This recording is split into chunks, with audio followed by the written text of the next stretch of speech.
Well, good evening, everybody. How are we tonight? Hopefully, everybody has had a great day. Happy Saturday. We are back. And hopefully, I can get this to work because that would be pretty awesome. Give me a second here. Give me 1 second. It's going to go onto a black screen because I have to put it there, which is fine.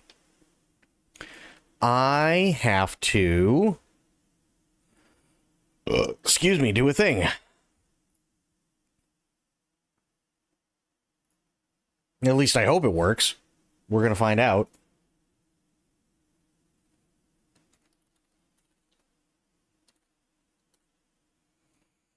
Okay.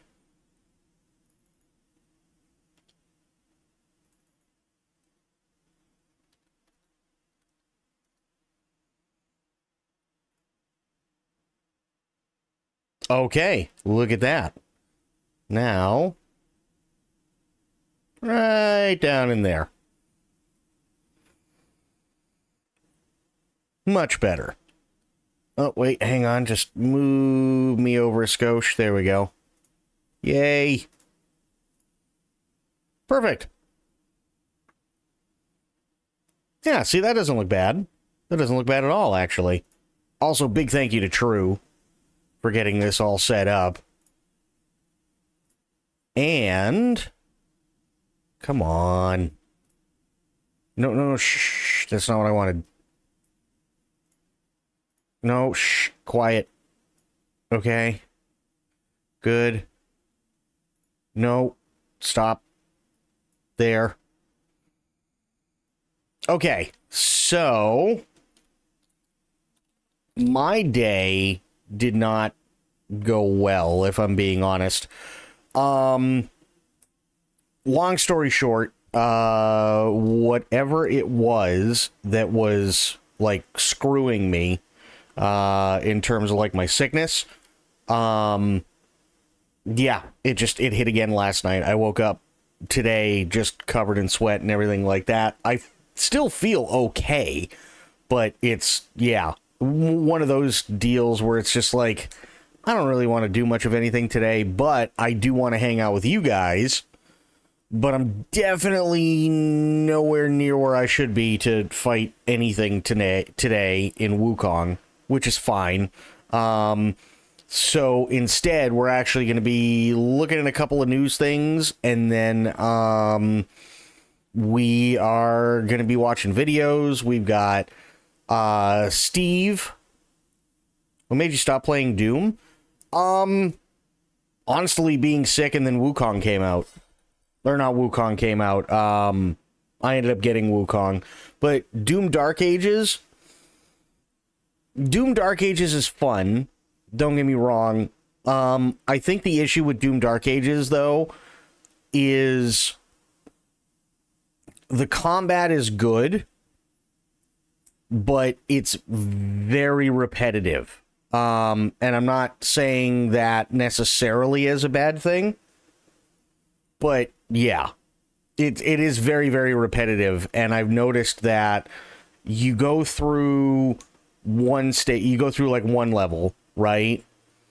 And then one level is perfectly fine. It's pretty linear, but, you know, you get to fight a boss and, you know, halfway through, and then you get to fight another boss at the end, and that's cool. But then you have like these open world type levels that just take forever to do anything, if I'm being honest. And I think that's like one of the things that I don't particularly care for with Doom Dark Ages. The combat generally is really good, but it is very repetitive. And then take that repetitiveness and put it in an open world, but they only tell you where to go or what you have to do when the game dictates that you have to know. So most of the time you're just kind of left to your own devices trying to figure out what the hell you're supposed to do and where you're supposed to go until they tell you. And then you go and you do the thing, and then they go, oh, okay, well, now there's another thing that you have to do, but it's on the other end of the map. So it's like, well, couldn't we have like tightened that up just a little bit and made it a little bit more linear?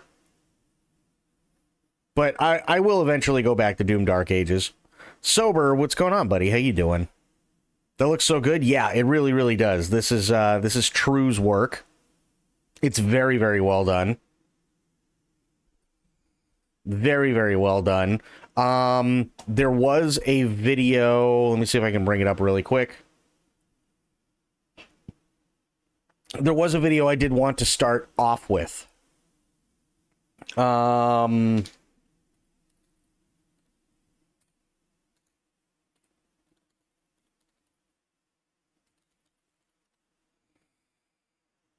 Okay. Shh, quiet.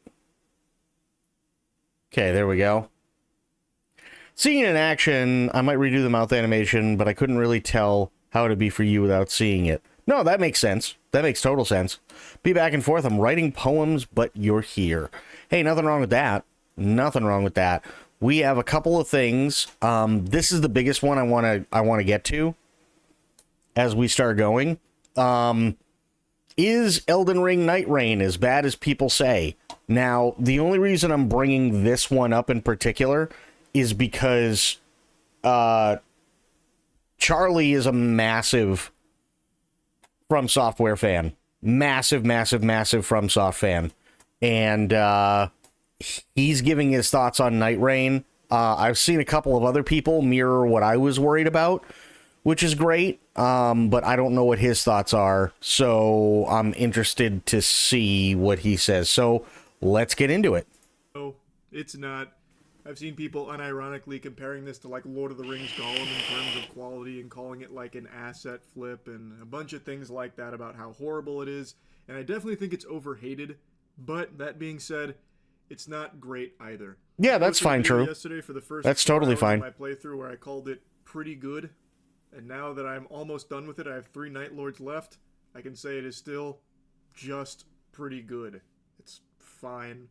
Which, in a From Software catalog, that's a big eyebrow raiser. Yeah, it is. Very unusual. The reason I'm reviewing it now, even with 3 Night Lords still left on my plate, is because I know even when I gobble them up, my opinion on it's not going to change because the game isn't changing at all, and it hasn't been for the last, 6 hours. After killing the second Night Lord, everything else is just exactly the same over and over and over again. It's just getting really stale, and it has been for a while now. I don't regret buying it, and I'm still enjoying playing through with my friends, but there are some serious problems with this game. I still don't think it's a bad game by any means, but it is definitely one of From Software's weakest games. Ouch. There's some baffling decisions, too, that a lot of people are talking about. With no crossplay, even in a game that's all about playing with friends and a co-op experience, there's no communication tools, which is inexplicable. And there's also no... Well, we talked about the crossplay yesterday, and as to why that's going the way it is. Chances are it's because it's a Bandai Namco game. It's not a PlayStation game. PlayStation is not... They're not publishing it. They have nothing to do with it other than possibly it going on to their consoles. And unlike, say, Bloodborne or Demon Souls, where, let's say, Sony did make or did allow for a PC port for both of those games, then they would allow for crossplay. But to my knowledge, the game is only out on... Actually, no, I think the game is currently out on all platforms, but it's a Bandai Namco game.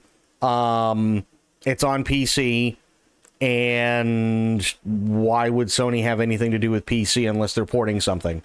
So, yeah, it's like the opposite of Helldivers 2, right? Helldivers 2, at the end of the day, is published by Sony. So, is there crossplay?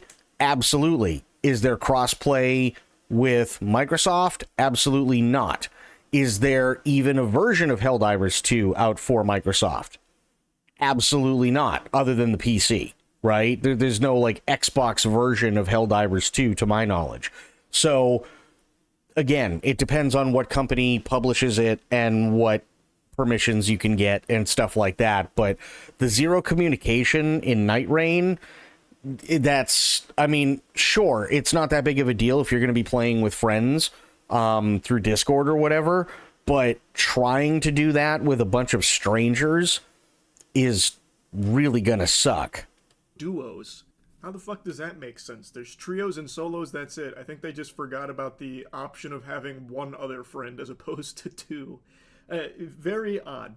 The game is just not amazing. It's just pretty good. It's fine. I'm still going to finish it on stream tonight. Like, I want to make sure I get the maximum juice for the squeeze here. I got up and turned on the display behind me so you can see that I have tons and tons of From Software memorabilia and accoutrements. I am one of the biggest From Software glazers you will find. It's rare that a From Software sentence leaves my mouth without their dick deep in my throat. I'm a huge fan of their games, so it pains me to say that Night Rain, I think, is more of a miss than it is a hit. Ouch. Its biggest saving grace is it's not a full price title, it's $40, but even then, as I've been saying on stream, I think $40 is still a little expensive for the experience this offers. I'd say after you defeat your first two Night Lords, which will take most people, I imagine, 3, maybe 4 hours, you've experienced everything this game has to offer. It's a co-op, boss rush, gauntlet, roguelike. All of these terms I'm using extremely loosey-goosey because Yeah, hang on. roguelike to offer. It's a co-op, boss rush, gauntlet, roguelike. It's a co-op, boss rush, gauntlet, roguelike. I can't think of any other game that has come out as of yet that has not only so many qualifiers, but also so many buzzwords simultaneously to describe what kind of game it is. All of these terms I'm using extremely loosey-goosey because it is malnourished in all of those departments. To break down the gameplay loop, you and two friends will queue up for an adventure, or really lack thereof an adventure, and God forbid if you don't have two people to party up with and you play this solo, you're in for a miserable time based on all the people that are talking about the agony of solo. So if you are going to play this without friends, I would say at least random queue. You can just publicly queue. That's going to be your best bet. I haven't even tried it solo. I couldn't imagine. But once you queue up, you will choose between one of 8 classes. The classes offer some skills that you will utilize, and they excel in different things.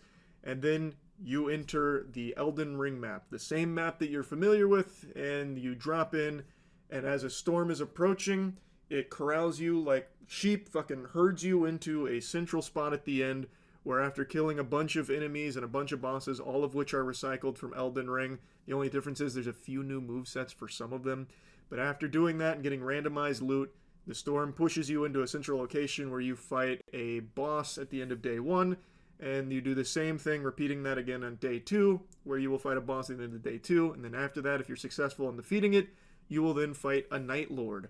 After fighting a Night Lord, your run ends, whether you win or lose. The Night Lords are new, and some of them are cool. A lot of them are bad. The fourth Night Lord in particular is, I think, one of the worst From Software bosses we've seen since fucking Bed of Chaos. Ouch. It's not like a gimmick boss or anything. It is just so boring. It is a flying jellyfish amalgamation of ass and poop that just flies around forever and will occasionally touch down, and it spawns some little hands and it pisses water at you sometimes. But the only way it seems to fight it is by picking the archer or anyone with range, because otherwise you just don't have any real windows to attack it, and it'll occasionally drop a nuke. I hate that boss. It's not a hard boss. It only took 2 tries to kill it. Like, we killed it on our second try. It's just so boring and tedious. But some of the other Night Lords are cool. Like, even the first Night Lord, I think, is cool. But for some reason, it feels like some of them really took a page out of Elden Beast, where they're always running away from you, which just isn't fun. Huh. But anyway, that's the entire gameplay loop. You spend 2 days on the Elden Ring map that you're already familiar with fighting the enemies you've already fought a million times, and then you'll fight the Night Lord, and you get randomized drops. You will get relic drops at the end of a Night Lord attempt, and the relics are used in your classes through like your urns or your goblets, and you will set up like your buffs going into each run to make your character stronger. Now, my biggest complaint here is how every run feels exactly the same. You drop into the same map, albeit in different locations, but your route usually kind of stays the same. The enemies change a little bit, but not often. There's some enemies that are always going to be in the same locations, it seems, no matter what. And the bosses that you encounter at the end of day 1 and day 2, like there's only like 5 total, it feels like. I've seen every single one of them multiple times, and I've done only like 11 expeditions in total, I think. Maybe only 10. And I've seen every enemy, every boss, and I've killed almost every Night Lord. There's just not a whole lot of meat on the bones here. In every run, like I said, feels the same. The loot is very underwhelming. Like, some of the weapons are great. The weapons that you already know from Elden Ring, of course, but they're really fun to use, and they synergize well with some of the skills, especially like Duchess. I like playing Duchess. She's one of the classes you can choose from, and last night, in by far the best run I've had, I got an Eleonora's Pole Blade drop, which made me feel really strong. Yeah, that's huge. Really well with the stopwatch, where I'd get a bleed proc, and then I'd immediately pop that skill, the stopwatch, which basically just repeats all of that damage, so I'd get another bleed proc, basically. I was chunking the fuck out of them. I was eating their lunch, and it felt great. But that was also the first time so far across my entire, 12 or so hours that I ever felt strong, which is another huge complaint where in roguelikes, you feel like you're getting really powerful, and there's so much variety to the builds based on like the randomized drops that you will be getting. They steer your build path and what you're trying to do. In Night Rain, every drop just feels so trivial, and it never really makes you think. It never really makes you have to even like consider a build option, really, because pretty much all of it feels very lazy. Most of like the passive buffs you get from killing a boss are just increased stamina recovery speed, increased maxed health. Yeah, see, that's what I was talking about yesterday, and this is why I was adamant on describe soft classes, because I saw Germa play, and I've seen a couple of other people play. I watched Bushy play, and it's not even that it's a soft class. It's just doing everything that you could do in Elden Ring, but it takes a lot less time to do it. Right?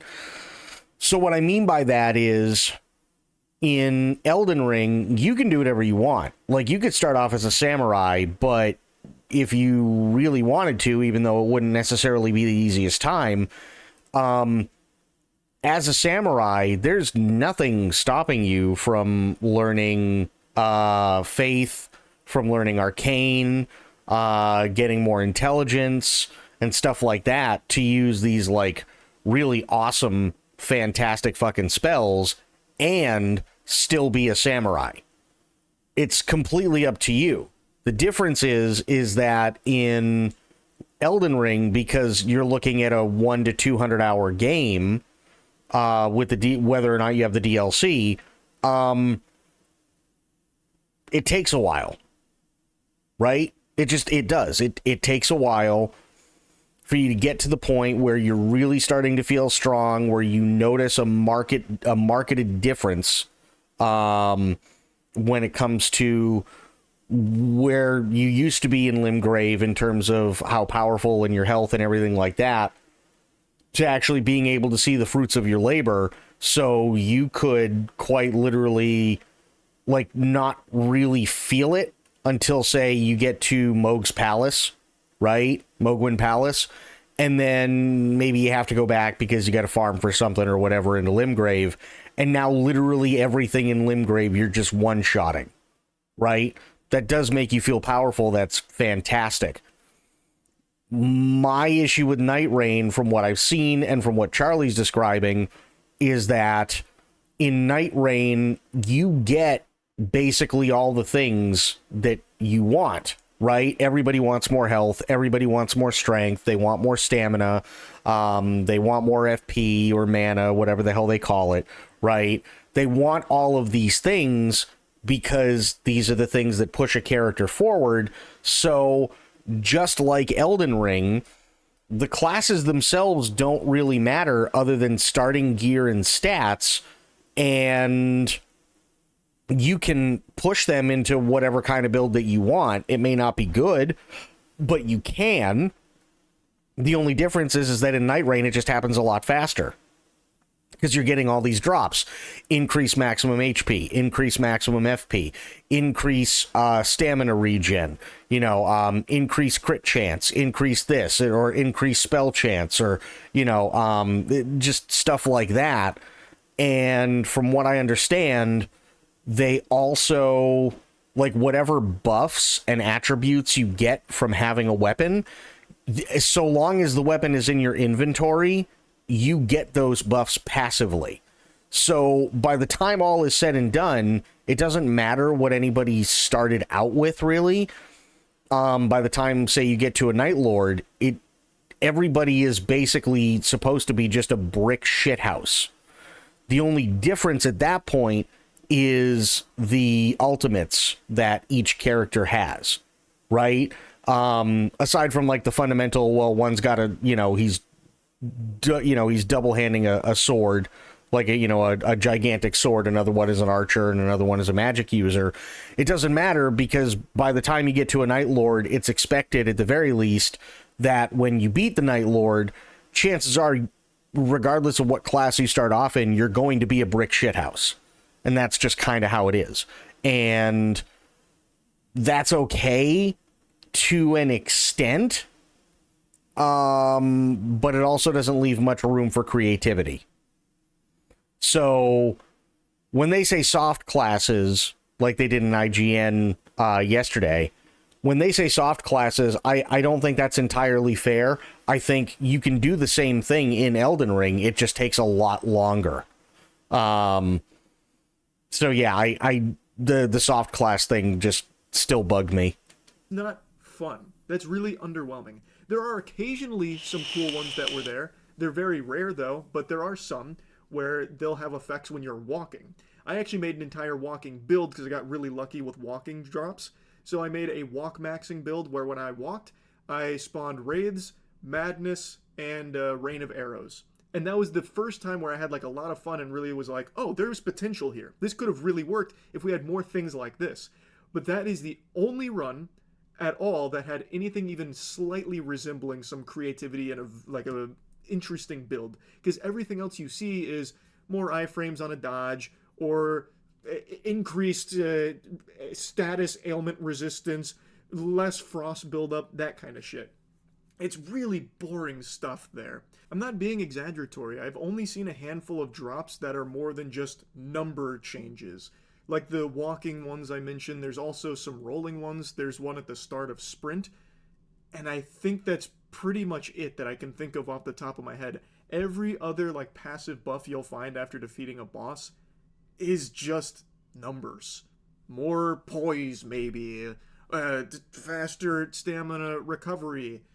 That's really it. Oh, one more I just thought of. Successive attacks healing a bit. Okay. But, like, again, the vast majority of what you're going to find, the main bread and butter of the roguelike random drops you'll see, are increase HP. That kind of shit. Outside of the buffs, though, obviously the weapons are random drops that come with a buff attached to them. So you're going to be hoarding, you're going to be filling out your whole inventory with weapons because those buffs will apply even if you're not using them, unless some of them specify. So even those buffs are pretty lame, though. It's, again, increased damage on ranged attacks, increased crit damage, that kind of thing. They're just not fun randomized drops. They don't sound fun. The best drops, but they're weapons you already know. Like, it's nothing. I don't think they really cooked when it came to roguelike here. I don't think they really nailed the assignment, which is the antithesis to what roguelikes are supposed to be, where the most exciting thing is the randomized buffs or randomized gear that you're going to get that's going to dictate the build that you want to try and make work, and it makes you feel stronger, and it makes each run feel unique. Here, that is just completely gone, because all of those, like, passive buffs and shit are just number increases. Like, it's not interesting. The most interesting drops are the weapons, but it's weapons you've already used before. Like, they're not new in that regard. Like, there's new things you can do with them, like synergizing with skills, but there's, like, nothing really creative about the roguelike element of this. It's just so weak in that department.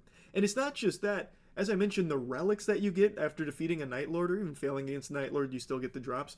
Those relics that you put onto your character that's supposed to like bump them up and make them feel stronger, it feels really negligible. Dexterity +3, Fizz attack up, successive shots increase stamina, which I thought sounded really strong, but in testing, you don't even notice a difference. Whether you have it or not, it does not make a noticeable difference at all. It's so trivial. Like, the buffs there from the relics are so minuscule. There are some that do make a difference. Like, some of them will give your starting weapon a status ailment like poison. Like when you kill the Butterfly, Scorpion, Voltron Force, the fucking Gundam, when those two fuse, that's one of the Night Lords. When you kill them, you get that relic, which will start your weapon with poison. That does make a difference. You can see that. That does sure feel, right? Equilibrious Beast drops something where when you take a drink of a flask, if you sip an Estus, it will heal your party around you too.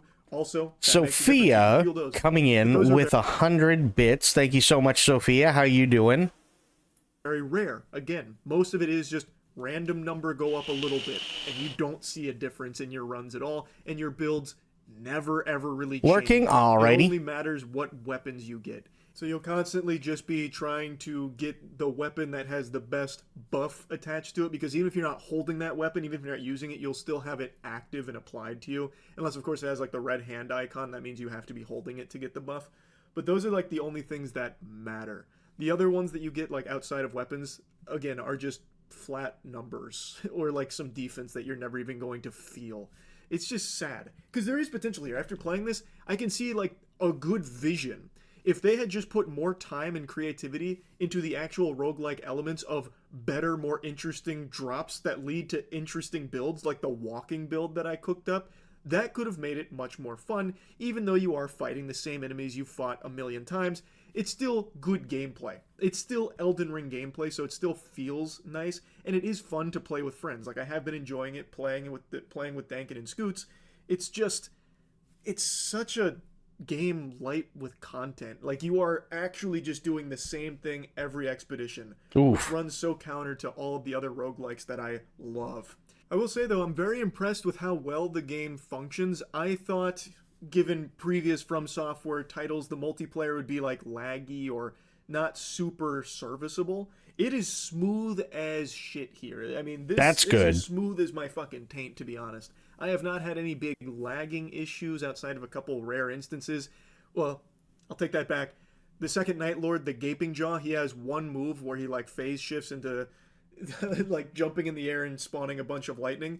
Every single time he uses that move, you are guaranteed to temporarily freeze during it, which is a big headache. But outside of that, no real lagging issues or anything like that. But it is completely devoid of all communication tools in-game. The best you can do is ping your teammates. So if you are someone who's playing without friends and you're going to solo queue, just know you're basically playing death. You're not going to be able to talk to your teammates.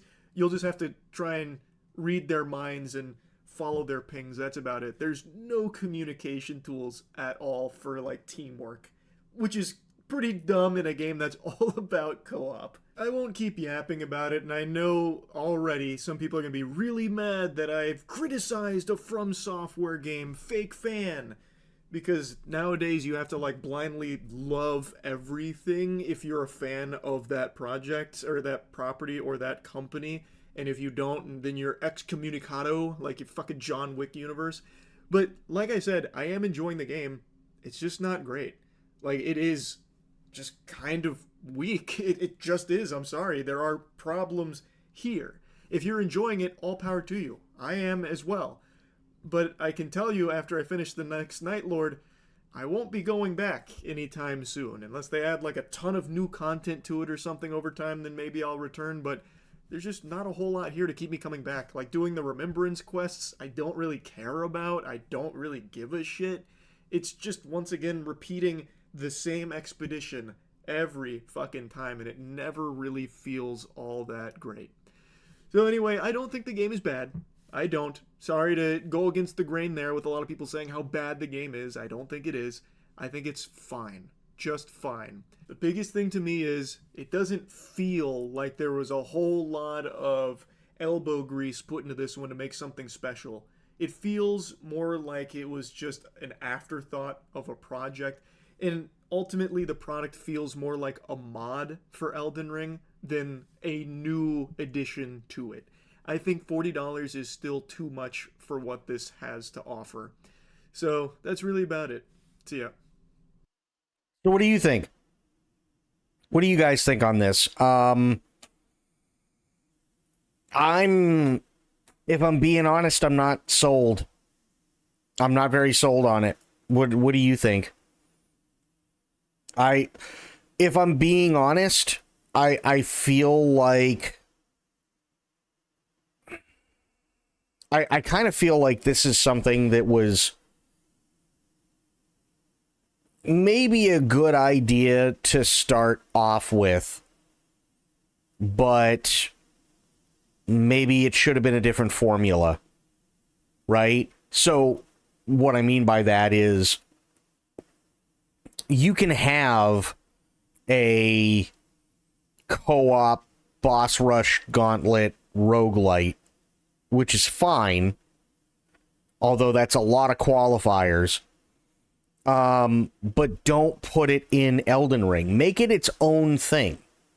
How cool would it be, and bear with me on this, but how cool would it be to have a game that From Software puts out where it's you and, say, 4 of your friends, right? You can do it by yourself. You can do it with one friend, 2, 3. And it really, the only big difference is how many friends you want, or if you want to play it by yourself, right?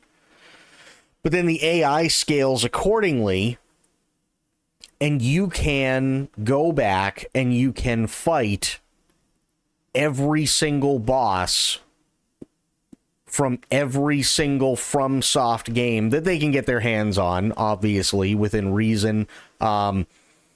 For instance, there wouldn't be any Bloodborne because Bloodborne's a Sony game, and there wouldn't be any Demon Souls for the same reason, but you could fight all the bosses from Dark Souls 1, 2, 3, Sekiro, Elden Ring, Armored Core maybe.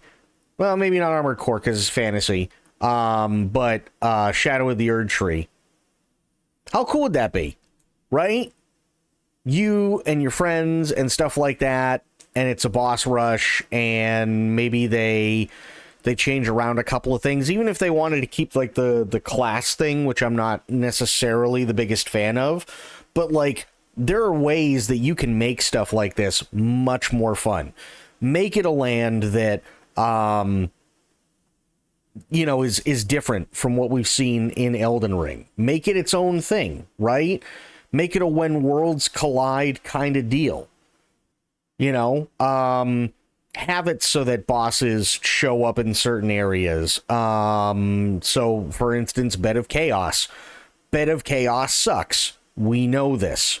But there are ways that you could make Bed of Chaos better and actually work. There are ways that you could take the Capra Demon and actually make him work.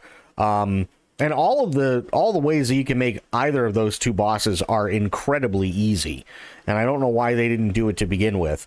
But you could do stuff like that. You could have all these old bosses come back, like the Nameless King. You could have all the bosses from Elden Ring. You could have all the bosses from Sekiro. And you wouldn't really have to worry. You know what I mean? Like, it's just a fun game where you go and the entire point is to fight bosses. And that's it. Right? Hey, Bloop, how you doing, buddy? Good to see you. Here's what I'm thinking, right? I'll bring up Paint really quick. You know shit's about to get real when I bring out Paint. Okay, so this is how I probably would have done it. And I know it's easy for me to say, a hell of a lot different to actually implement it, but let me see if I can make this a little bit cleaner for them, okay? Let me see if I can do that. So we're going to start off here. I'm going to go here, and let's do Actually, I'll move this. I'll move it after. Fuck it. Elden Ring Night Rain Cope List. That's what we'll call it. Okay? We're going to call it the Elden Ring Night Rain Cope List. So, what's on this Cope List? Well, here's what you could do. First off, you could allow players to craft their own classes and builds. Like in base ER and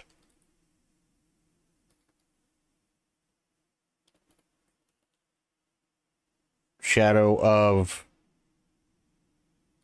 Sure, Shadow of... Or I'll just put Erd. Right? And other DS titles. Right? If they didn't add Elden Ring in the title, it wouldn't have sold as well. That's the only reason Elden Ring is in the title. Well, yes, but there are still ways that you can save this, right? And that's what I'm getting to, right?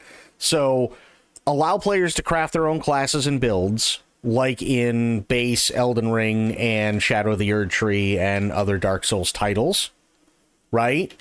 That's one way that you could do it, especially considering the way that the pre-built classes are set up. It doesn't really matter. Number two, which could seriously help, make it another land entirely something new we've never seen before. Right? That would allow them... Hang on. This would allow for more creativity and to differentiate itself from Elden Ring. Right? Now,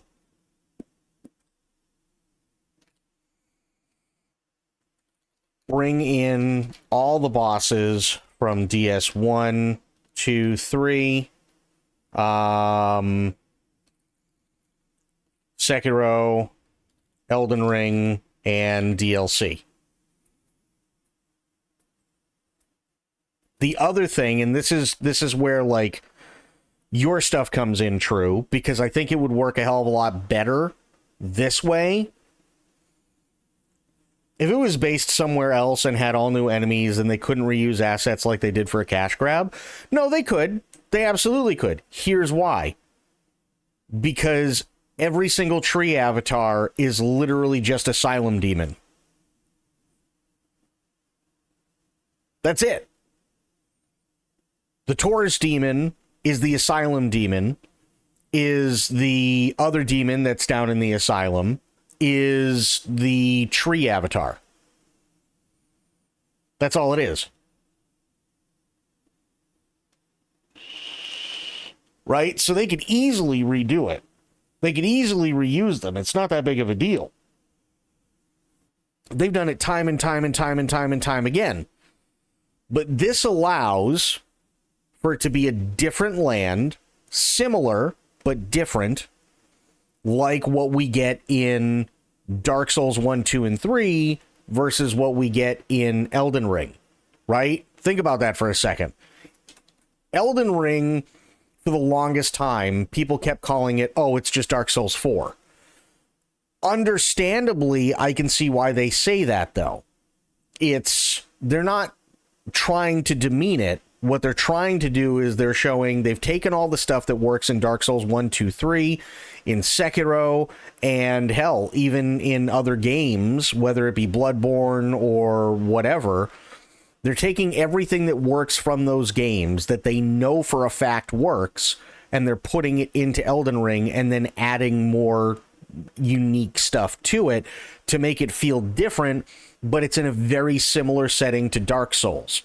Fine. There's nothing wrong with that. You could easily do that with another land entirely that allows people to explore, but on the other side of the coin also brings in all of these bosses that everybody loves and remembers, but can sometimes be a giant pain in the ass to actually load up, say, Dark Souls Remastered, or you don't want to have to go through all of, half of Dark Souls 2 in order to get to your favorite boss there, or you don't have to do another new game plus to go back and fight the Dragon Slayer from Dark Souls 3, right? You don't have to do any of that. They're all there.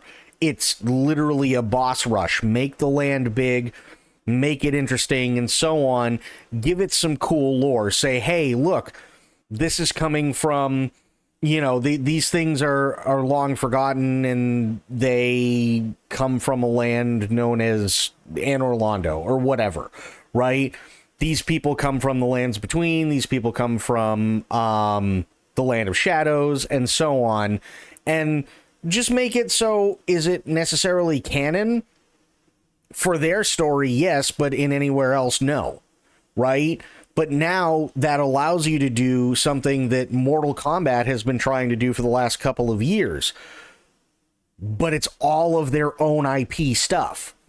So you'll have Capra Demon, you'll have Quelaag, you'll have Bed of Chaos, you'll have Taurus Demon, you'll have the Bell Gargoyles, you'll have Seath, you'll have Gwyn and Guinevere and Gwendolyn. You'll have everything from Dark Souls 2. You'll have all the other stuff from Dark Souls 1. You'll have everything from Dark Souls 3. You'll have everything from Elden Ring and Shadow of the Erdtree. That's over, if I remember correctly, that's over something like 400 bosses. Because if you actually sit down and you count everything in Elden Ring, I want to say that's like 180 bosses. Right? You'd see almost 200 bosses just from base game Elden Ring. Then add in everything from Shadow of the Erdtree. I guarantee there's 100 more. So now you're up by 400. Now take the 30 or 40 or so bosses from Dark Souls 1, 2, and 3, add those in, right? I know some are like 26 or whatever, but add those in and you have probably anywhere from, say, like 90 to another 100 bosses. Add in the stuff from Sekiro, and congratulations, you have another 20, maybe 30 bosses. So they aren't running out of material. They have plenty of material to use. And I think people would be more interested if there was no time limit via any sort of BR circle. I think that's a big one. Especially if this is something where they're going to end up, focusing more on, say, like solo play, like you're suggesting, True, because there's no point in having any sort of BR circle if it's just you. But make exploration worth it instead of beelining straight to bosses. Right?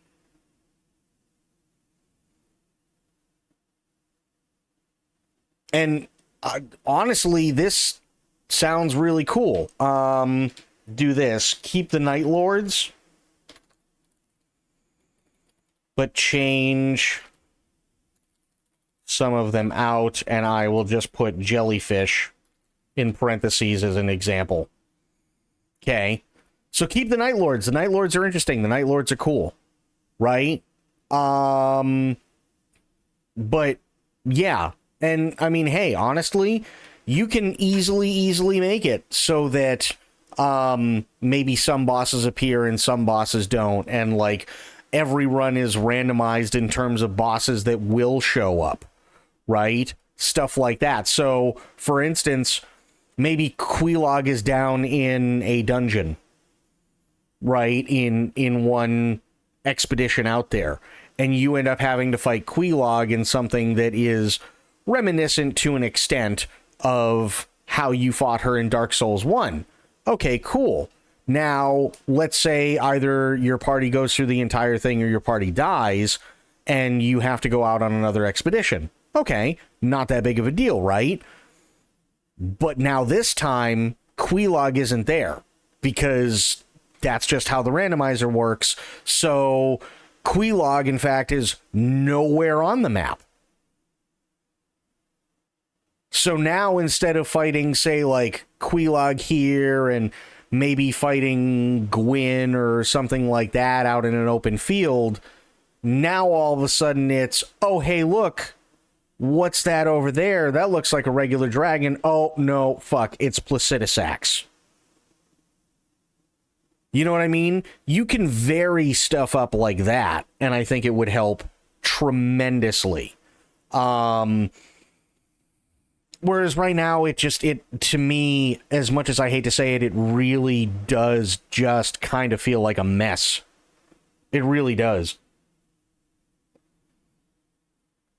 I'm not entirely sure what they were thinking.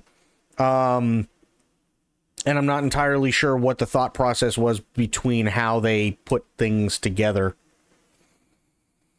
I don't think the circle needs to change at all for solo. I do, and here's why. Because the BR circle is only good if it's used in a BR.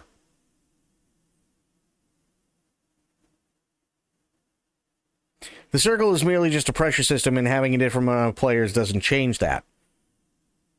Right. But what I'm saying is, and just hang on a second, if you're not going to be playing with anyone else, and the game itself is only an online thing when you're playing with those two other people who are also on your team, if you're taking that entire thing out of the equation, then there is no reason to have anything that's going to keep pushing you. One of the biggest reasons why Elden Ring works as well as it does is because even if you've done it a million times, or maybe this is the first time you're going about it, you're going to wherever the next boss is, A, at your own pace, and B, and more importantly, not knowing how the next fight is going to go. Right? That's why Elden Ring works. That's why Dark Souls works. That's why Sekiro works, and Bloodborne, and Armored Core, because you know that there's a boss. You may not know what it is, but you know that there is a boss, and it is coming, but you don't know how the fight's going to go. Whether you know the boss or not makes no difference. Sometimes bosses can just literally come out of fucking nowhere and absolutely house you before you can get off a hit, but it's a boss that you fought a million times. So you can do only so much against stuff like that. In a case like that, I don't feel a BR circle really does anything productive.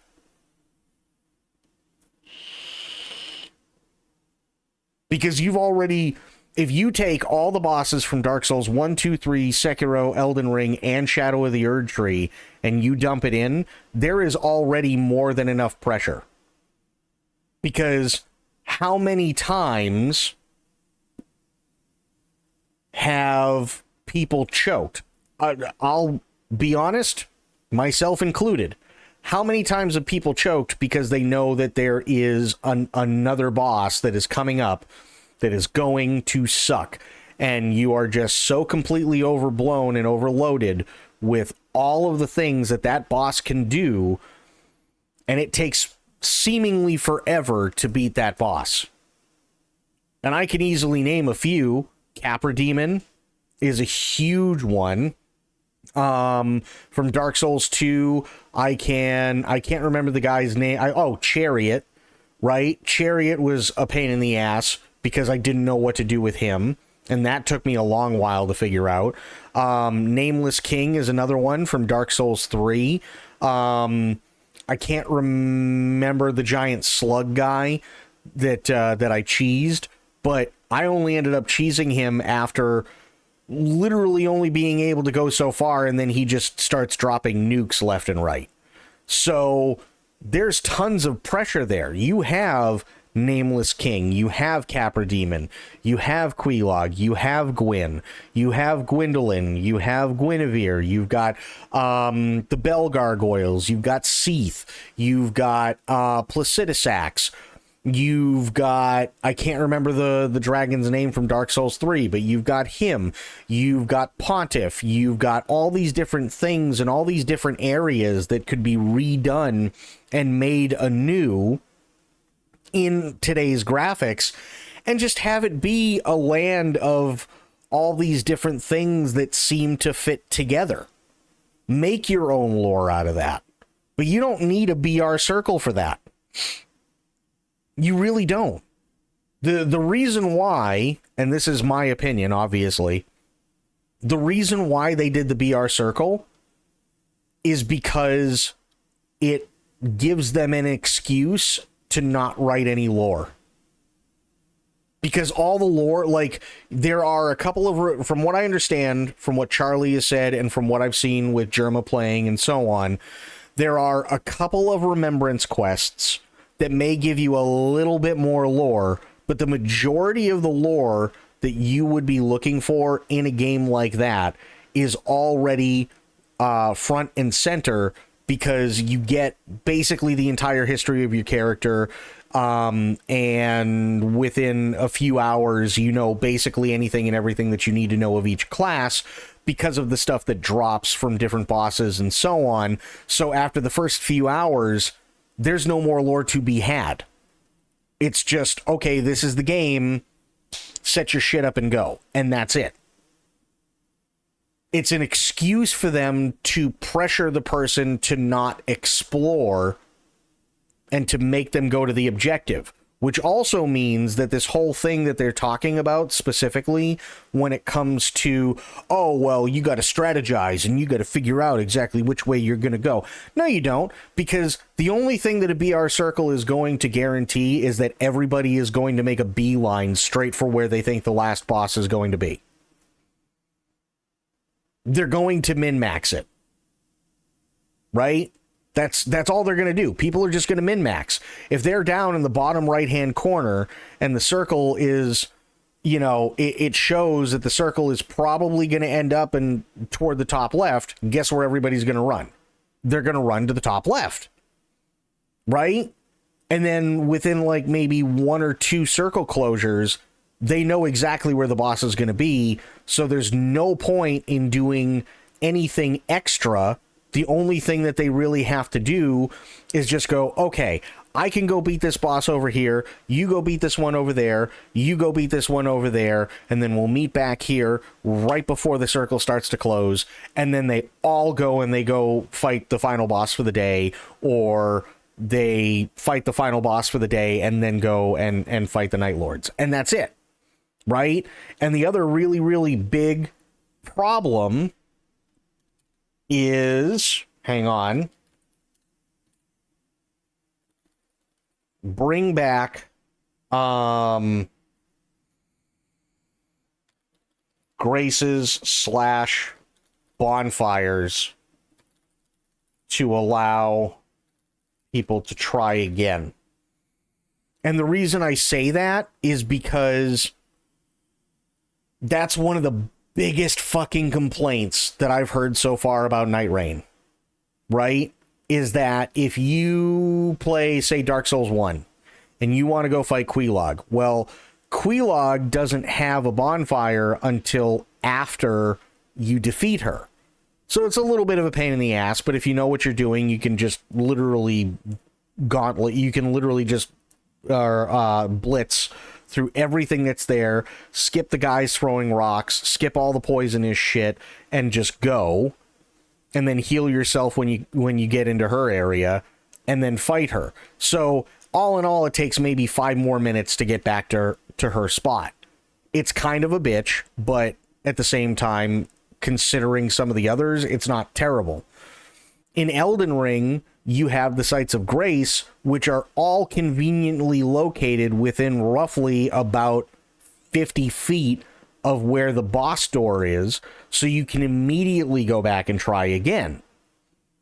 Elden Ring Night Rain, if you die, if your party is wiped out, you have to play that one over, but not only do you lose a level, at the same time, you have to spend another 40 to 45 minutes to get back to where you were, just so you can try and fight that Night Lord again. That sucks.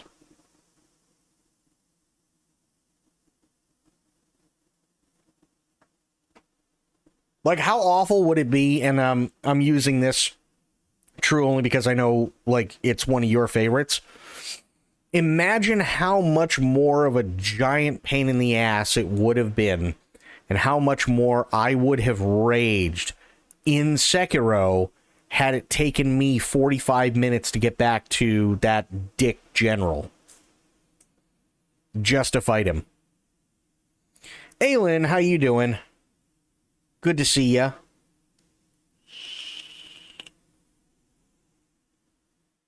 Or any boss for that matter, right? Imagine fighting the last boss, which, from what I understand, is arguably one of the hardest bosses in any Soulsborne game. Right? But it's going to take you 40 minutes to get back there every single time you die. That would suck, wouldn't it?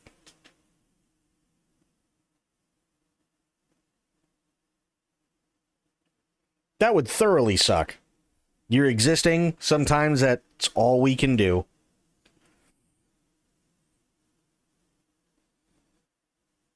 I'm lurking, but good to see you. There's Sophia. Not the one you fought. You're thinking of the later boss. Yeah, no. That's what I mean, though, right? That dick general at the top of the building, right? Use him as an example. Imagine if it took you 40 minutes to get back to him every single time you died. Excuse me. Imagine if it took 40 minutes to do that every single time you died. Now, as another example, use that very last boss, right? Where you have the general come back, and then you kill him, and then it goes to the old man. Imagine doing that, dying 2 minutes in, and then spending another 40 minutes to get back to it. How awful would that be? Thank you, Sophia. Appreciate that.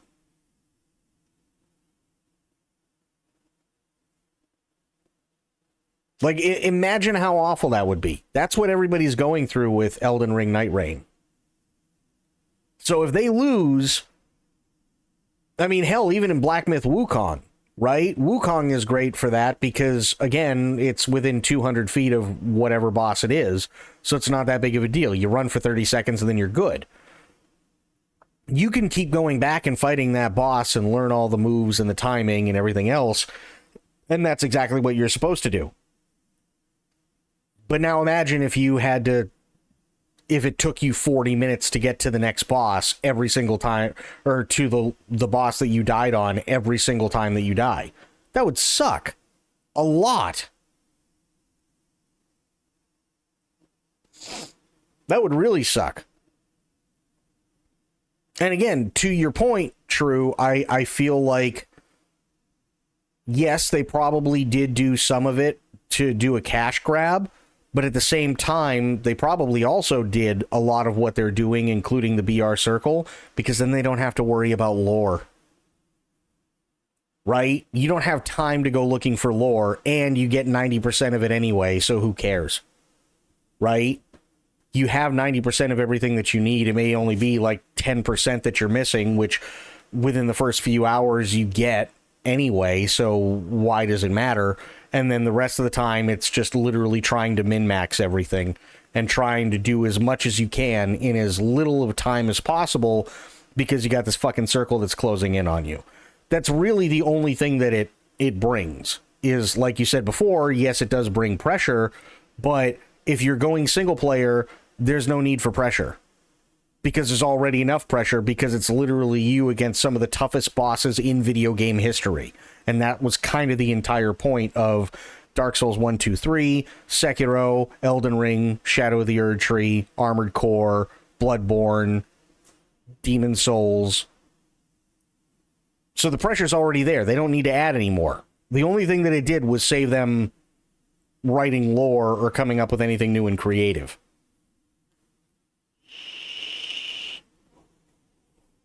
Which is sad, by the way. It is very sad. But it is what it is.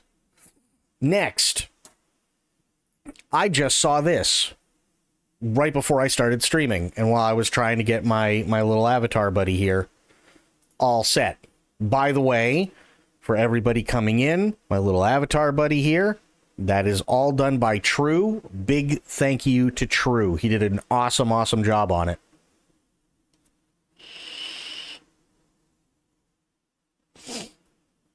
I think it came out great. But an expanding Star Wars Galaxy cinematic showcase and release of Star Wars Genesis version 8 in Starfield.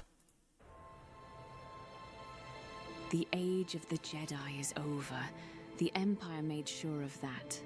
Entire civilizations gone in a blink of an eye. However, in their ruin lies potential, opportunities, glory, perhaps even hope.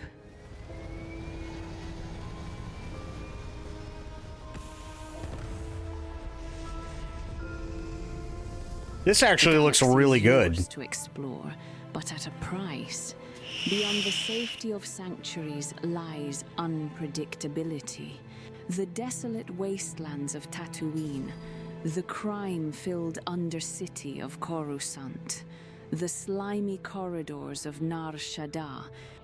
The galaxy stands on the edge of a war not witnessed since the great conflicts of millennia past, as factions and groups continue to fuel the flame.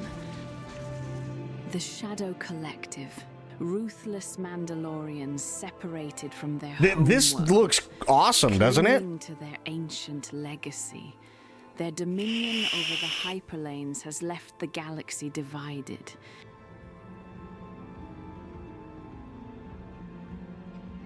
The Hutt Cartel, spreading their influence to every corner of the galaxy.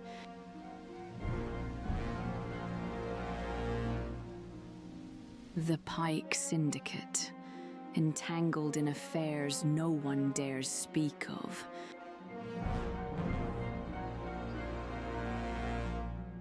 Mercenaries, scavengers, bounty hunters, the galaxy offers no kindness.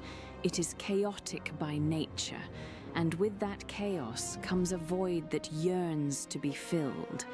The Empire, a husk of its former self, struggling to restore control over a galaxy they once completely dominated.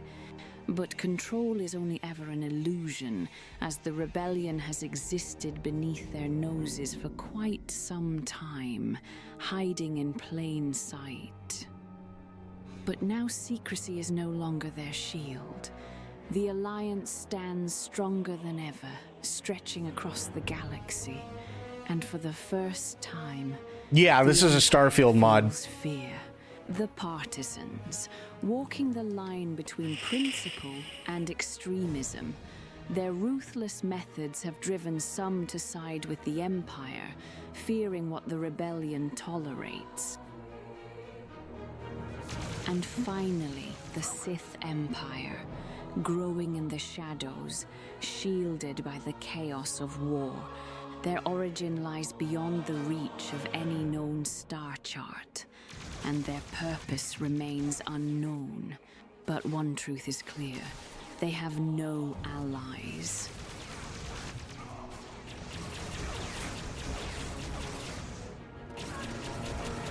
But wait, there's something else out there.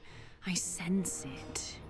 I have heard rumors of their existence, but to see them with my own eyes. The very existence of the galaxy is at stake. There are no heroes in what's to come. Will you do what's necessary?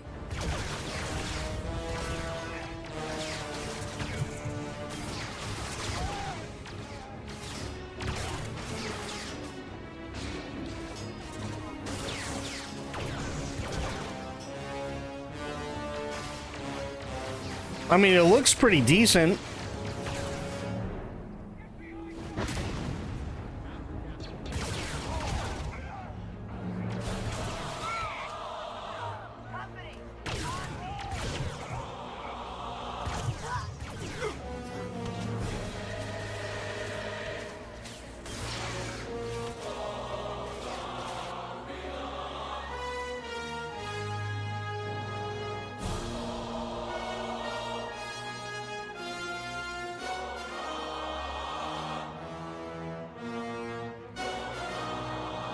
Looks pretty good. Yeah, it's for Starfield. So yeah. That's it. I'm gonna give it a like. Here's the link. Looked pretty good. I was actually really surprised with how well that turned out. The PNG I know, right? Imp Story, Thrawn. Shadow Collective plus story, more armor, Coruscant 3.0, exclusive Rebel Alliance story. So they're definitely doing stuff, which is cool. So yeah, good on them. Yeah, I saw that and I was like, ooh, that actually looks really, really good. Okay. Next up, we're going to watch Steve's documentary. I'm actually really interested to see what Steve has to say in his documentary, and it's called Boondocking. All right, it's called boondocking when you camp without being in a campground. And there's an art to it. Fuel can get expensive in the rig, and that's one of my biggest expenses is the fuel for the rig. And I just spent a lot of that looking for spots to park to camp for the night. But time to gas up, see how much it takes.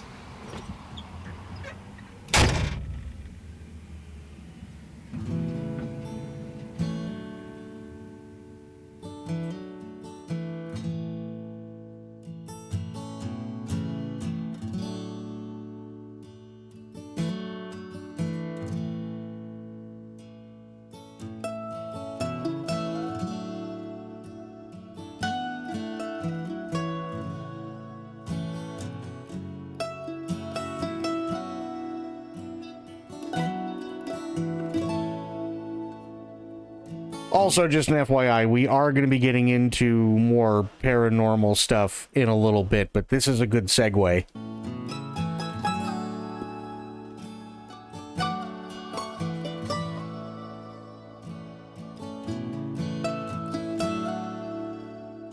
It was about 2 years ago, and just after Christmas, I'd had it with my girlfriend, I'd had it with my job, my friends, and I packed up my car in 15 minutes flat and moved out to the coast.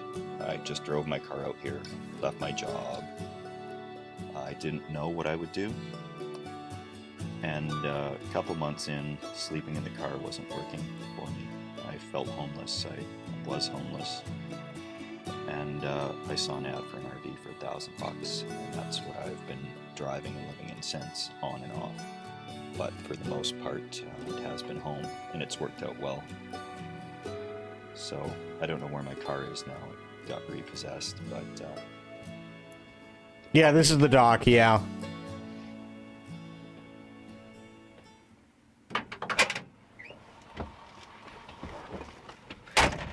this is a lot more expensive than any of the other gas stations in town. I should have checked this out a bit better. They're $1.08 a liter across the road. Here it was $1.22. Superstore is usually a good deal because I get super bucks, and you can buy food in the store with them. And you get 7 cents per liter. I got an account with President's Choice so that I could double my rewards per liter. So it makes a difference. Doesn't add up to a shitload, but every bit helps.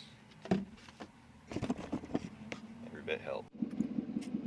Now I trust that's in focus. I've just started filming boondocking, and I started writing it last night. I think it's going to be a blast. But got this new equipment, a better memory card, and hopefully that works out. You can tell this is definitely the early days for him too, because the audio is ducking. So it's trying to drown out the background noise of the engine, but his voice is also being like heavily muffled. I do some videos for YouTube, and they pay me, pays my insurance. On a good month, I could probably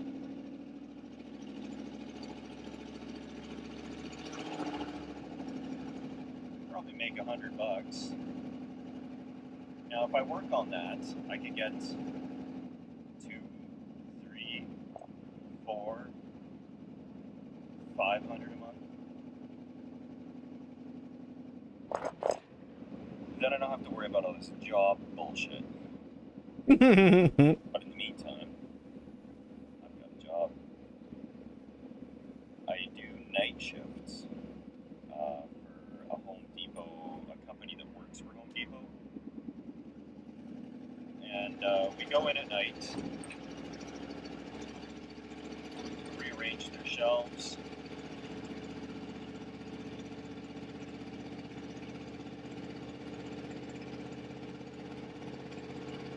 that's about that.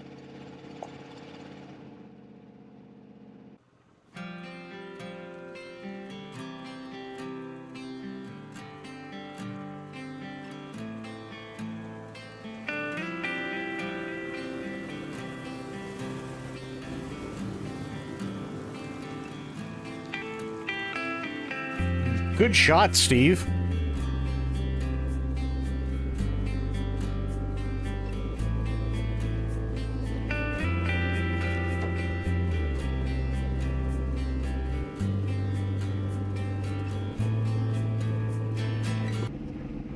Fucking it's good surf today.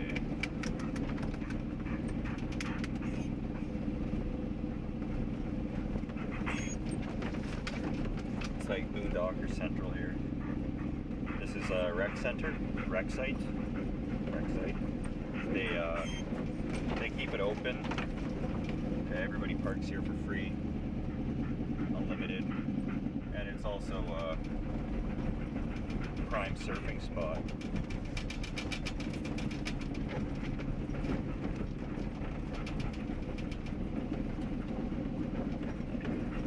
Fuck, she's busy today.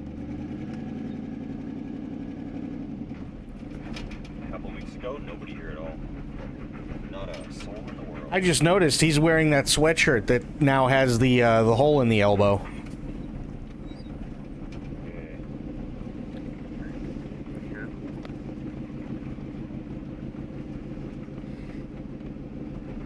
Well, there is a little fucking spot down there, kinda.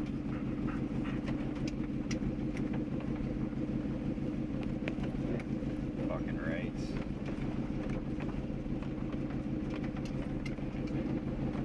There we are.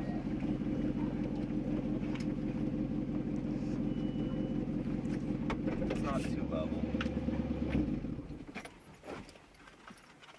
Have to level this out in a bit. But it's a pretty good spot to park, eh? This is the life.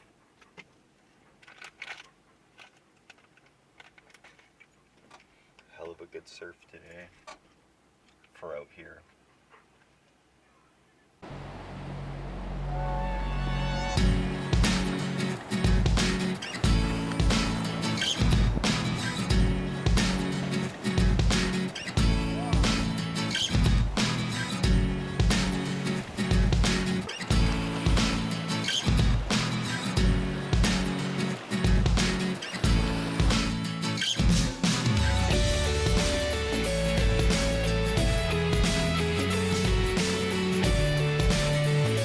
Holy royalty-free music. Jesus.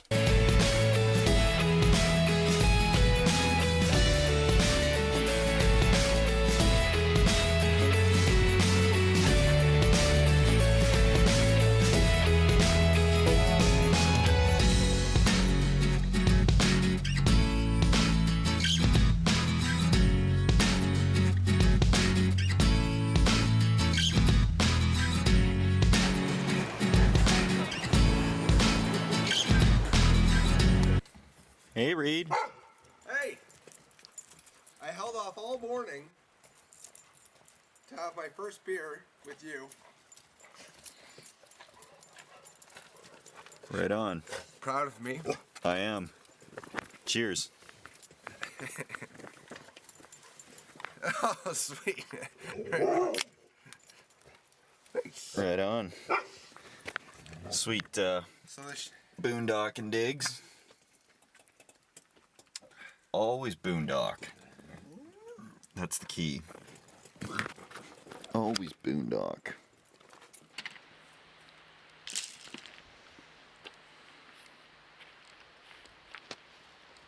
Okay, he's got a nice little solar panel set up there.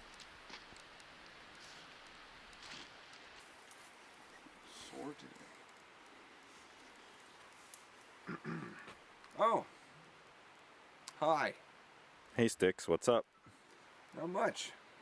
Just Why? waiting to go on a beer run.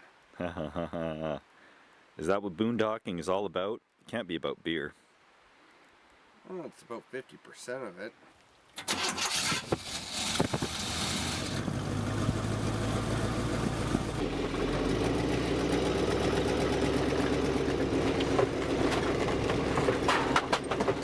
Shit, what was that? Uh-oh.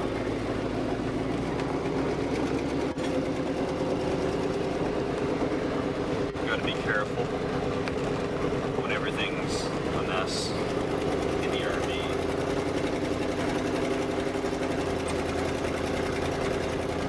Because it'll topple all over. And that's the worst thing about having to get up and leave in a sudden. Everything flies off the shelves.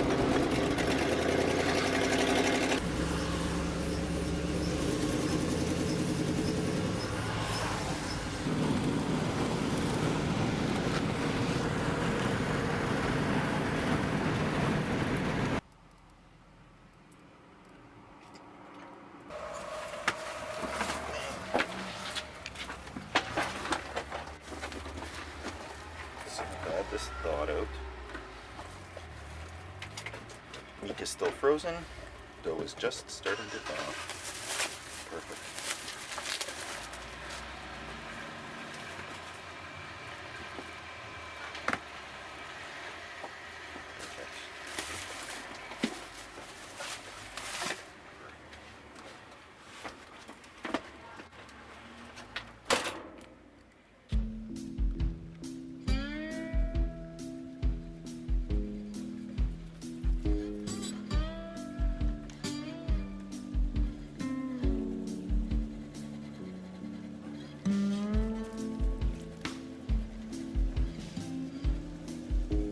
I always hated when my uncle had a fifth wheel camper.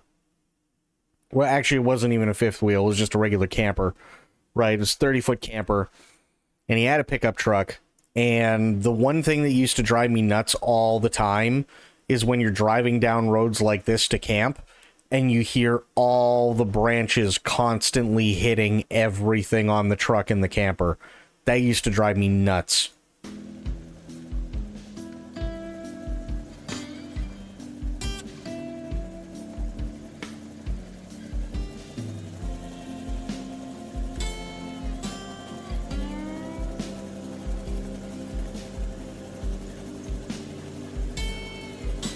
Jesus, dog.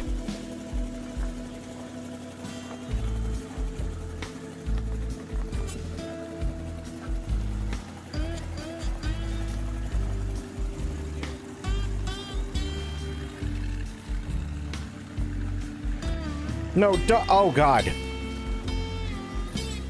I'd be so paranoid about that dog.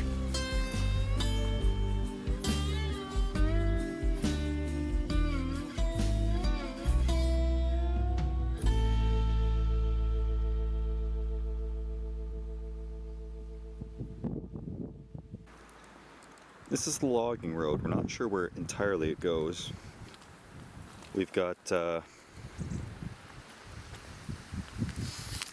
whole bunch of hills around, but it goes right down to the ocean up ahead, and that obviously connects with the highway somewhere.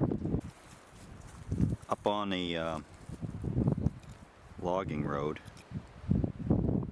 that's really, it's just petered out to basically nothing. I was hoping to get the RV down it, but here we are, and we see the crest of the hill is not too far, and the view from here is amazing. There's a bear trail or a cow trail here, but the view is amazing here, and I think there's a better view at the top. Duh. So we're gonna give it a hike. That's what boondocking's all about. Okay, but who's got the beer?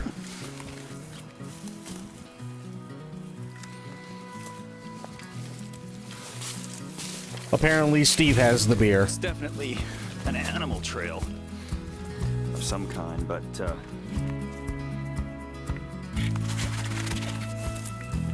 Reed, are you all right?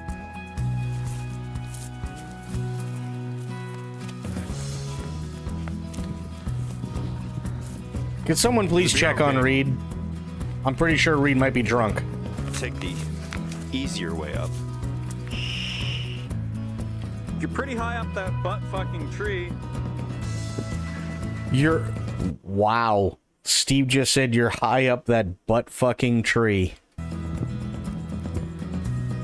I'm not fishing you out.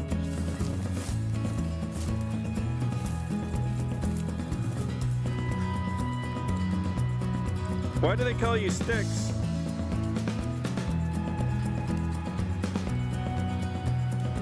I don't know CPR if that's what you're aiming for here. Well.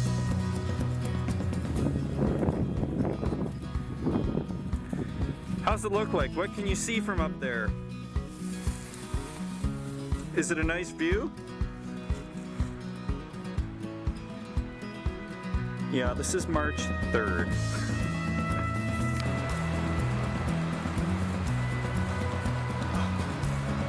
I find it a little odd that the trail goes through the tree, but this is the way the animals go. That's what you should follow. If you're ever out looking for a good trail, follow the way the animals do. That's the shit. Yeah, but... Don't follow that animal, he's a retard. Oh, Jesus. But wait, Steve, what if you're following a bear trail? Wouldn't that be bad? Waiting for something to go wrong, me too.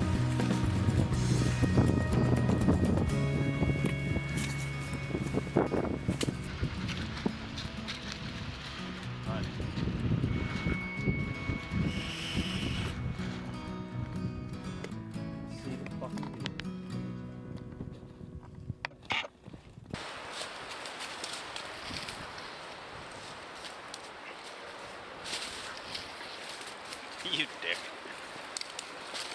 Alright.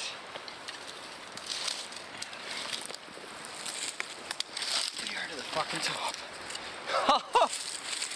Holy shit. Oh my god.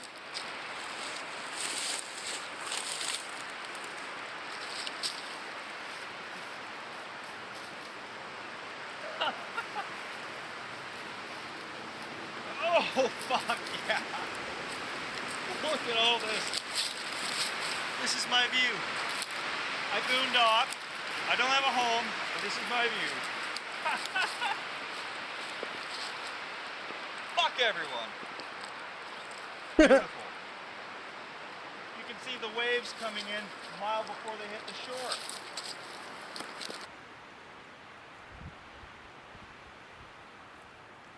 Damn, Steve was edgy back in the day.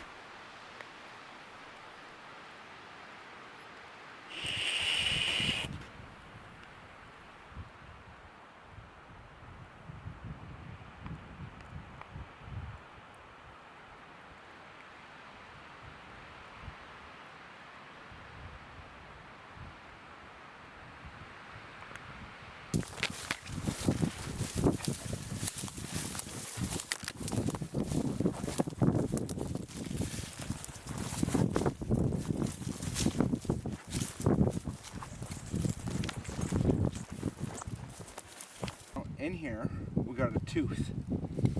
Ew. Yeah. Now that's a canine tooth, 100%. Or claw. Or a claw. Yeah, that could be a claw, eh? Yeah. So, fuck off. Owl. This is too. No, an owl poops and little bird poops, and then it, So it's a mammal, or? this is a mammal for sure. Well, it's not a bear. It's not a bear. I'm thinking Coyote or? young wolf. Yeah. That's probably about right. A young wolf. Well, with boondocking, solar power is essentially your best friend. And dogs are your worst friend. And that's the way we boondock. With boondocking at its best, you have a private residence that somebody lets you pay a fee. I pay $100 here, and I do get a driveway. And it's not a permanent thing. It's a month-to-month arrangement, and it's really nice to not be in Walmart every night, because Walmart is the ghetto boondocking. Real good boondocking, if you can find some crown land or something, that's perfect. If you don't have to go too far to get to work, or if you have a source of income other than work, it's perfect thing you do is just get yourself a spot on crown land or anywhere that's public land, and you can camp there for 17 days or 14 days in Canada, and you gotta move after that. But it's the next best thing, save you a lot of headache. Damn, he was smoking back then too. If you just find somebody and say, hey, I don't need to plug in, I don't need to dump my tanks, I don't need water, I just need a spot to park. And There we go. and part of my job is that I have to take a boat to go from Vancouver to Victoria about once a month. It's a nice boat ride, but there's quite a bit of shitty weather out here on the boat. There's an inside part, but I want to catch a dolphin or something, swim along the side, and it happens.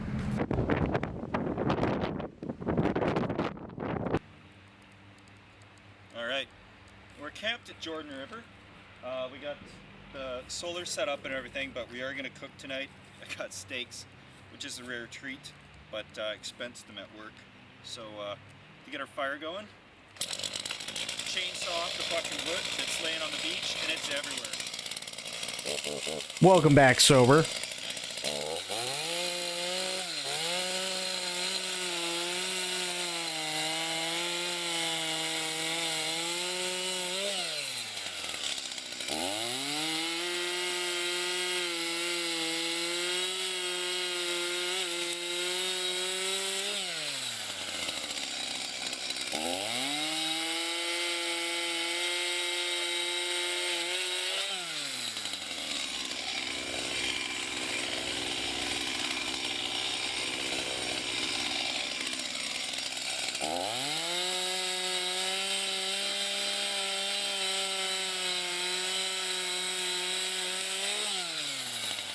At least he knows how to work a chainsaw safely. Just that bit that I cut there is like $7 worth that you get from a gas station or anywhere else.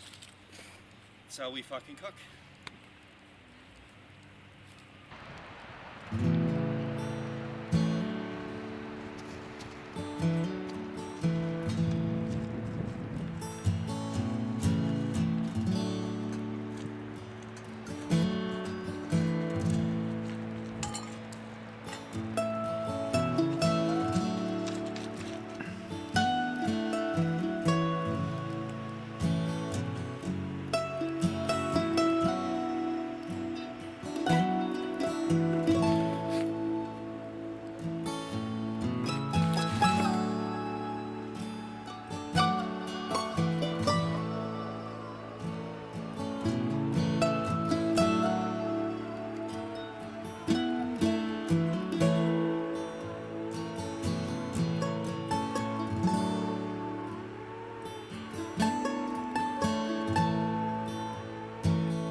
Camping can be a lot of fun. It absolutely can be.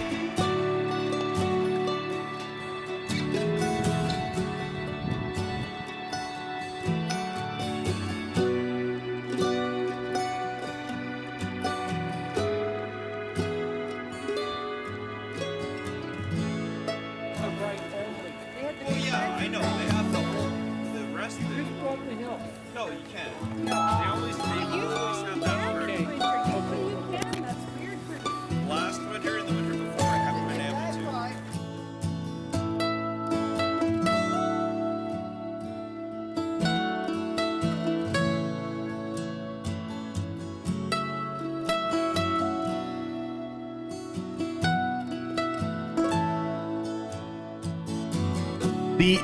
The only thing I hate about camping is cooking.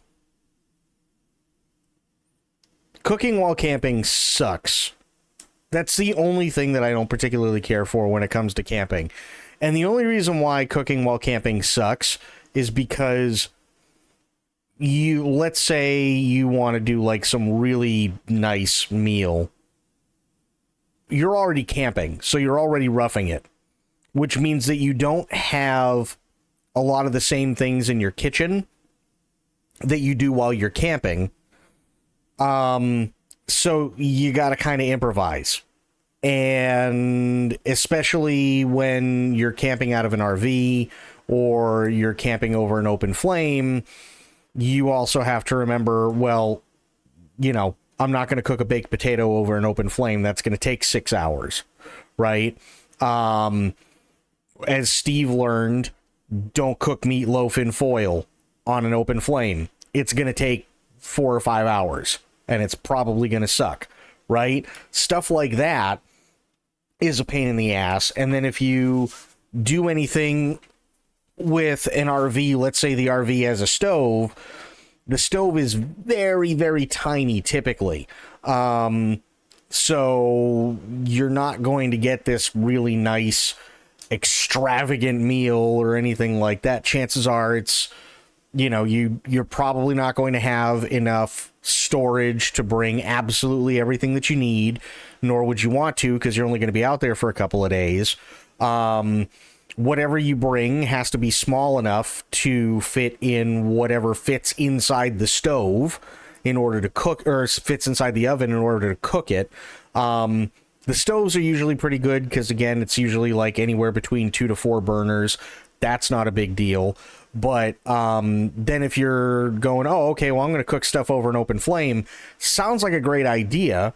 But I can tell you from experience that a London broil will take you from 9 a.m. till about 6 p.m. to get it to medium. If you're cooking that over an open flame. So it's stuff like that that I don't particularly care for.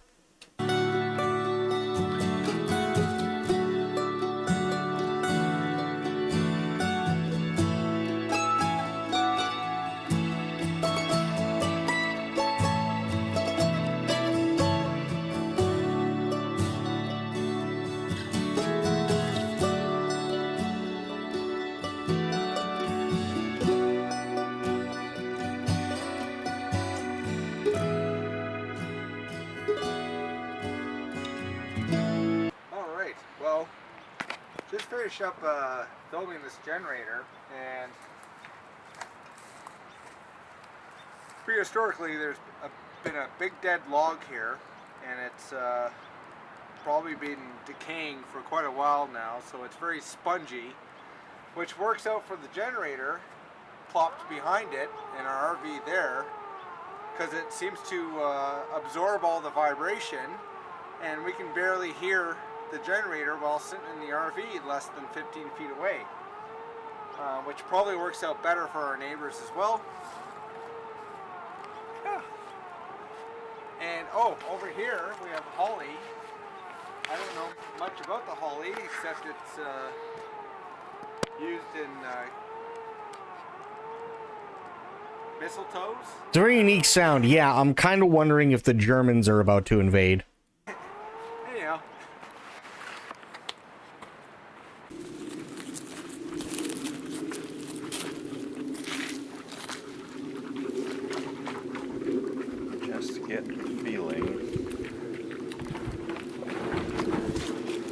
nothing up around here.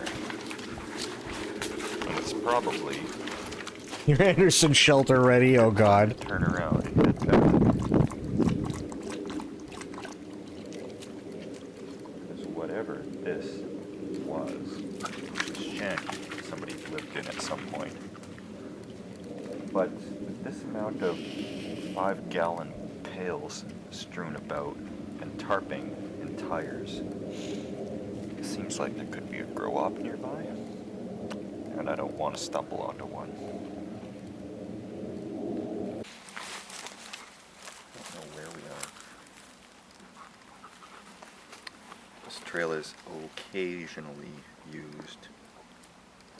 Probably there are full-size trucks that come down here. And also some quads.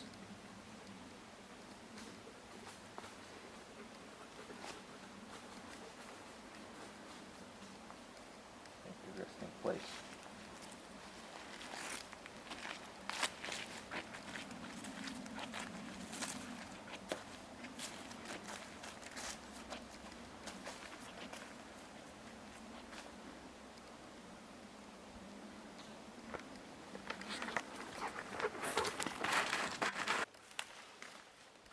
So these are the overturned roots of, Jesus. I can't tell from this side, but this was a big tree. You can see from here it was growing right on the bedrock. Yep. So it You didn't lay down. you can also tell that it's a big tree because it's big.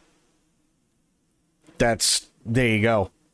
Also, I will say one thing that I do love about cooking while camping. There is nothing better, unless you have a cowboy grill at home. There is nothing better than making s'mores over a campfire. I love s'mores. Kind of incredible, you know, a little windstorm tipped up this huge chunk of land.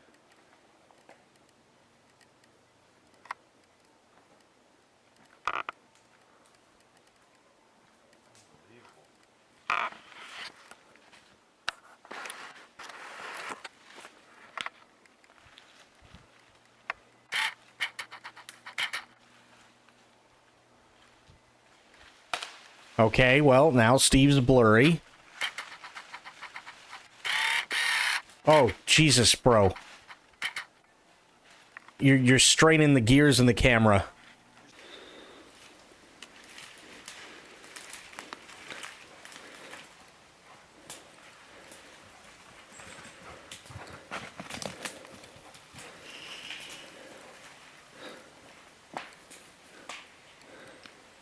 Hey, this is neat. Weird place, looks like it's been selectively logged. Oh, wow.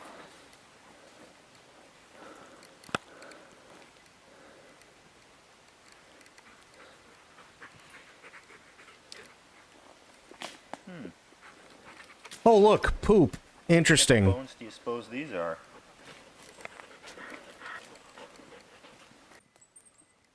And so this deer skeleton out here, it's been pretty picked over. It's probably a couple years old, and nicely covered in pine needles. But ashes to ashes. It's What? funny. The dog comes across actual bones and doesn't want to play with them. Just the food bones we eat and sticks and stuff. But seemed a bit confused when he came across it. So Well, yeah. it's a circle of life. Very profound, Steve. Very profound.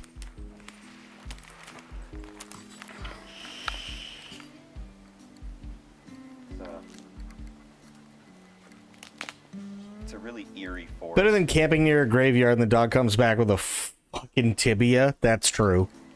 With unbelievable. I've never seen something this decayed before.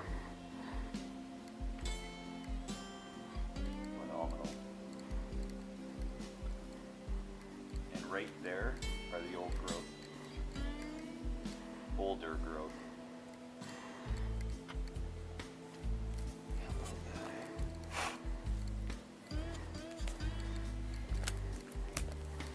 Man could explore this for months. Never really see it all. And when you think about prospecting, gold prospecting, underneath all of this moss, there's bedrock right there. Yeah. And this one small chunk of area would take a man his entire life to fully explore and prospect all this land. Oh, I got a okay. sinking sensation that we're getting close to somebody's backyard, though. You know how people are. Get off of my land. So, back down the hill to the boondocking spot.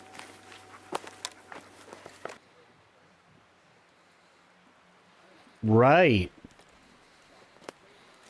Dad, look what I got. Fenton, no, that's Mrs. Hargraves. Oh, God.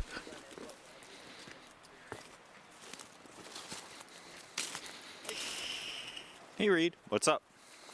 Welcome to the first half of where I live right now.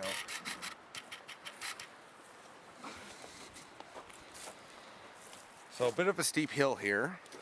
Oh, that it is. So, boondocking, from what I understand after having watched a bunch of Steve videos, is it's, excuse me, it's not technically legal, but it's also not technically illegal either. So, he said at the beginning of this documentary, I heard dogging, that's very different, true. But I did hear at the start of this documentary, and he's talked about it in some of his other videos too. They have this thing in Canada called Crown's Land, which is basically land that is owned by the government. But it's free to everybody. So you can park there. You don't need a license to park there. Nobody has to set up a campground or anything like that. Typically, there's no water, there's no electricity. There may or may not be like cell service or something like that because it's just a wide open area that hasn't been touched. But you can camp up to like 14 days there legally, and then you have to move.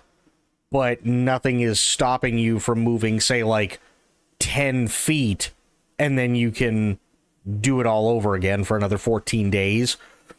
There's another type of boondocking where you have what we typically see Steve do, where it's not necessarily that it's illegal, but he didn't get any sort of permission to do it, so it would kind of end up is like a really messy situation if he ended up getting caught, because then everybody would have to try and figure out, is what he actually did illegal?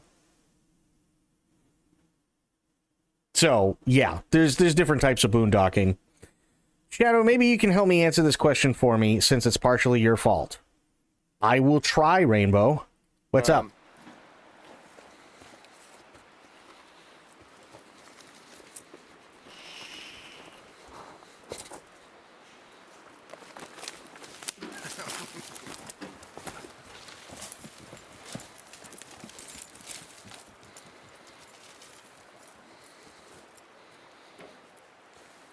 Why the fuck am I into Steve's stealth camping videos now? Because everybody is into Steve's stealth camping videos. Good level.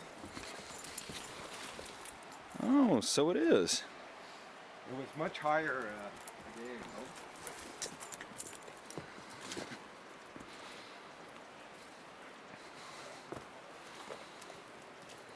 ago. Right.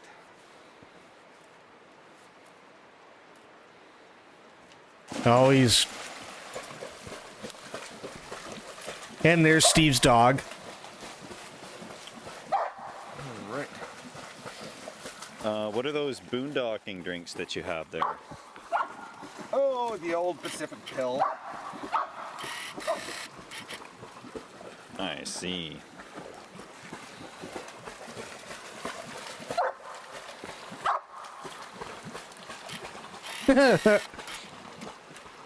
Doggo likes water.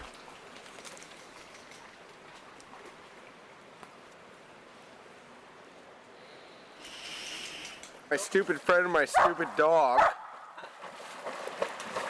Right, fair enough. No, that is a little deep. Well, if it's summertime, you could walk across. Yeah. It's not summer. That dog is getting exercise. Holy crap. So, Steve, by the looks of it, your life ain't too shabby right now.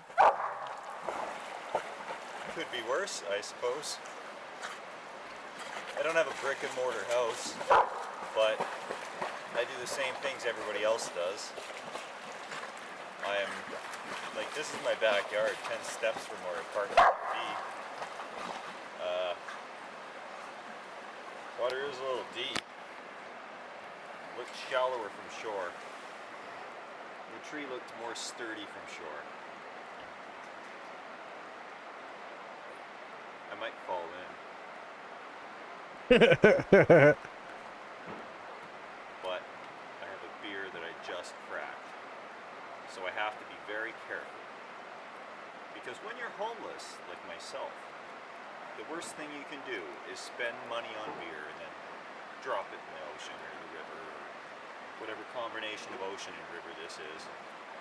Oh yeah, I can see myself falling in on the way back down. Good thing I left my phone up there. Okay, well, at least Doggo's okay. In high school, I would have passed by and said, what a tool. Fair.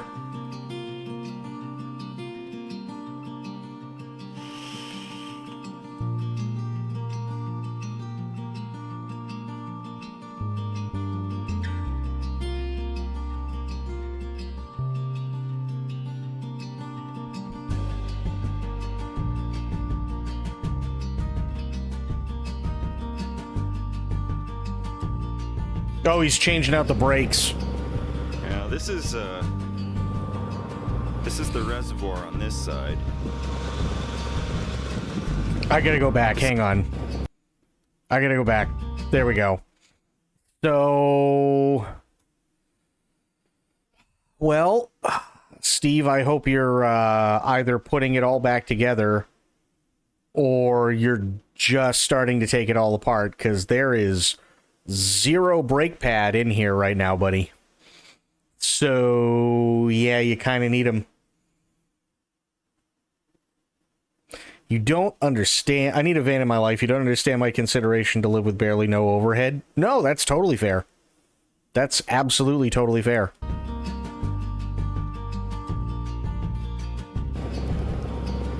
Yeah, this is the reservoir on this side.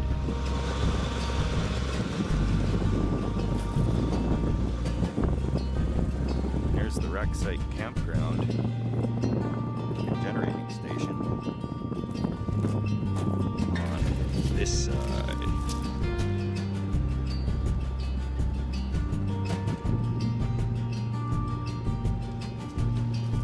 So actually, really funny, a really interesting thing. Steve should probably not go to countries other than the US or Canada, because even doing something as innocuous as filming this generating station in some countries have gotten people arrested because it's all owned by the government and you're taking pictures and filming a government facility. So, for instance, and there was a, this happened during Arma 3 when they were developing Arma 3. There were two guys who were developers, and their entire job as developers at that time were to go out to different places that they had already scoped out before and take pictures of different facilities and neighborhoods and like everything else. and they ended up in jail, I think, for about supposedly like 5 years, because they admittedly they didn't know they were doing anything wrong, but they basically they stood in front of a like the entrance area to say like a military base, like with, you know, that's got the guard post and everything else there, and they took a picture of that and were immediately arrested. And then after the courts, I think they were supposed to spend like 5 years in jail, all for taking a picture. Here's the spillway up ahead. Lake. Campground. You call that a generator? That's a generator. I don't know how safe it is for a campground to be right here, but there is a free BC Hydro campsite right at the dam. Yeah, it's fine. You'll get a little bit of amperage in your eye, but you'll be okay.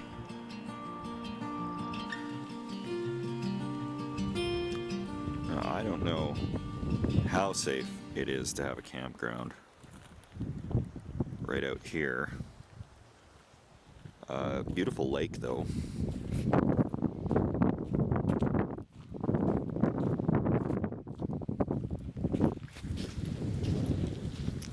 And it's a pretty sweet campground. But this is the spillway for the dam right here. And if the siren goes off, we are supposed to book it. Well, yeah. That's tens of millions of gallons of water all coming out at once. Carved out of the rock.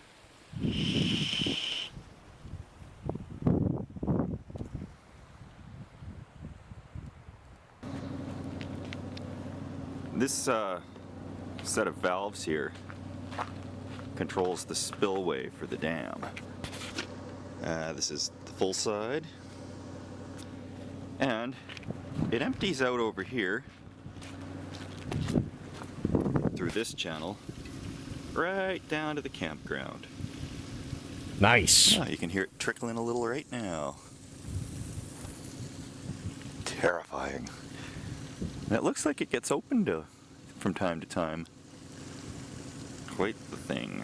But yeah, it's where we camp around here on the dam.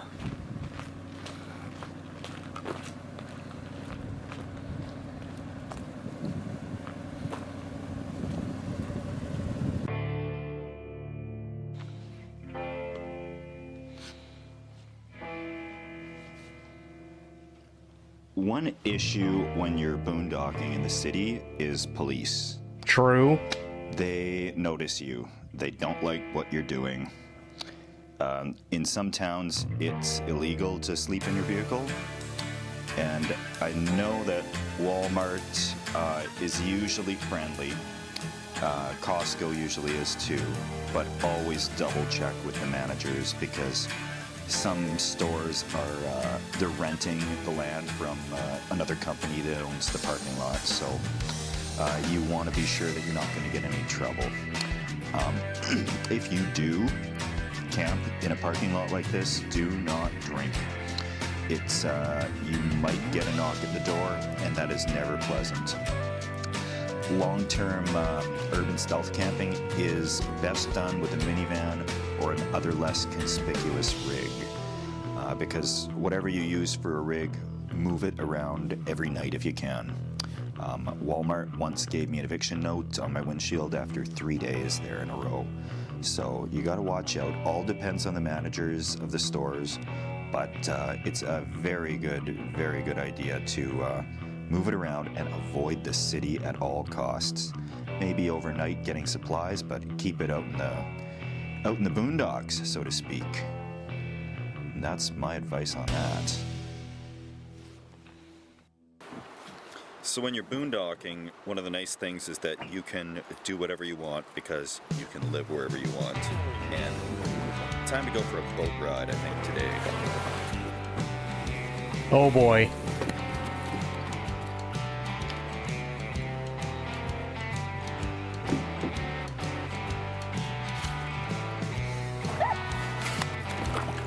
Okay, we are capsizing in the boat,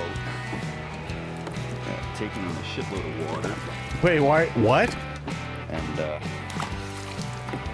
this was a bad idea. Christ. Oh my god. This is, oh shit, smokes are lost. Entire pack is fucking dead. Oh my. Okay.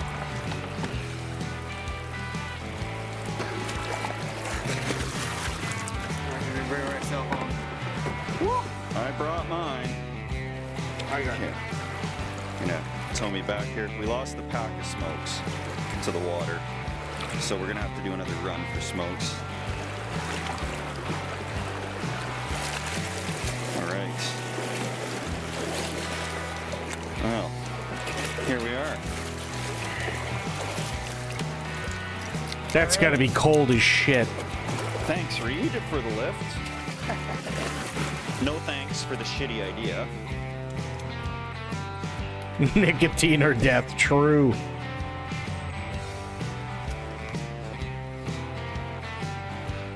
I love how in this documentary he's telling us about the dangers and things to look out for while boondocking and so on. And then he's like, one of the best parts about boondocking is I get to live where I want and do what I want. And then he decides we're going out for a boat ride, and then the boat sinks.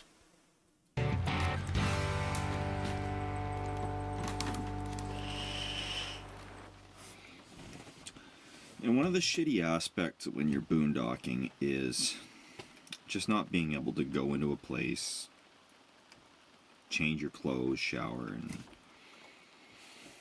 you go to rec centers or campground showers, friends' places, but you know, you're pulling clothes out of a duffel bag, you're shaving in a public sink. Like it's shitty in that way, and it is nice. Like Reed's inside right now after the fucking boat accident, and he's, you know, kicking back inside and relaxing.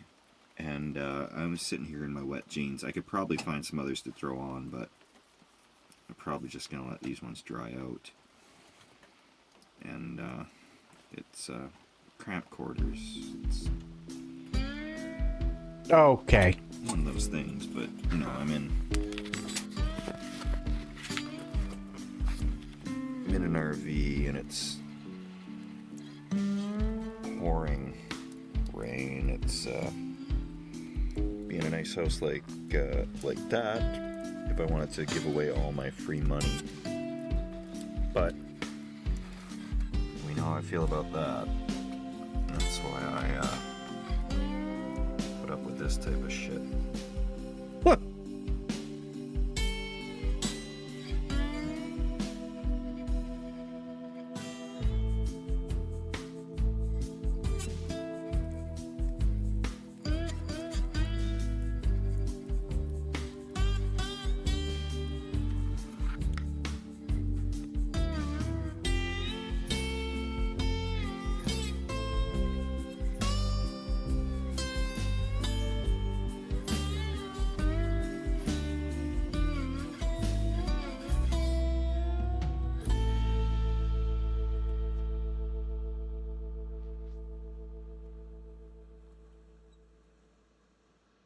I don't understand why he wouldn't just go in the back and, like, turn on a TV or something and just kind of veg.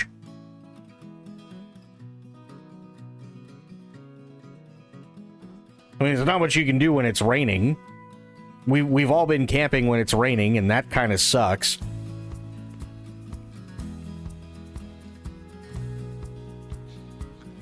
Well, things have changed for me since I started filming boondocking. Unfortunately, lots of footage was stolen from a truck break-in along with a camera and laptop. Oh, shit. That's just a good reminder to check your insurance policy, because in my case, the contents were not covered, and it's taken me a little bit of time to actually build things back up again. The biggest thing for me that's changed is also I've sold out and I live in a home now. Nice. I did meet an amazing woman, and I'm getting married this summer.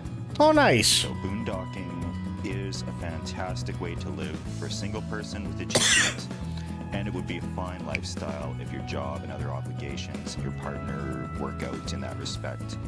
So in the 3 years I spent on the road, I made the best friends of my life, better friends than I've ever had in my life. And I'm still in touch with them. I call every day to read. He's moved on to Ontario and is hoping to make it back to the coast again. I had the best times of my life, and I realized the ultimate feeling of independence and freedom. When you don't have to rely on anyone for anything, hit those logging roads and it'll be the best adventure of your life. So my advice, if anyone has watched this far, is to jump right in and do it. My videos get a lot of views on Mondays when people get to work and realize there could be more to life. So I'm still going to do camping and truck camping videos, but the RV has come to the end of the road for me. So always boondock, and you will be free.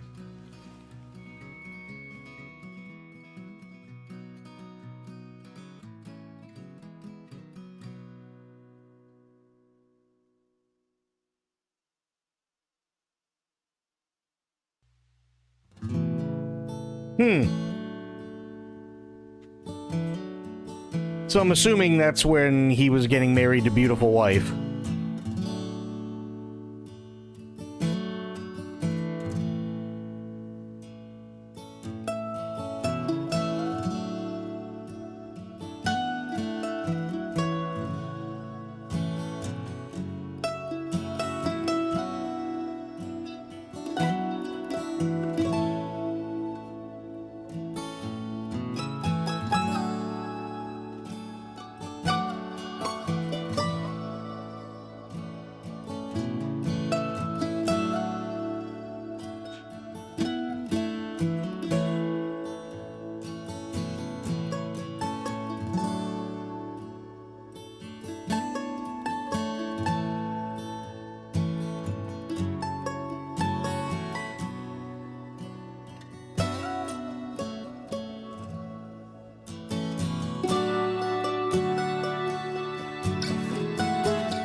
Then he said, I'm back.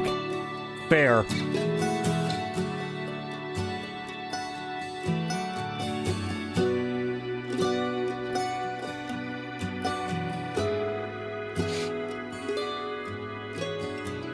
Damn, 2017. This video is almost 10 years old.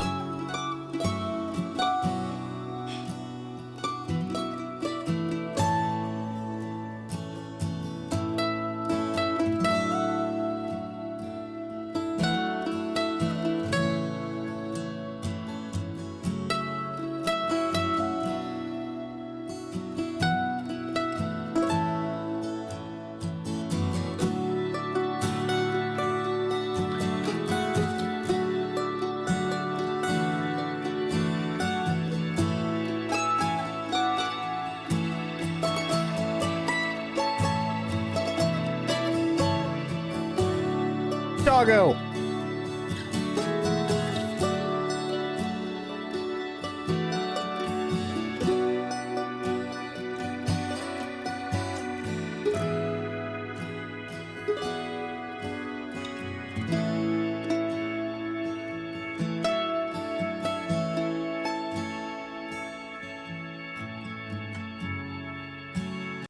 Oh, okay. I guess the music just cuts off there. Got it. Go like the video, please. It's Steve. Steve is awesome. Next up, though, because this was a good segue, because I know we wanted to watch this, and we did, and it was pretty decent, especially considering all the shit he had to deal with. Especially all that footage getting stolen and everything else. But this was a good segue because 5 most disturbing camping encounters ever caught on camera. I can't wait to tear these guys a new asshole. Charlie. Oh my God. Ooh.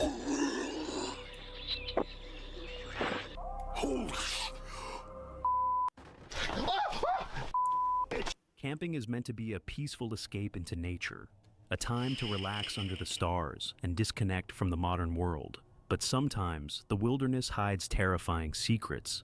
In this video, we'll dive into 5 of the most disturbing camping encounters ever recorded, proving that sometimes the scariest things aren't wild animals, but something far more sinister. Oh, there's better stuff in a little bit. Don't worry about that. Vlad, a YouTuber known as Mad Vlad, shares his life in the countryside on his channel. Since moving to his rural home, he has noticed strange occurrences happening around his property at night. Hoping to uncover the mystery, he decided to document the events on camera and share them online. It all began on the evening of November 2nd, 2021. While Vlad and his wife were outside letting their new puppy go to the toilet, they suddenly heard a strange noise. It was a cold night, and we were taking our new puppy Charlie outside to use the bathroom. We started hearing what sounded like barking noises from across the field behind our house.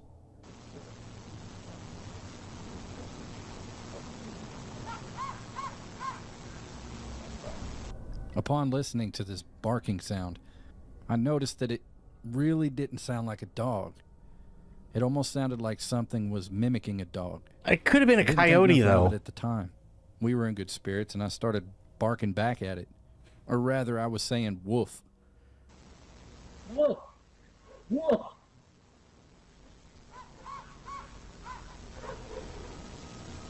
Bark. Bark, bark, bark.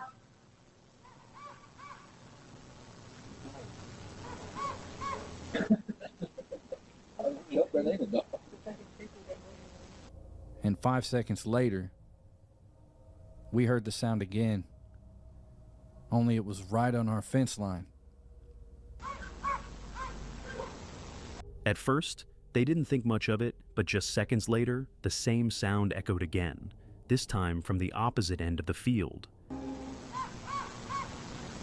Me and my girl were kind of puzzled. It was the exact same sound, but how could an animal move that fast? Again, didn't think nothing of it. Yeah. We started hearing other sounds, kind of like a bird. And again, I mocked it.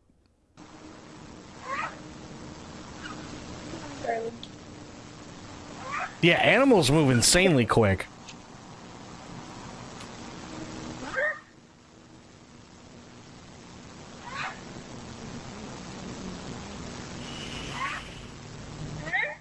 Once the noise stopped, Vlad and his wife brushed it off as nothing and headed back inside. Okay. However, the next evening, while Vlad was outside smoking a cigarette, he couldn't shake the eerie feeling that he was being watched. Later, when reviewing his security camera footage, he discovered something unsettling. Okay, what did you discover?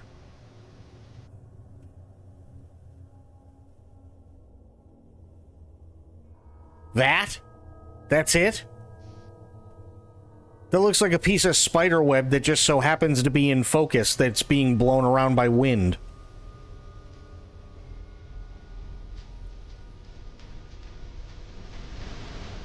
Something that confirmed his instincts weren't just paranoia. Though he hadn't seen anything at the time, the footage left Vlad suspicious that something unexplainable was happening on his property. Yeah, Months called passed the without wind. further incidents, but the unease never left him. Determined to get answers, he installed wildlife trail cameras around his land. Then, one day, while checking the cameras with his daughter, they discovered one lying on the ground. Yeah, that's interesting. Looks like somebody took the module out of it. That's nope, here it is. There's that. Looks like one of the penis... What? Looks like one of the penis forest in Moomins, and now I look like a freak because none of you know what that is. You're gonna have to trust me. The penis forest.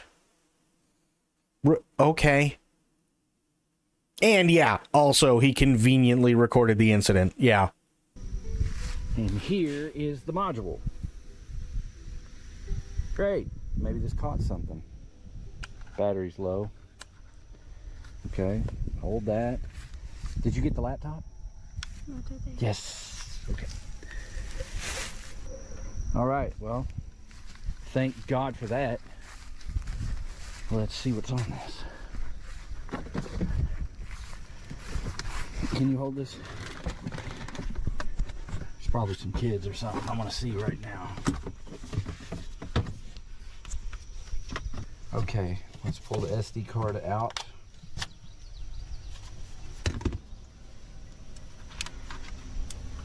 I don't know. Okay.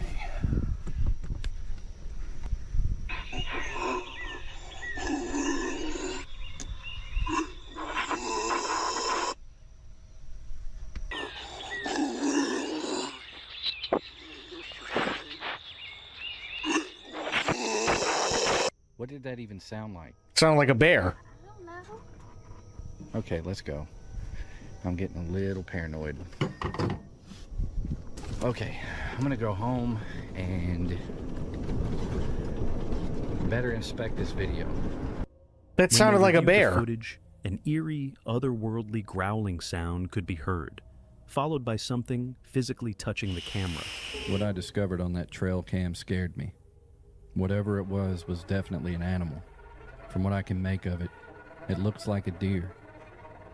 But it definitely does not sound like a deer. And how is a deer able to push a tiny button on the trail cam to pop the modular out? The discovery left Vlad shaken, with more questions than answers. Wait, what do you mean it doesn't sound like a deer? Don't bucks make some, like, really weird fucking noises? I could be wrong, but I'm pretty sure bucks make some really funky noises. And they sound really menacing and mean. Can even hear him like he's running out of breath, probably. He replayed the footage countless times, but the sound was unlike anything he had ever heard before. A few weeks later, two of Vlad's friends visited for the weekend. Intrigued by the strange events, they decided to explore the area at night, hoping to uncover clues. Give me that flashlight. Dude. Yeah, take that flashlight. Yeah, no, deer are weird. It moved way back there, dude. Oh my God, dude.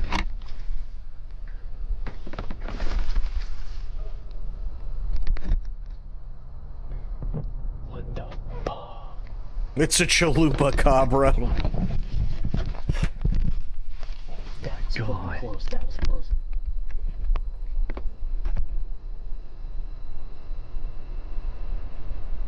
It's back over there. Well, whatever that is, it's hopefully normal.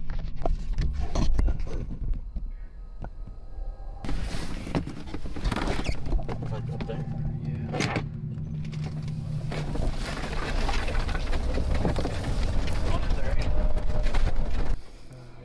We've been out here for a solid 4 to 5 hours, and we've heard some pretty strange things, but nothing groundbreaking.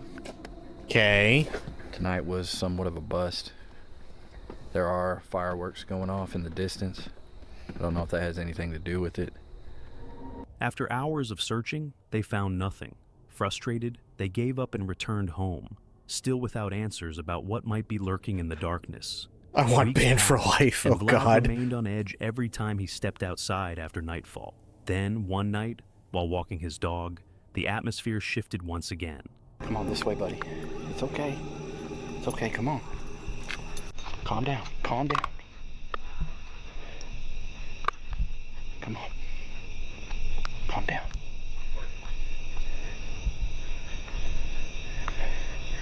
My heart is pounding.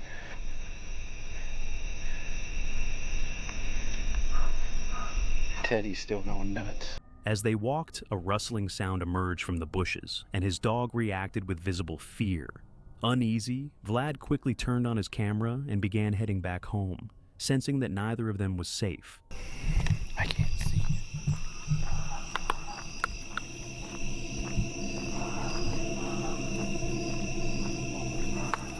It's okay, it's okay. What do you sense, buddy? What do you sense? It's okay, come on. He's scared. I'm scared. Oh my God, Ted. Charlie, come on. Charlie, come on. Poor dog. Come on, Charlie. The RPG cave ambience overlay sound isn't helping. True. What do you see?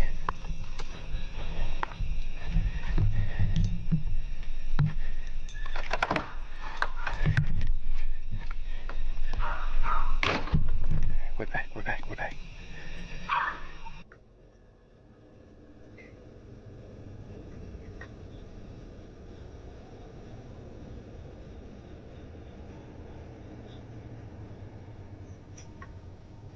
It's not a dog you want to defend you regardless. They finally True. reached the safety of the house, but Vlad's curiosity got the better of him. Instead of going Of course it inside, did. he decided to check over the fence to see if anything had followed them. Charlie, get back. Charlie.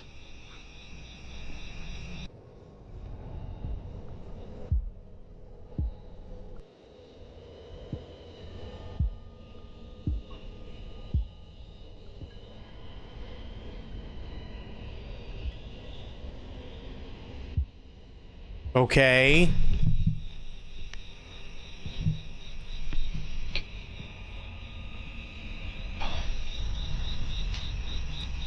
Charlie. Oh my God. As he approached the fence, To be fair, if something like that happened, I would shit my pants. Understandably. Yeah, we all clearly heard that one. There's no way we didn't all hear that. Charlie. Oh my God. It sounded like a little girl saying daddy. as he approached the fence, the silence was broken by a chilling, childlike voice coming from the other side. Overwhelmed with fear, Vlad bolted back inside, shaken to his core by what he had just heard. Fair. To this day, the mystery of what lurks around Vlad's house remains unsolved, as no further updates have been shared since that video.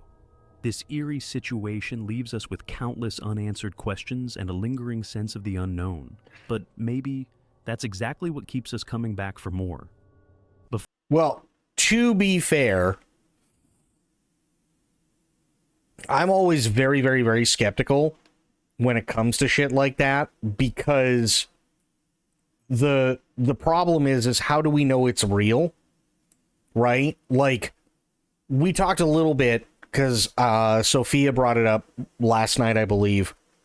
She asked, well, who's the one who's filming Steve go down the ladder? And I had to explain, no one. It's just the camera on the tripod. So once he goes down the ladder and gives it enough time, then he goes back up the ladder and he hits stop on the recording, and then he picks up the camera and the tripod and then he moves it, right?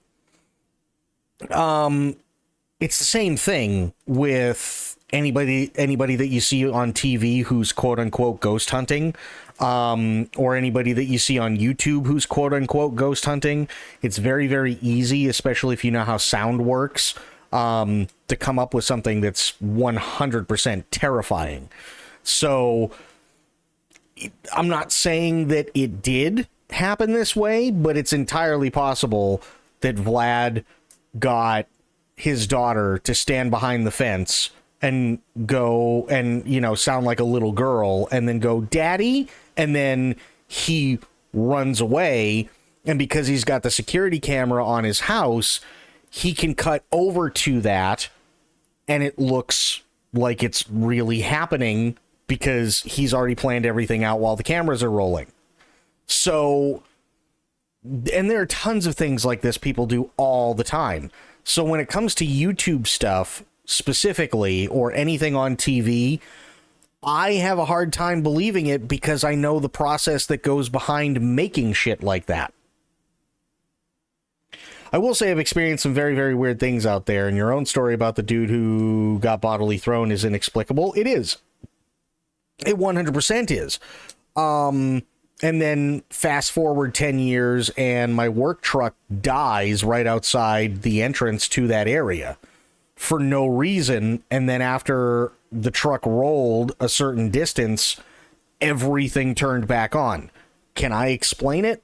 Absolutely not. Was it chilling? 100%. But, yeah, it's really, really tough when you have people who are doing shit on YouTube and doing shit on TV, and you can clearly tell, okay, well, this is fake, and here's why. And typically it's just common sense stuff, right?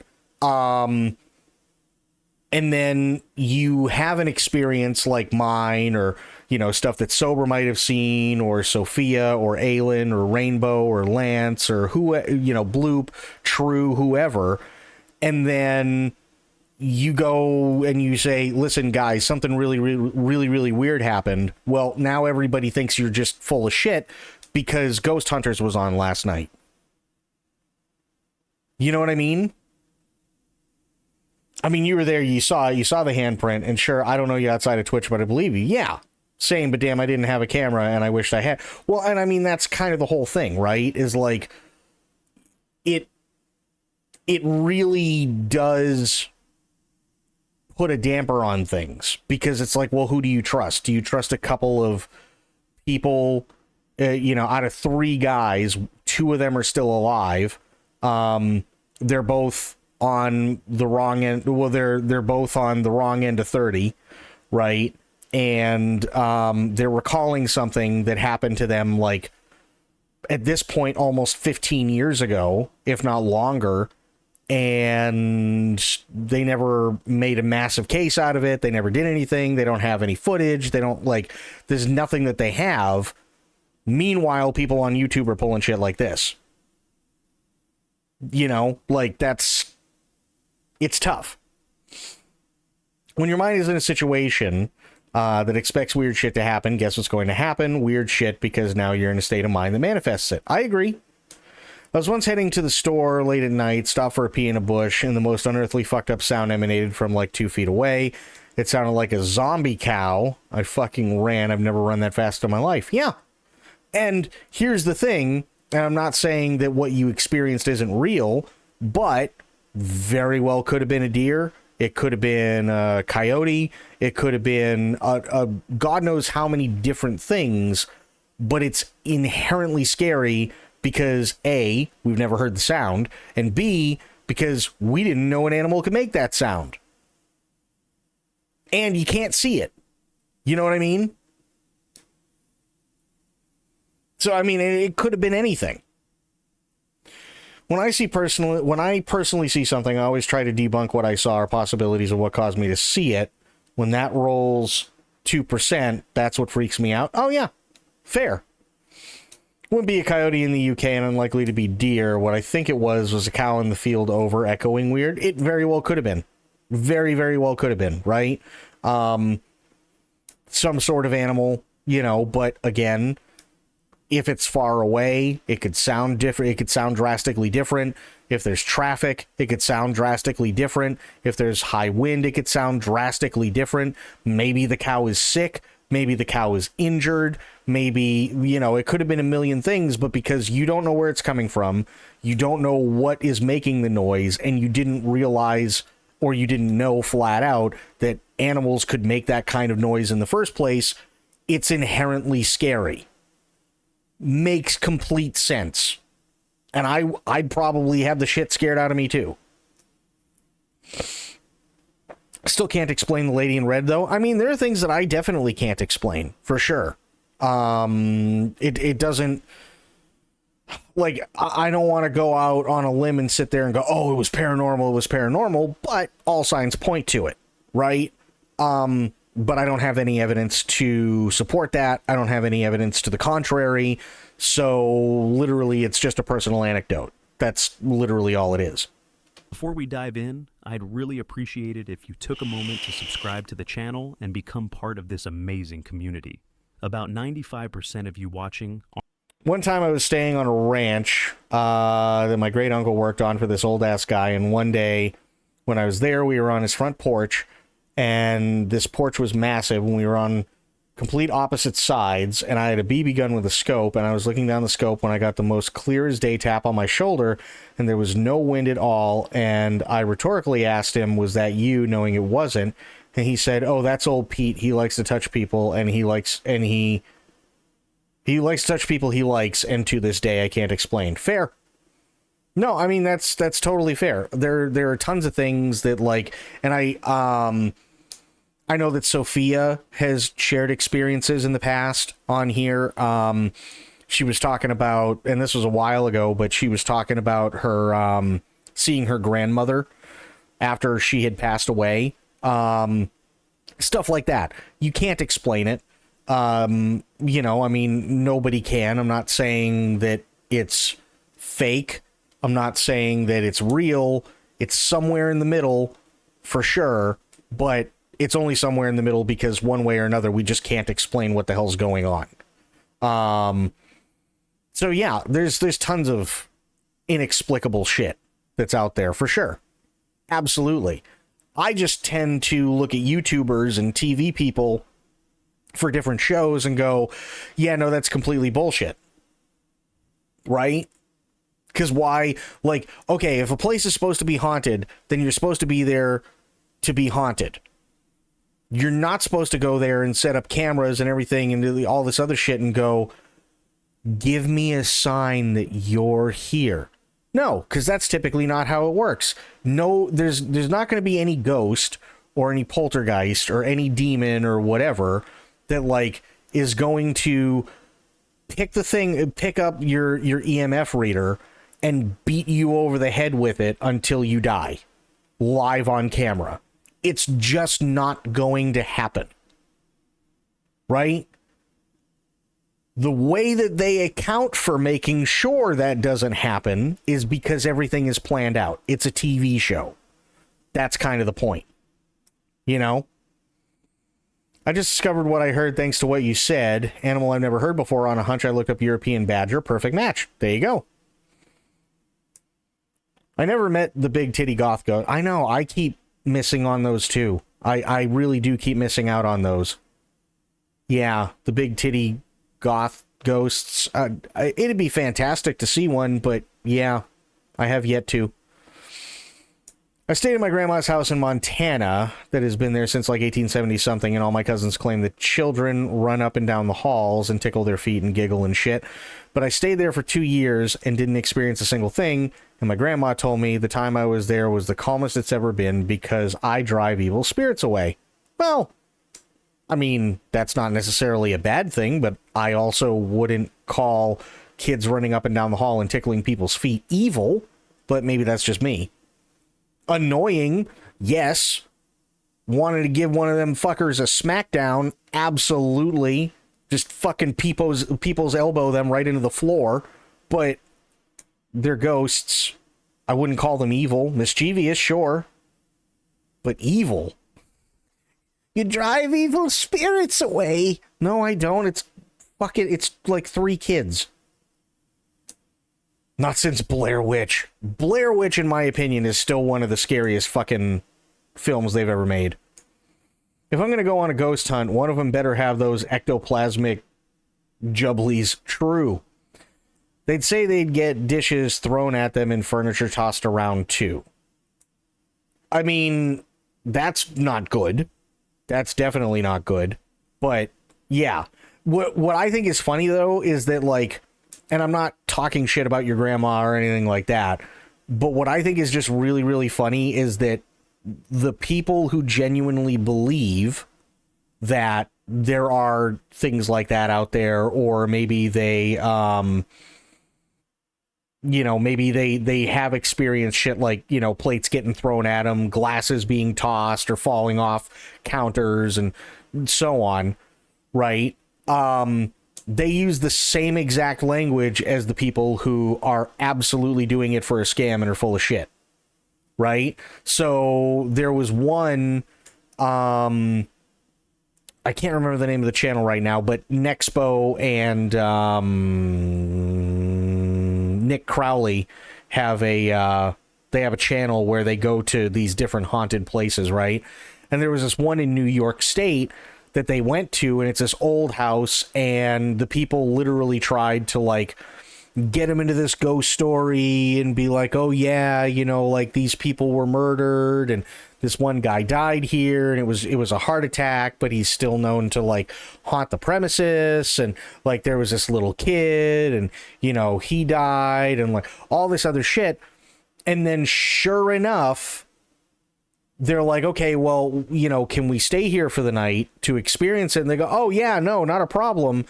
But the owner has to stay there too. And it's like, well, geez, I wonder why the owner has to stay there. Maybe because the owner's the one in the fucking walls making all the sound. You know what I mean? Like, it doesn't make any sense, right? If it's supposed to be a public thing and people are there all the time, and they're doing exactly the same thing that Nexpo and Nick Crowley are doing, why is it that the owner has to stay overnight in order for them to catch the same shit that others have caught? Unless the owner's in on it. You know what I mean? Like, it doesn't make much sense.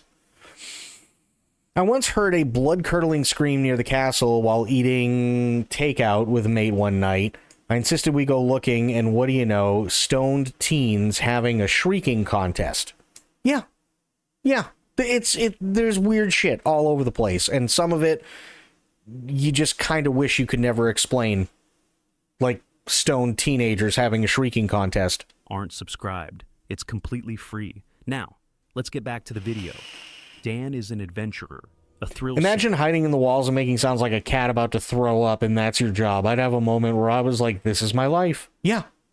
Oh, yeah. But, again, think about it this way, right?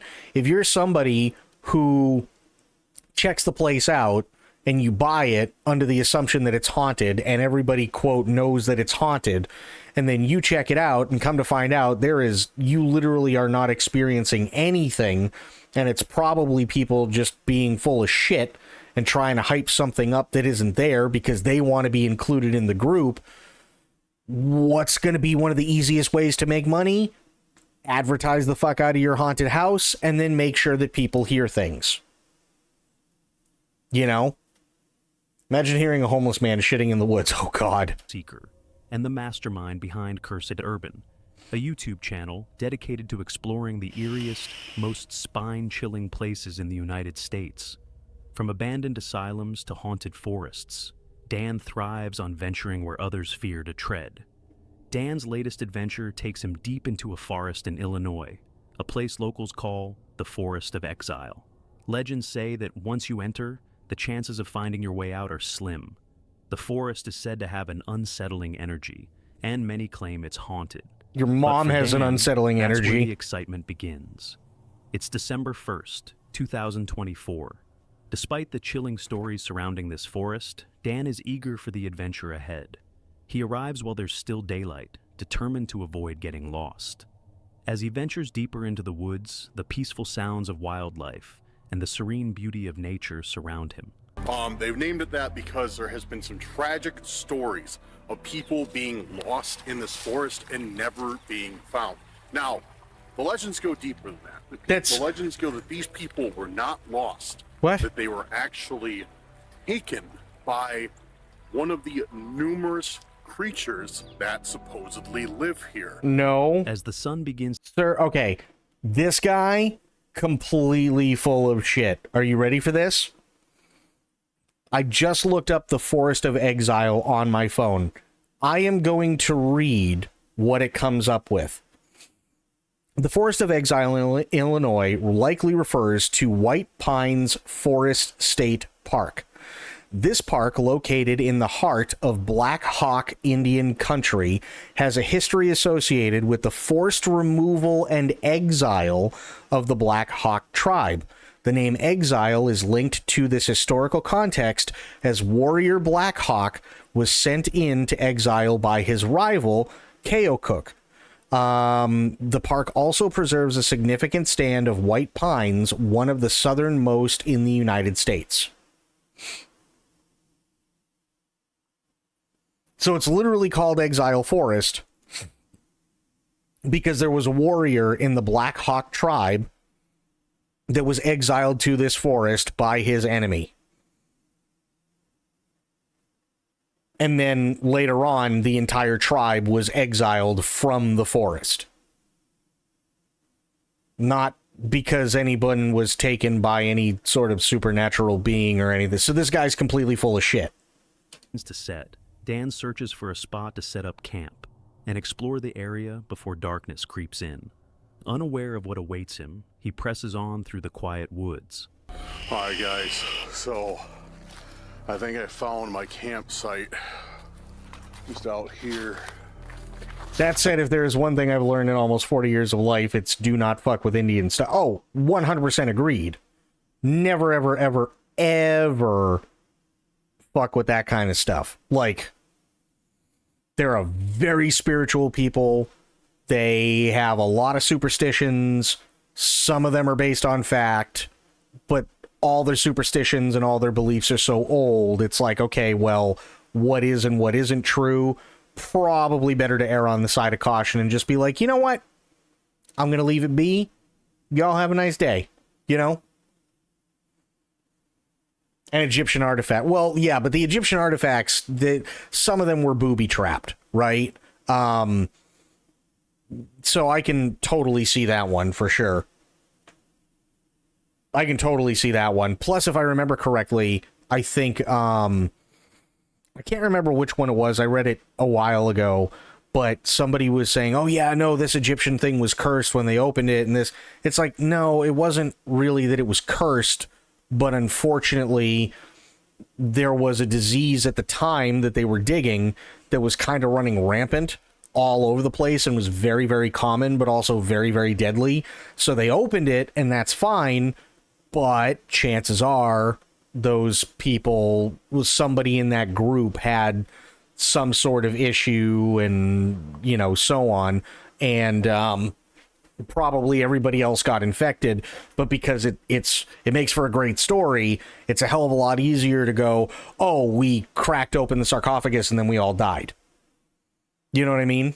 And then over here, go check it out.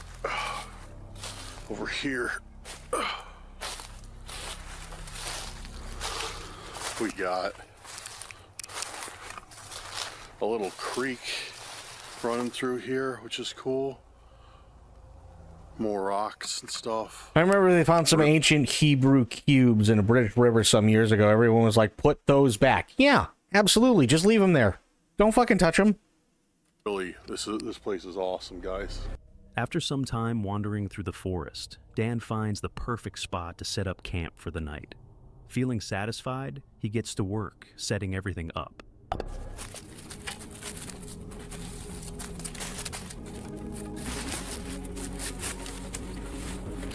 Camp is officially set up. Very, very easy. It took me, I don't know, it took me longer to walk from the car and bring the stuff here than it took me to actually set it up. So that was all my investments of my new pop-up tent, of my new fire pit are already paying off. With his camp all set and the sun beginning to dip below the horizon, Dan decides to explore the area around his camp while there's still some light left before the forest turns completely pitch black. I think the biggest thing against most paranormal footage is the fact that it almost never happens organically. It's always a case of, oh, guess what way my camera just so happened to be looking almost every single time. Yeah, that definitely doesn't help anything. Man, I don't know what it is, but I have not been This creeped out but the forest. So the other thing that doesn't help either is when, like, say, ghost hunters, is something's going to happen, right? But we know that something is going to happen before it happens because they have to put music to it. They have to put some sort of sinister music in the background or whatever. And it's like, why can't we just let the thing breathe on its own? Like, why is it that we have to go through this whole fucking rigmarole? If the guys are already in there and this is a thing that is in fact actually happening, why do we have to overproduce it? Just let the footage speak for itself. If it's honest, people are going to believe it. Love the priest on Ghost Hunters when he said, "I won't take part of this garbage." Yeah, exactly. No one is there to feel the thing they're supposedly feeling. Yeah, no one's there. But that's what I mean, right? If they just had, like, let's say they had a 6-hour episode on Ghost Hunters, right? And it was a full 6 hours.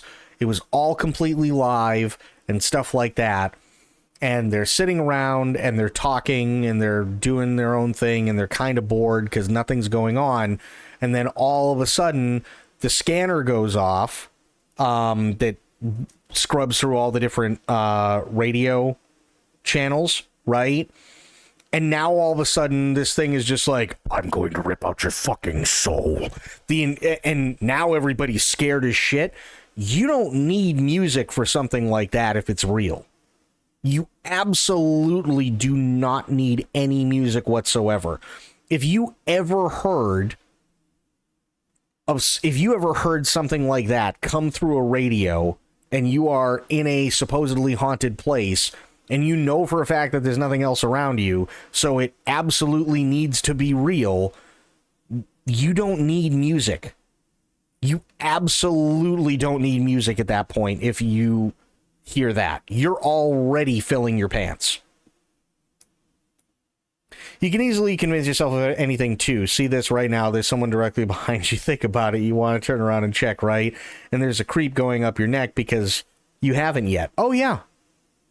Yes, I just turned to check myself. I just did. Knowing that there's literally nothing behind me.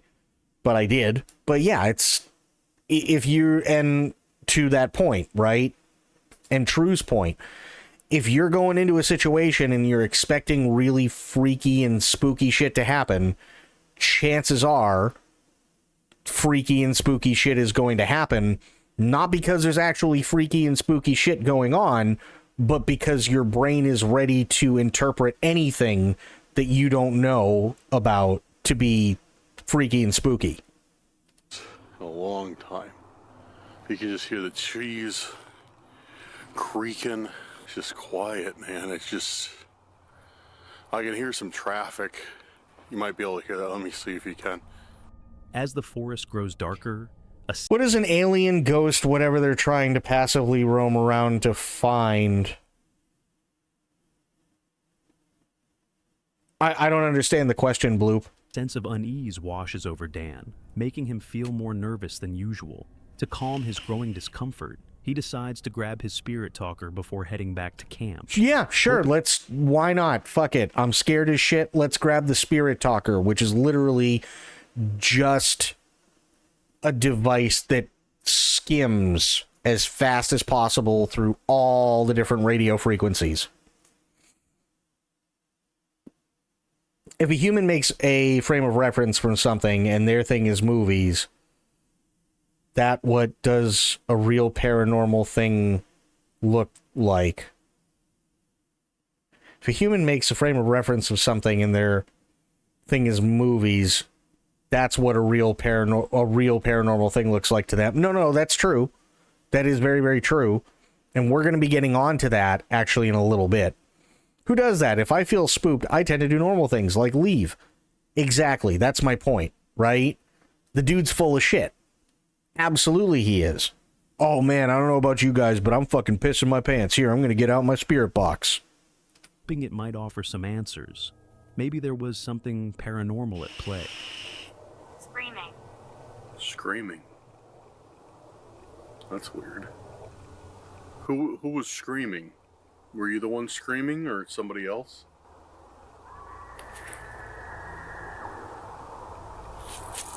Yo, holy.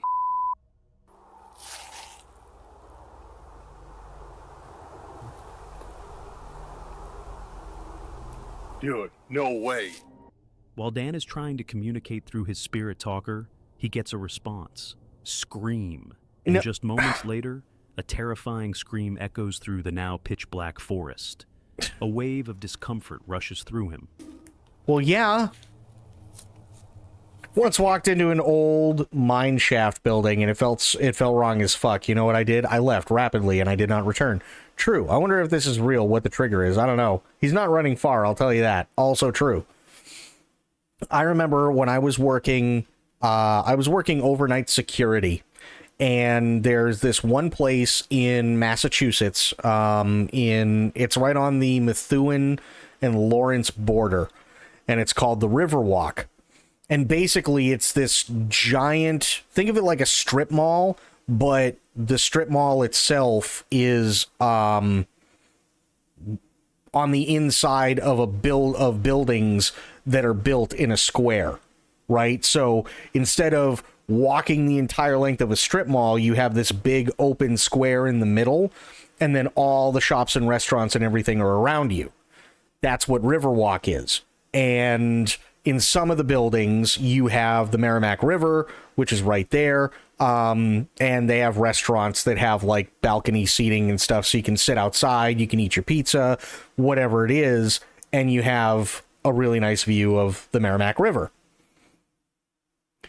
My job when I was overnight security was to go in and just make sure that everything was fine.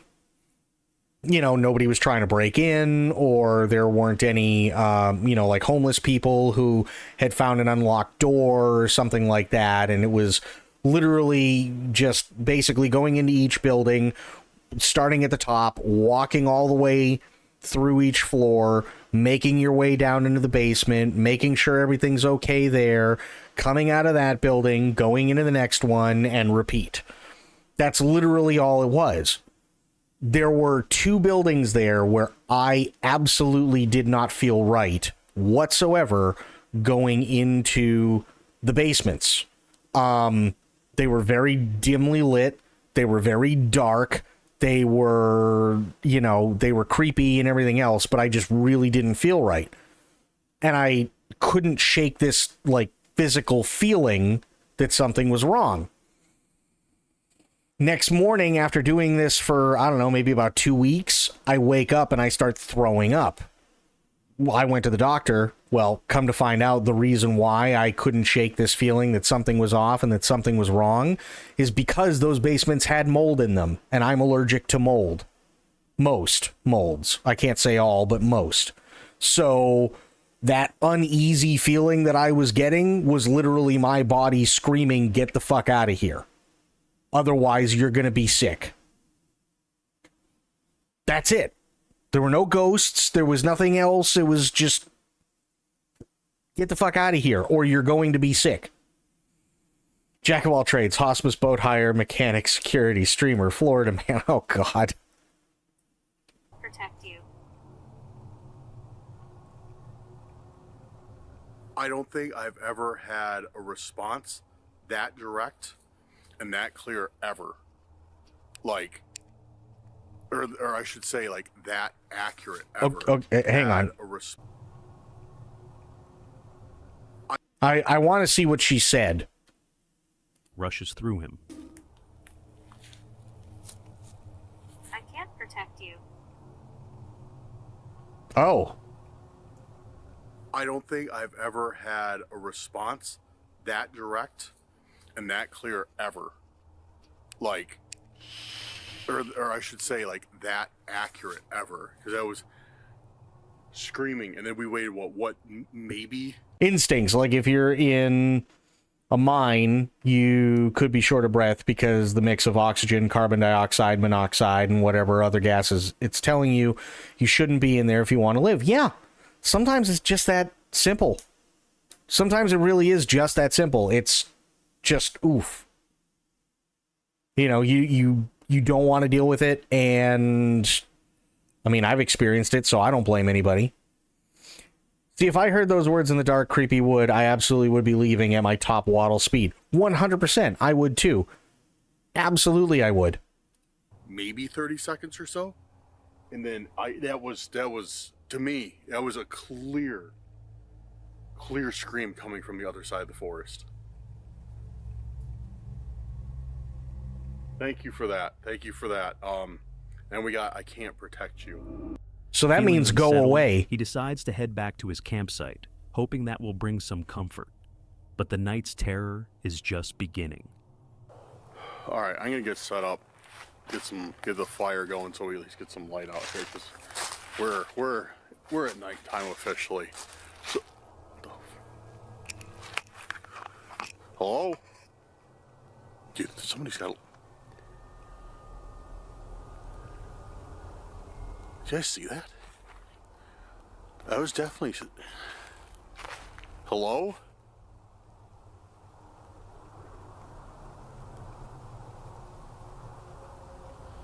Scream my buddy got from the camera crew, I told to scream, or a goat, basically. Like a light. Like a cell phone light or something. I can't tell, though, it was really small. So I don't know if maybe it's something like through the trees.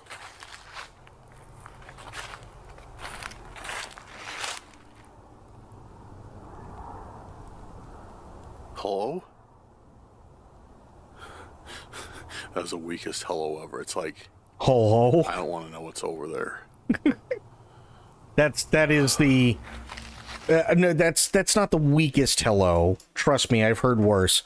But that is the clear definition of liquid shit is filling your socks version of hello. For sure. I do like this stuff, though, at the same time as absolutely hating it. Scam or not, it's pleasingly spoop. Fair. Reveal your location like a boss.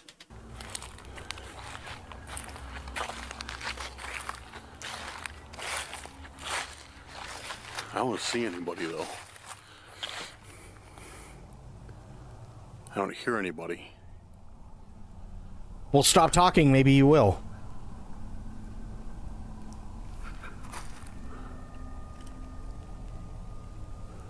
Alright, I'm gonna get this camp set up, get the fire going, so we at least got some light. See what I'm doing instead of just being out here in the middle of nowhere with my flashlight. Upon returning to his camp, a distant light catches Dan's eye. Someone really needs to go in there and control burn some of that dead brush like Jesus. True. I can't protect you, splart. Yeah. Accompanied by a strange sound. Uh-oh. He quickly shines his flashlight toward it, but there's nothing there. Shaking it off as a trick of the mind, he turns to light his campfire, feeling a little more at ease. I love this fire pit. Look how easy this is.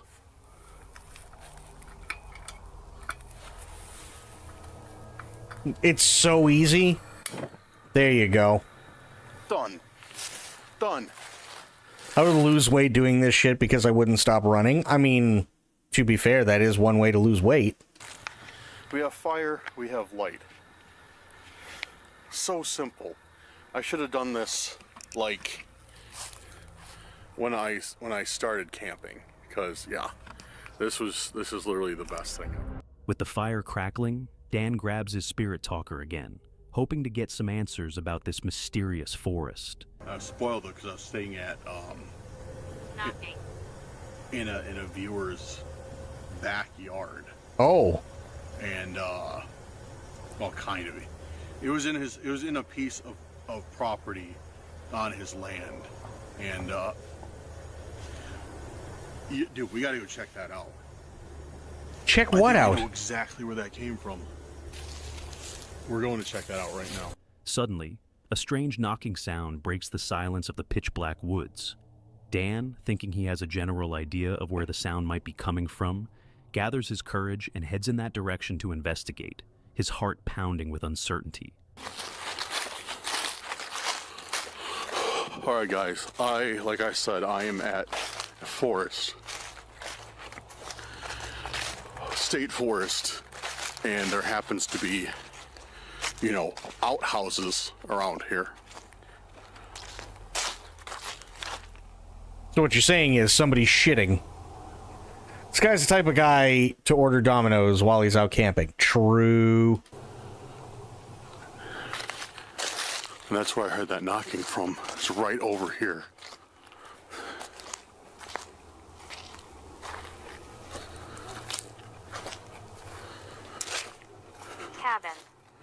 Cabin.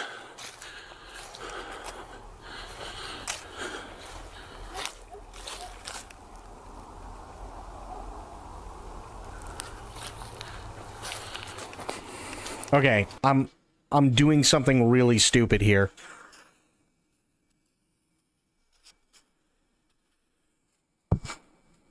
Oh, you guys can't hear this. Fuck. Hang on.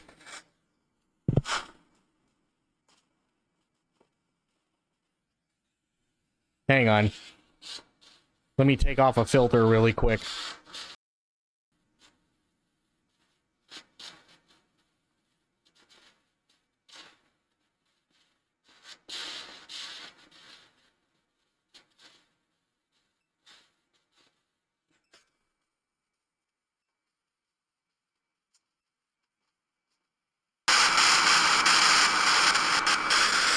I'm pulling it away from the mic so it's not, like, drowning everybody out. This, I'm on a spirit box right now. I just downloaded it for free on my phone.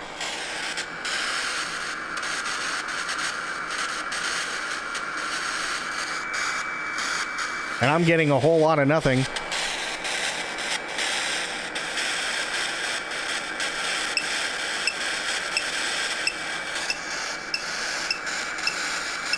I don't know what the beeping is. Oh, it just said long.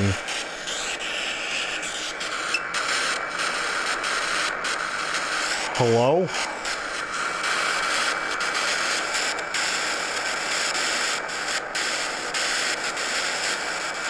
I got long. That's it.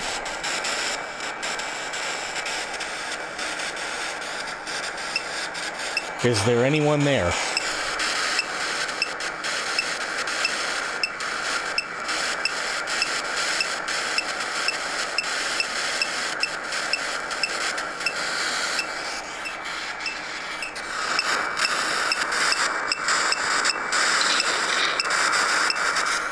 I got the word good.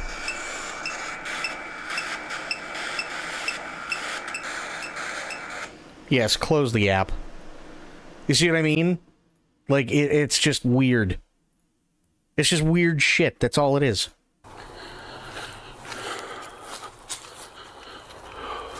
Last stream ever. Nothing in here. Going to go and climb into my airing cupboard. I just turned it off. I got 2 words, which... Yeah. That's it. I ended up with 2 words. One, the first word was long, and the other one was good.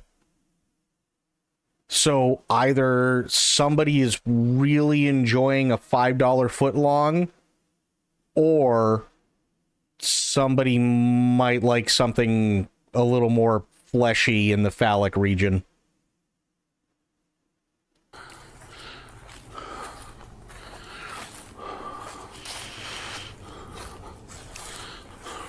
We were there that night, never heard from him again.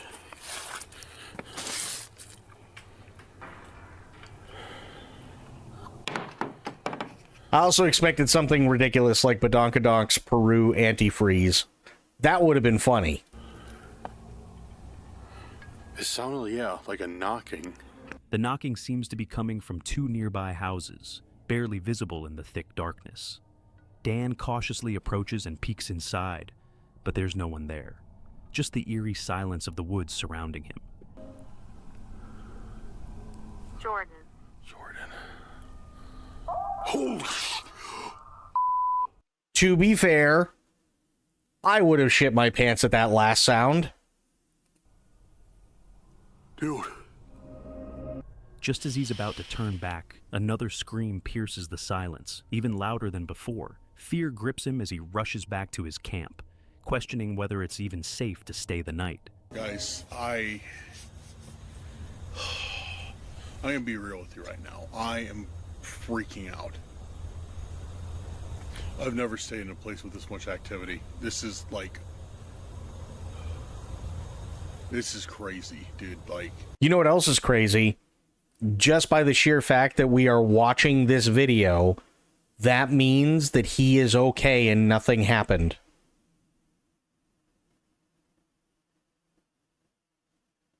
Because if something happened and it wasn't okay and they weren't around anymore, there would be no video to upload to YouTube.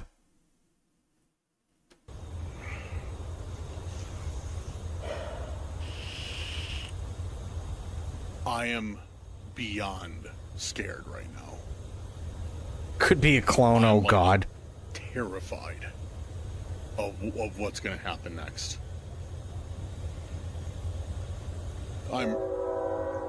That's a train. I think of just calling it quits.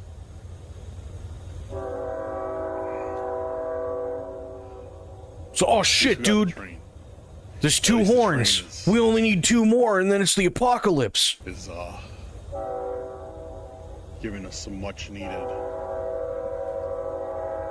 breakup of the background silence. Like, for real, I needed something other than just like quiet right now. Like even the road noise and stuff, dude. It's, I don't know. I just need to kind of air my thoughts out right now, because I was freaking out. I was like, I don't know if I want to stay here, because it's getting to be too much. No service either. I can't even call for help. Okay, but that's your own fault. I don't know. But I did come to the conclusion that we are going to stick it out, or at least try to. After a moment trying to calm down, Dan debates with himself. Should he leave, or should he stay and stick to his plan? Despite the fear gnawing at him, he decides to stay, at least for a little longer, unwilling to let the eerie atmosphere force him out just yet. Could be a dog like feral dogs, yep.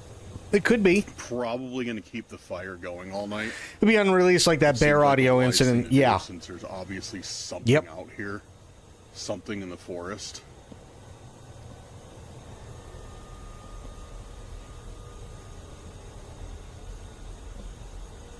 So it seemed to be my safest bet to keep the fire burning all night. Myth, how you doing? Which isn't hard to do. You just don't shut it off. I had to get up and stoke the fire, which honestly, let's be honest, I don't know if I'm going to get any sleep tonight or not. It totally is, Myth. This would be much better without the AI over voice. You know me, I work with AI a lot, but some things you need a human. True.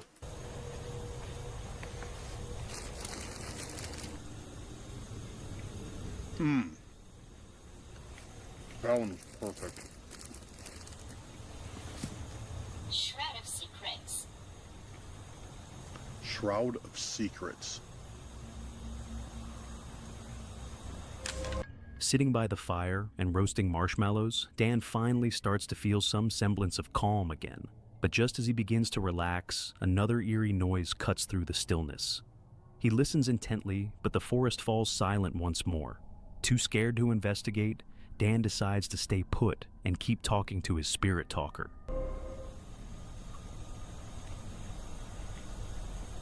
Are you still here? Was that you that I just heard out there in the forest? Bro's like, hey, listen, I'm good now. I'm roasting marshmallows. Not really descriptive, but I know it was never released to the public. I think, yeah. Bear guy. He's the, he was the one where, he would go out and basically hug bears. I remember very little about it, but yeah, he basically went out there and supposedly there's audio of him getting torn apart by a bear. Supposedly the audio is out there, but I've never heard it. Since they're shooting lasers at bro, fair. Sounds like an 80s dark fantasy novel. Breaking sticks. Jumping down from the lurking rafters, I heard just today a very profound comment. The living can't harm the dead, and the dead can't harm the living. Totally fair, Sophia. Was that you out there? We haven't gotten anything since Snarls. Summoning the Raven Man. Summoning the Raven Man? What the? It's a Raven Man. Honor. So what was the last word? It's a Raven Man. Honor. Hunter, maybe? Mothman? Climbs back into the... What are you doing, Sophia, that's got you in the rafters? Could that be what it means, Mothman?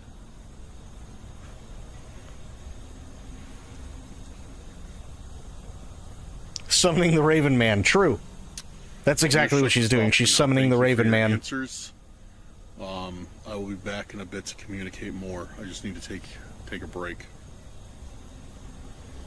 Alright, well, there we got it. I don't know what all this stuff means, but... Oh, gotcha. Definitely is creepy out here. One thing I am happy about, and I wouldn't believe that this would be something I'm happy about, but I'm happy that that the noises in the environment have started to calm down a little bit. We haven't heard too much aside from that branch snapping, so I am happy about that. How long that will last, I don't know. But, dude, tonight is absolutely terrifying still. Yes. Also, Sophia, after this video is over, I know we still have like another 30 minutes left, but after this video is over, there is one video I think you're going to want to watch with us. It's easily one of my favorite bogus things when it comes to paranormal. I'm still not fully committed to staying here for the evening, but we shall see. So I'm going to get prepared for... Who got mauled by a bear? So there was this guy on YouTube, and everybody just called him Bear Guy. And what it was there were videos of him, and he'd go out into, like, bear country, and he, at the very least, he thought he had a gift, which to be fair, I think a gift is probably the best way to say it. I don't think it was anything supernatural or whatever, but he was just really, really good with animals. And he'd go up to wild bears and, you know, they'd do the thing where they get up on their hind legs and try and scare, you know, whoever it is off. And he would just give the bears a hug. And then they'd calm down and they'd be like best friends to him. Right? He died from a bear attack. Now, there is a little bit of video that they have released. However, they've never released the audio from that video whatsoever, because supposedly that audio contains you hearing him getting torn apart by a bear.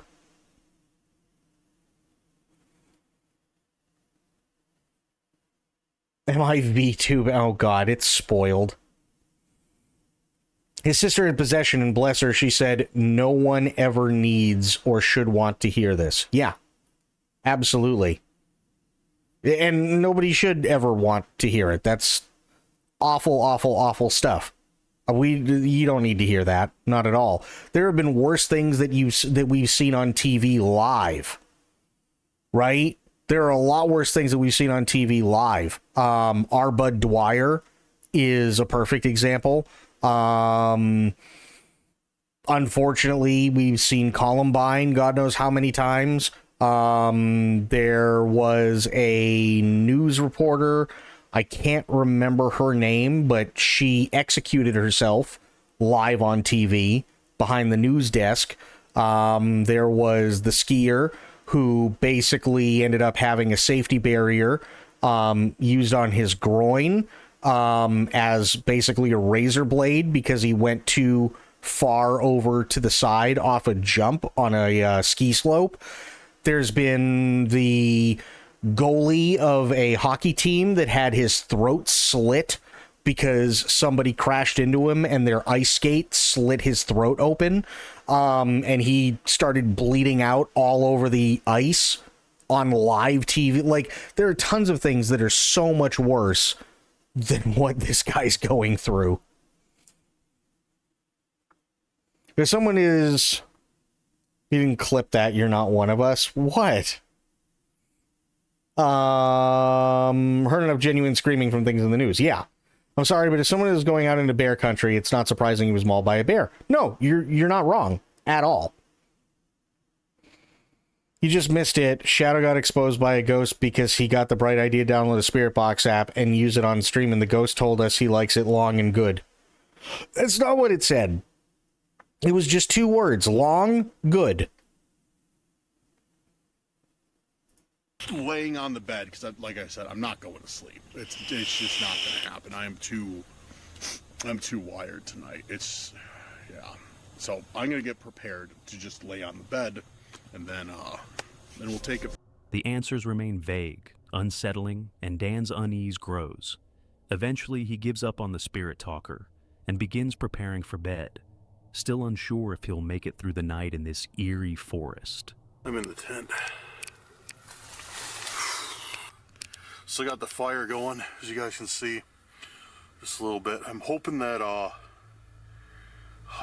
propane will be fine, because I touched the outside of the tank. It's really icy, so it might stop flowing soon, which I hope not. If it does, I'm gonna have to go because it's gonna be too cold. But all right, guys, leaving the camera on. Got a fresh battery in here, and yeah, I will wake up. Sir, I will. No, I'm not gonna wake up. I'm gonna sleep, or I'm not gonna sleep. I'm not gonna sleep, so I'm not gonna wake up. But I am gonna rest. So camera's staying on, and good night, I guess. Maybe see you guys in an hour or two. As he snuggles into his tent, hoping for some rest, he leaves his camera rolling, just in case anything strange happens. But just as he starts to drift off... Why did he opt for not using an actual campfire? Because it was easier to set up. So it's basically like a small cowboy grill, but it has a propane hookup. So all he had to do was bring the grill out, hook the propane up, and light it, and that was it. It was just easier, because his car is only like 10 feet away. Now about chicken fillet sandwich sub. Eat with salt and pepper as a club with your favorite sauce. True. Meanwhile, 100 yards away, Steve is like, oh, there's someone with a flashlight. I'm caught. True. He's an idiot still. Trust me, this guy's been nothing but bullshit the entire time. An eerie sound wakes him.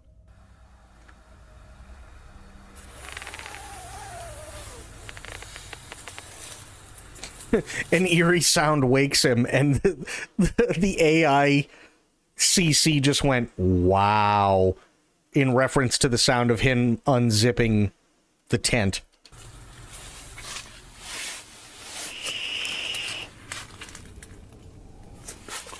Yo, what the? Where's my light? Dude, hello?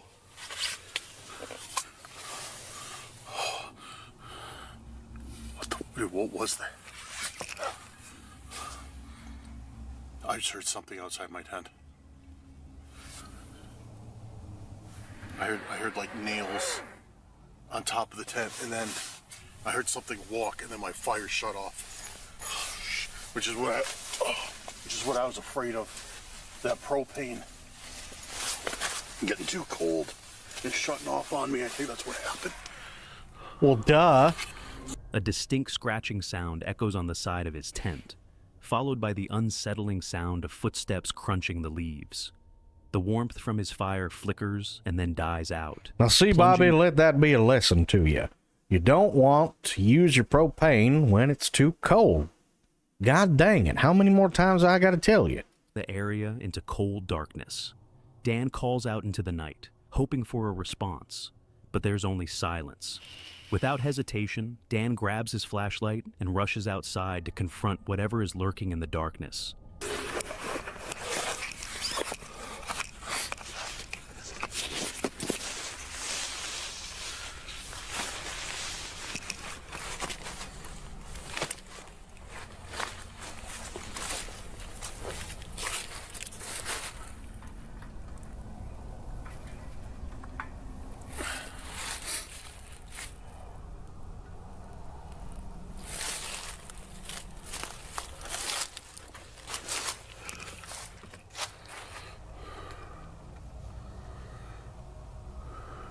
I do remember that, Sober. Okay, so yeah, this is what I was telling you guys about. See this? Check this out.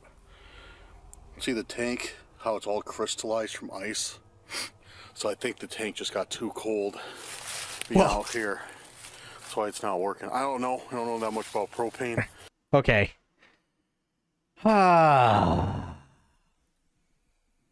Yes, if it's too cold outside, propane will stop working. But it's also not working because you are having what is known as an exothermic reaction, which means that as you use the propane, the pressure inside the propane drops, which means that it's cold. And because metal is a very good conductor of heat, or lack thereof, and it's mixed with a cold night outside, then congratulations, you now have ice crystals all over your propane tank. Just speculating, but that doesn't explain what touched the top of my tent. I mean, it could be one of these sticks or something, I guess. Wait a second. Open, close. Dude, somebody messed with my tank. I did hear somebody. Yeah, I thought I heard footsteps too. Somebody messed with my tank. Yeah. That was just off. Yeah, it was probably the guy that you hired to stay off camera and do creepy shit to you at night. No, what? You gotta be kidding me. The forest is eerily quiet. He checks around his tent, but there's no sign of anything. Just the silent, cold night. At first, Dan thinks it might have been a branch falling, but then he notices something chilling. His gas tank had been turned off. Yeah, that was just off. So somebody came up here, walked behind my tent, and shut my propane off. So I'm not alone out here. That was my job. I'd call myself Ugly Boogly and make the best living. Totally fair.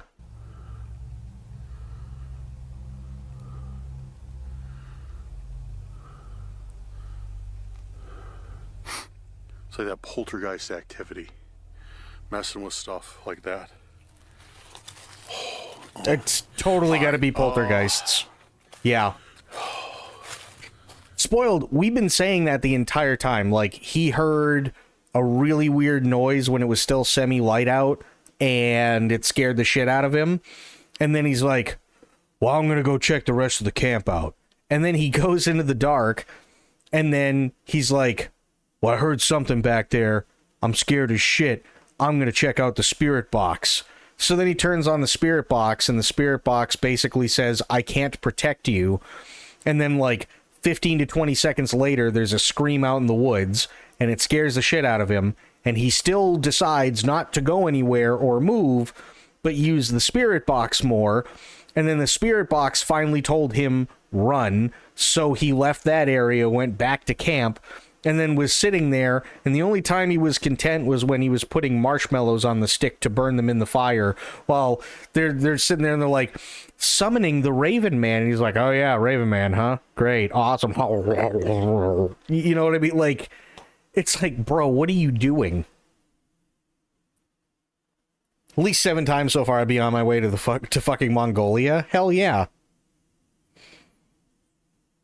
There's some actual scary stuff that happens.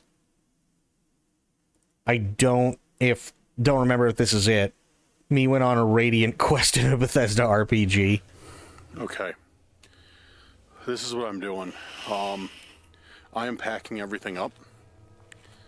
I'm packing everything up, turning the fire back on, packing everything. This was the breaking point for Dan. Whether it was a person or something otherworldly playing tricks, he no longer felt safe and decided it wasn't worth staying the rest of the night. Resolute, he packed up his things and left the eerie forest before the sun rose, leaving behind all the lingering mysteries. This is a scary reminder of how vulnerable you can be when camping alone, especially in a place shrouded in mystery. And with that chilling thought, Dan's adventure in the Forest of Exile comes to an end. Happy Hippie is a YouTuber Okay, that was the other thing I wanted to bring up, Spoiled. So the Exile Forest is in fact a forest in Illinois. That's supposedly where he was camping. And he came up with this story that it's called Exile Forest because there were people that were taken to this forest by some indescribable creature. Well, I looked up Exile Forest. The reason why it's called Exile Forest is because of two specific things that happened there. In both instances, it was the home of the Black Hawk tribe in that area. The first instance was there was a warrior of the Black Hawk tribe that was exiled to that forest by his enemy after some battle or whatever. The other one was when the U.S. government came in and exiled everybody in the tribe from that area. That's why it's called Exiled Forest. Has nothing to do with any supernatural crap. Loves camping, exploring, and immersing himself in nature. His videos are usually anything but creepy, but this one took an unexpected turn. He set out to spend the night in a bothy known as White Lagoon. Okay, wait.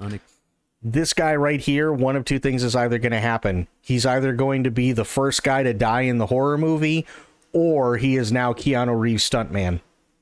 Expected turn. He set out to spend the night in a bothy known as White Lagoon. For those unfamiliar, a bothy is a simple, unlocked shelter available for anyone to use free of charge. Going to is called the White Lagoon, I believe, and it's by Loch D.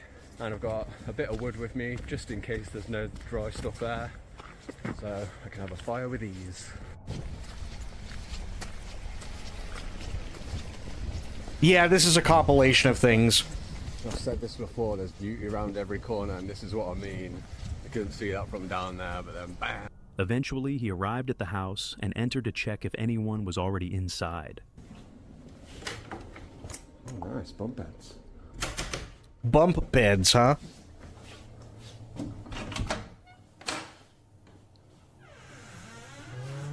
Sweet. Nice and cozy. Said I wanted to take up fishing. Someone's left a little homemade fishing rod. That's really sweet. That's not homemade. You see some pretty weird written on doors. Born to Die, world is a fuck. Wow. That's normally the see. Smoke that. And that's a common one. If you can see it, it says Bill Gates. That one, little coordinates. Think I'm gonna go check it out? Hell no, but I'm sure someone's just joking. Look at the amazing view from the window. You got the lock down there. I love coming in bothies, they're so... The bothy was empty except for a few fishing rods and strange markings on the walls. Other than that, he couldn't find anything unusual. Shortly after, a group of people passing by stopped in to visit him. The first guests, I had a few people from the mountain bobbing team come up and just had a nice chat with them for a bit, told them what I do, and they said they were going to check out my videos, so hopefully you guys enjoy them if you're watching, and they're just about to head off now. Okay. God, that is rough road. Getting a bit hungry, so I think I'll have a wee bit of haggis for lunch.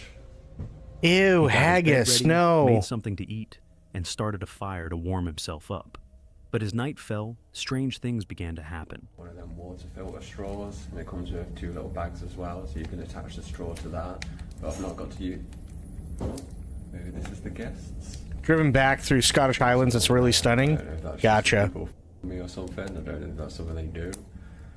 But I don't think it would be that family if it was just a dad and his daughter and son. Oh well, we'll see. I've always wanted to visit Scotland and Ireland. There was no one there, so I don't know what's going on, but I've heard of any haunted bobbies or anything. I've never had weird.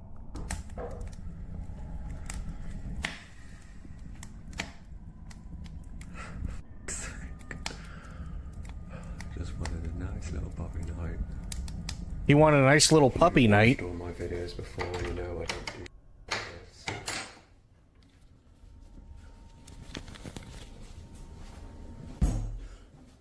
Oh, shit. Ding! Have to do the stinger.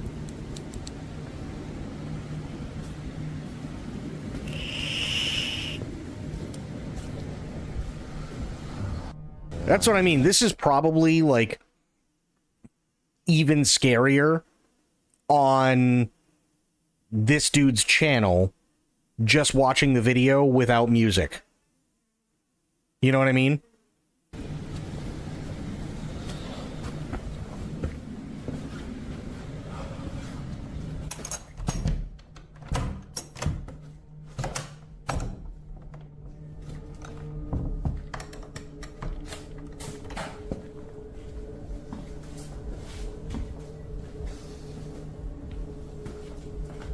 And to be fair, I'd be shitting my pants.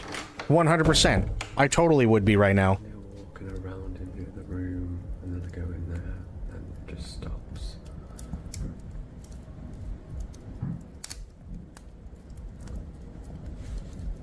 Maybe I just put my music on really loud and forget about it.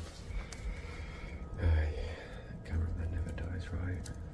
Someone started knocking on the door, but when he stepped outside, no one was there. He was completely alone in the middle of nowhere, surrounded by complete darkness. Even if it was a human, it was still unsettling. The mysterious knocking sounds continued throughout the night, but he decided to ignore them, cranking up his music and focusing on what he came there to do: relax. In this clip, CJ embarks on a solo camping trip in his camper van, deep within New Jersey's Pine Barrens forest. The last time CJ camped here, he had a disturbing encounter where he felt he was being stalked. After sharing his experience online, viewers flooded his comments and inbox. Oh, that was with his their own hair. chilling stories about the forest, describing shadowy figures and reports of people lurking there at night. Intrigued rather than deterred, CJ decided to return and uncover the truth behind these unsettling tales. It's November 10th, 2024.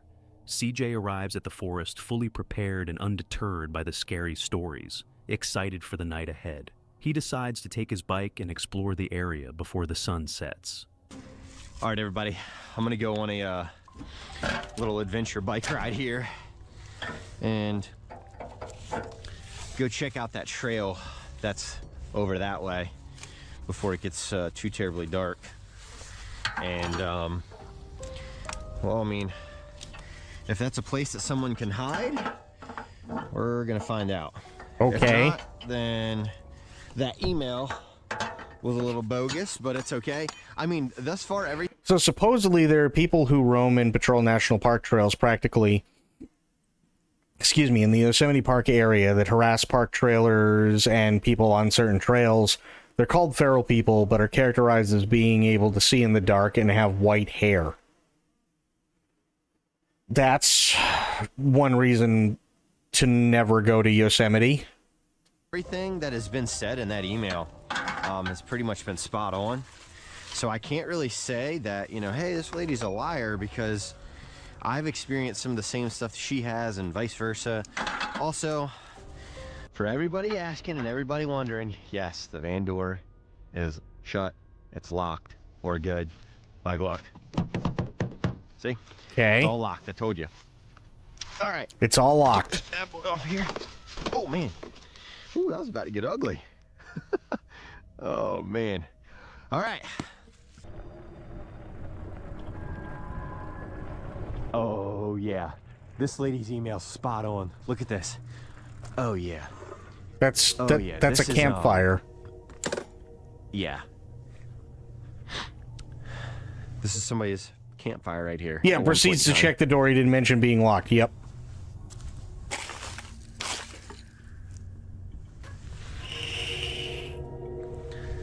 Doesn't seem warm, isn't smoking. But as you can see, this would be the perfect spot, like if you wanted to run back and forth between the campground and, you know, be basically off the grid. This is where it happens at. And there's also these people that live back here in the woods. It's like rumored to be like a bunch of homeless people that live back here and, you know, kind of not necessarily stalk people, but they're definitely keep an eye on things. And they're called Pineys. Now, some people who live back here in the Pine Barrens who have like actual home addresses and houses, they call themselves Pineys as well. But it's the homeless encampment and population out here and the people who are trying to live off of the grid. What the hell is that? The hell is what? Hang on. I'm going to call it. It's talking about this thing right here. There's something white just moved in between those trees right there. Oh, I was close. And I can see it. That person is crouched down. The person's crouched down. Okay, that's weird. Hang on. Let's go back, see if we can see this. See it. Wait. Just there's something. Okay, so he's pointing over here. Right? I'm not seeing anything white at all. And I'm doing this frame by frame right now. There's nothing white over there. There's something white just moved in between the. Go back further. There's something.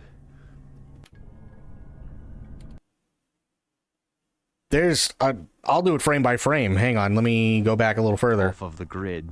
What the hell is that? So he goes, what the hell is that? Supposedly there's supposed to be a white thing right around here. So I'm just going frame by frame right now. I'm not seeing anything. I'm not seeing shit.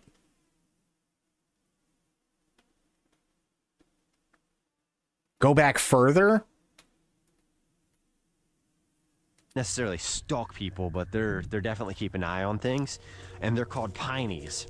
Now, some people who live back here in the Pine Barrens who have like actual home addresses and houses, they are also.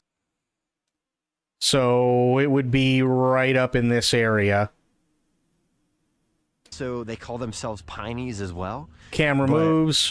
Camera's too far down, but it's still like right over here. It's the homeless encampment and population out here. And the people should be right up here who are trying to live off of the grid. What the hell is that? There's nothing. There's something. No. Something white just moved in between those trees right there. Go back as he's walking up. There's nothing to see. He's pointing at the ground.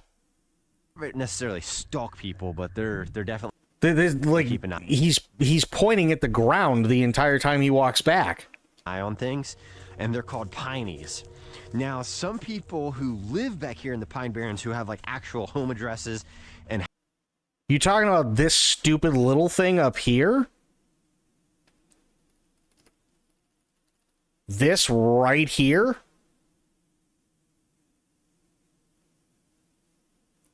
And houses, they call themselves Pineys as well, but it's the homeless encampment and population out here and the people who are trying to live off of the grid.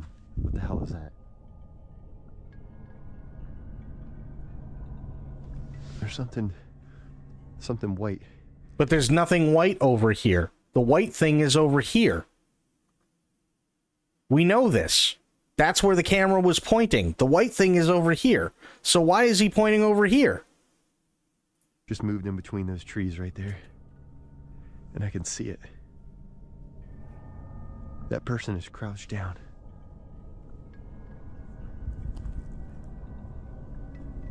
person's crouched down.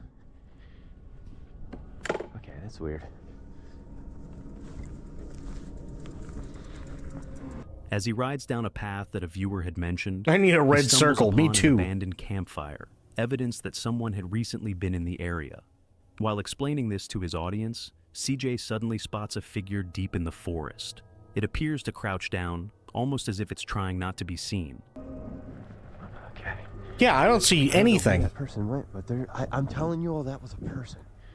And if it wasn't a person, that was a damn ghost, and that was very, very clear and vivid.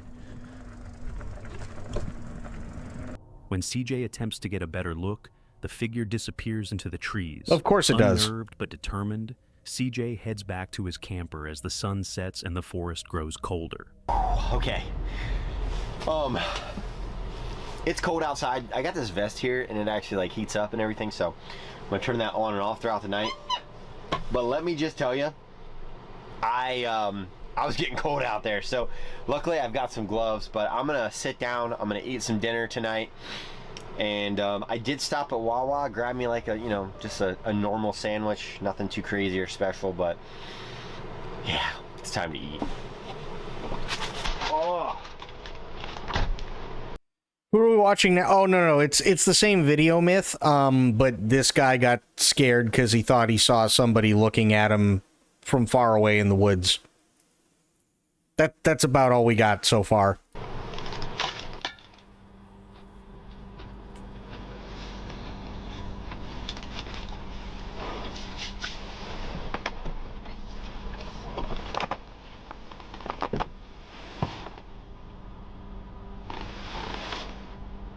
Helicopter flying in the distance. Okay.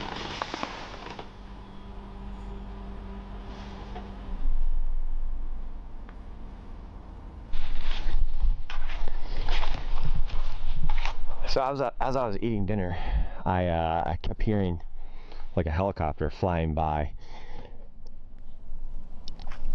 Okay. And I'm not 100% sure why, but it sounded like it was circling for a couple of minutes. There is like a big military base, I don't know, probably 20 or 25 miles from here, and sometimes the planes are flying over and you can hear them. Later, while eating dinner, the sound of a helicopter circling the forest catches CJ's attention. He steps outside to investigate. So as I was eating dinner, I kept... That's a sweet bike. You ever taken off any sweet jumps? Can I try it real quick?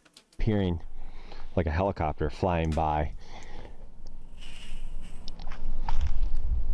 And I'm not 100% sure why, but it sounded like it was circling for a couple of minutes. There is like a big military base, I don't know, probably 20 or 25 miles from here, and sometimes the planes are flying over and you can hear them. But what I was hearing was the helicopter went by the first time, and I'm like, okay, no big deal, whatever. And then it flew by a second and third time, and when I got out my flight radar app, you couldn't even see the helicopter on the app, so I'm assuming it's something military, but I don't know why they would be. Raining? Idiot? I think it's a car coming. As CJ shares his thoughts about the helicopter, he hears a car engine in the distance. The sound grows closer, but no vehicle appears, leaving him confused and on edge. Put a... Booby track their illegal hobbies, yeah. I got right here. And we're gonna go for a ride down that trail. I had heard something. You, sir, right are after the dumb. The car that I heard. Right after that, it sounded like there was voices back there in that vicinity. So don't try this at home. This is against my better judgment. Against his better judgment, but he's doing it anyway. Do like a brief scope of the campground really, really quick. Oh, God. Why would you go looking for that? The simplest explanation is criminal shit. Yeah.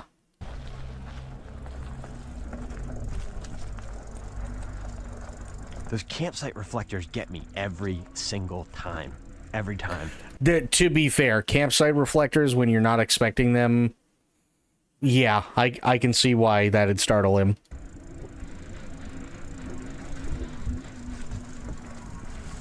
spirit out there going, come on, Jesse, it's time to cook, right? You're trying to burn some serious wood.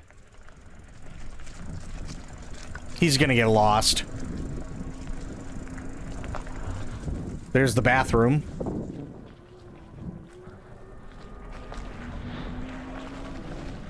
Oh, shit. What? What is oh shit? There's car lights. Determined to figure out what's happening, CJ grabs his bike and flashlight to scout the area. While biking through the pitch-black forest, he spots car lights in the distance. He quickly turns off his flashlight and stops to observe. They just turned them off.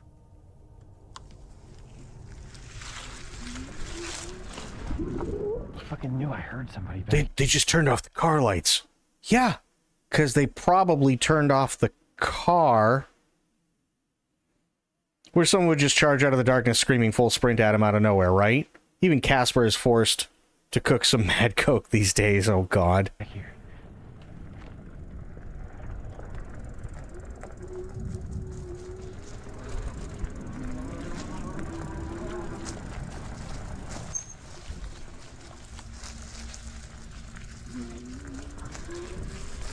Alright, I'm gonna try something different here, y'all.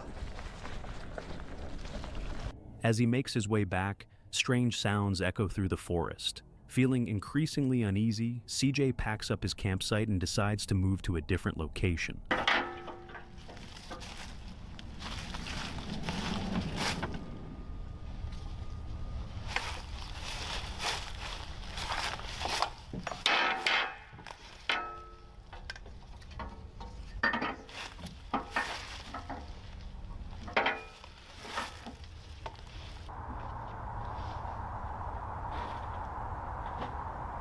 Last time I was at 1% and plugged my phone in. Well, tonight I was so intrigued by what we're watching that a demonic text went across the screen. Oh no.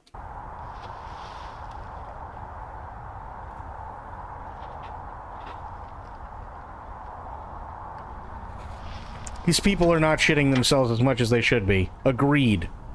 It read Samsung. Uh-oh.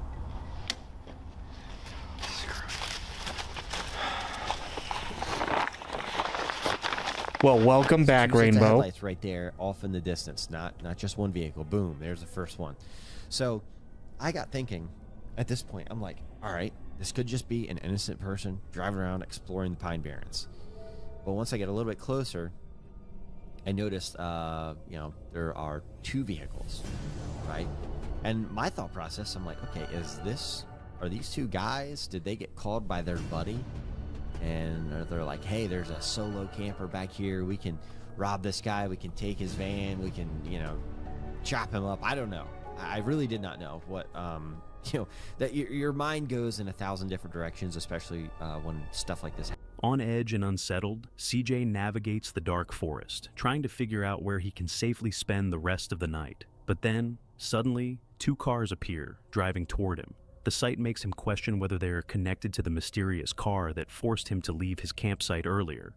But one thing is certain, getting out when he did might have been the best decision of the night. I'm at a crossroads, literally. I'm at a four-way intersection stopped, and I'm like, okay, do I try and go stealth camping somewhere? No. And I know of an area that I probably could go, stealth camp at. I don't think it's very populated. It's somewhat near a road, but it's not as...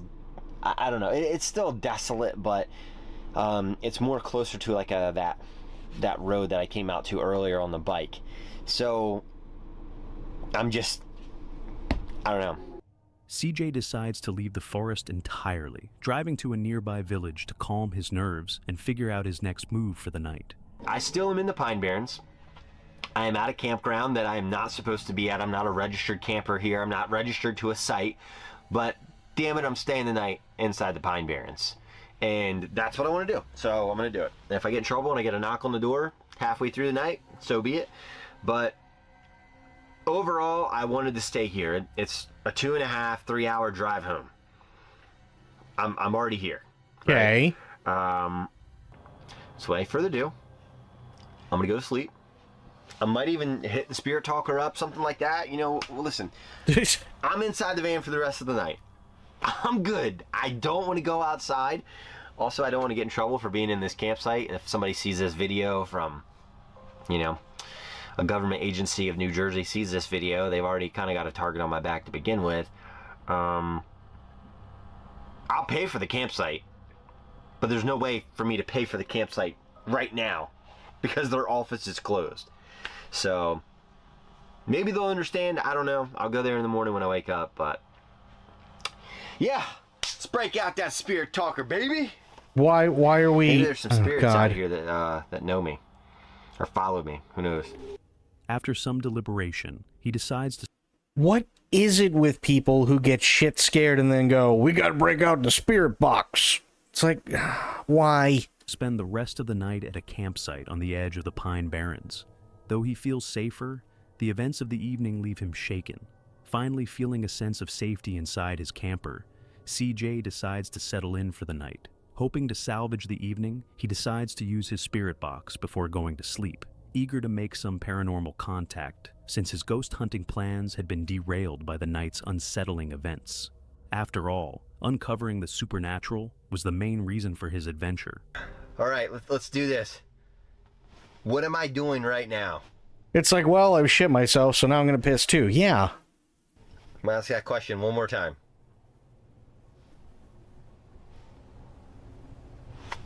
That sounds like a car.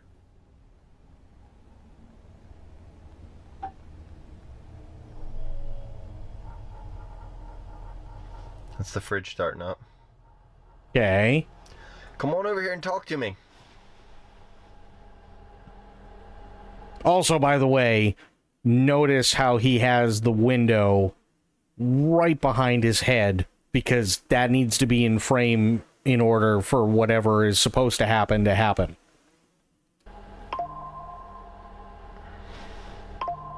Thermal. I mean, that could possibly be right. What am I doing right now? I'm inside of a thermal sleeping bag. That's reaching, but I'm just saying. I'm trying to like correlate some stuff here.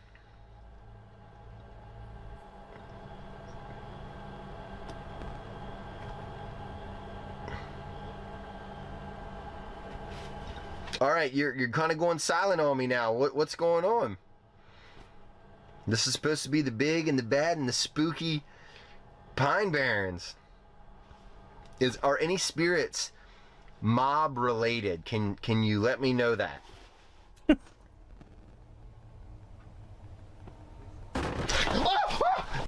Bitch. That's why the window is there. Shit.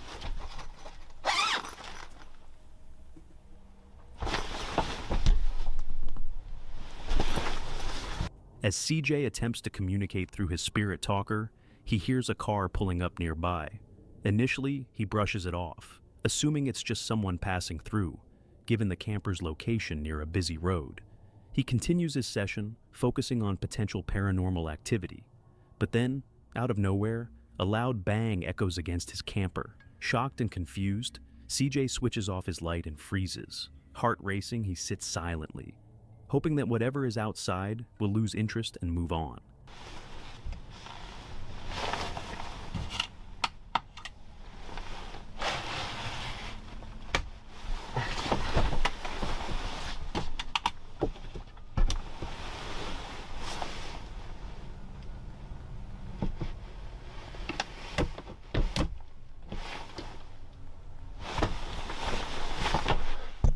Yep, gotta grab the camera.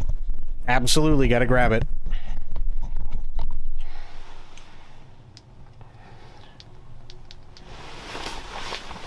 Oh, he's taking the flash. Okay.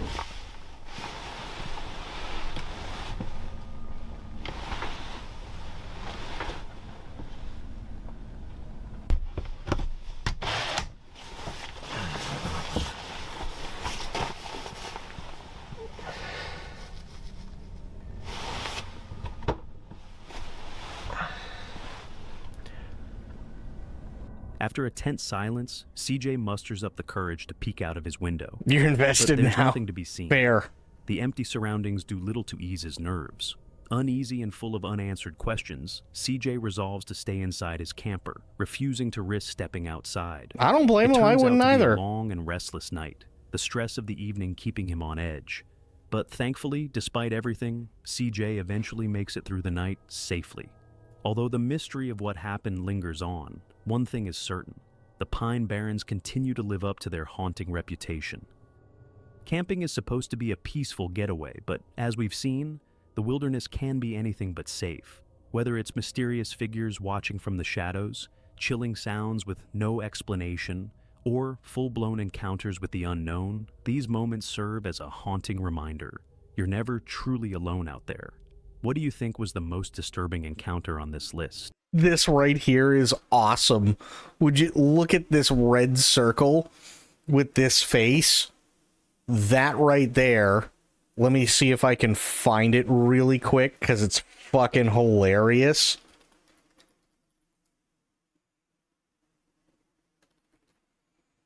Germa. It reminds me of, if I can find it... Where is it? Where is it? Where is it? Because somebody fucks with... Oh, here we go. Yep. Somebody fucks with his face, and they make it look like this. And that's all I can think of when it comes to this one, is how they fucked with Germa's face for this particular thing. That's all I can think of. Here's, actually, yeah, this is the better picture.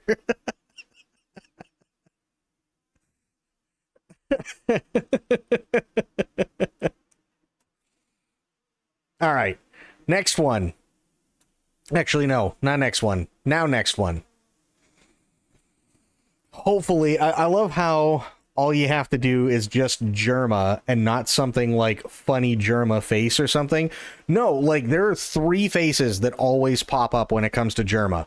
Okay, you got this one, and then you also have this one. Those are the 2 that always pop up because funny story, he had never played Among Us, but somebody took this picture and turned it into this and then started calling him the sus guy. So for the longest time, while Among Us was the big thing, you would see this face all over the place. Reminds me about him. Many Faces of Germa. Mm-hmm. One of my favorite videos, by the way, is absolutely Germa. Hang on. Best of Germa. Don't go to the top rope. No. That's not it. Where is it? Where is it? Where is it? Where is it? I'm trying to... Oh, hang on.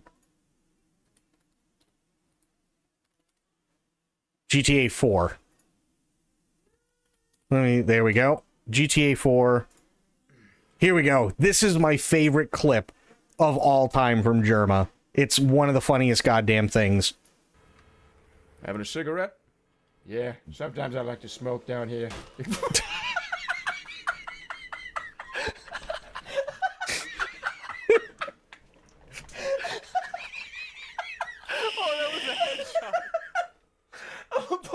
I'm pulling off my headphones. Oh my god. Oh my god. Oh my god. I'm passing out. Oh my god.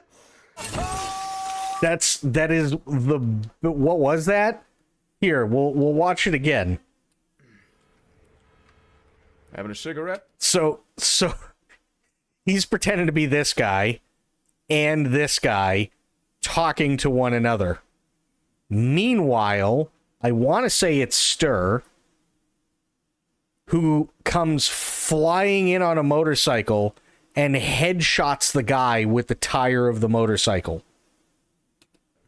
Yeah, sometimes I like to smoke down here.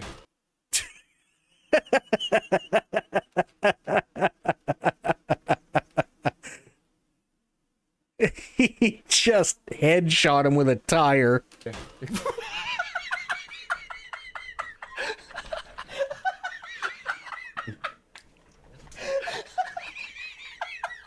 that was a headshot.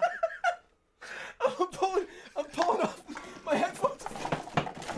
Oh my god.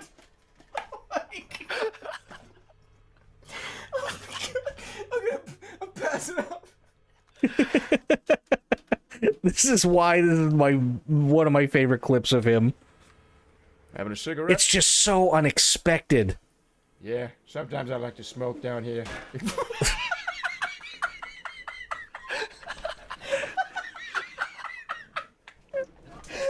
All the stupid shit that he does is just fucking hilarious. Okay, Sophia, are you here? We are about to watch a 32-minute documentary of one of my favorite bogus bullshit paranormal things of all time. It is so bad, it's actually good.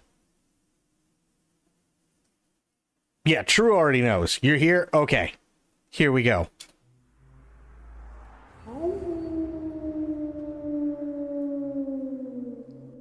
Most people are familiar with Skinwalker Ranch and the strange occurrences that have been reported to have happened there. But not far away, some miles to the south, in the Valley of the Sun, Arizona, lies another strange ranch. From being a young boy, John Edmonds had always wanted a ranch of his own. He loved animals and had a dream of rescuing canines and horses to give them a better life on his property. So, in 1995, he and his wife, Joyce Edmonds, bought a ranch of their own, hoping for a nice peaceful life together where they would operate their Hopeful Hooves Rescue Centre and live in the country. Prior to settling at Stardust Ranch, John had been a psychiatric therapist, but by this time was now a full-time rancher trying to make his dream project a reality. Joyce, on the other hand, was an FBI employee and worked at the office in Phoenix. The couple did achieve their dream, housing 8 rescued Rottweilers and around 24 horses that were in need of help. The rescue centre had been a success, and there they held therapy sessions so that disabled young people and those with mental health problems could come to the ranch for that kind of care. Which, by the way, is awesome. Good for them. And everything was going well. At least, that was the case for a while, but this ranch would become a living nightmare for the family. Back in 1995, when the Edmonds first purchased the property, upon arriving for the first time, they noticed that a lot of the previous owner's belongings had just been left inside the home, as if they had left the ranch in a hurry. John didn't really think much of this and thought there'd been a mistake, so he called the realtor to voice his complaint and basically asked what the deal was. The realtor got in contact with the previous owners, and for one reason or another, they just didn't seem to get that they had to move their things out of the house. Though eventually, he was able to convince them and then told John that they were going to come back and pick up their belongings. To avoid any awkwardness, I assume, John headed to the nearby town to have something for lunch, and the hope was that once he came back, they'd be done and out of his hair. So, John left for the town to give the previous owners some time to remove their things. On that day, Joyce was working at the Phoenix FBI office, so John went alone. He spent 3 hours in the little town and returned to a very unusual sight. John knew that 3 hours was probably not enough time to remove the sheer amount of things that they'd left behind, but once he got home, everything was gone. Great, he thought, they must have got out in a hurry. However, he then noticed the swimming pool. All of the belongings. The owners say they first realized there was odd activity on the site when all the furniture ended up in the pool on their first day 20 years ago. That were previously inside the house. Oh, including shit. The appliances had just been thrown and abandoned at the bottom of the swimming pool outside. John, now confused and angry, then called the realtor again to explain that is not what he had in mind, and that the previous owners were supposed to take their things with them. The realtor was also taken aback by this, and this time came out to the property personally, saw the mess, and then made another call. He then explained to John that the other family stated that when they arrived at the ranch, they found all of their things had been thrown in the pool and assumed that John had angrily thrown them away, and now they were refusing to retrieve them. John said to the realtor, "Why on earth would I do that?"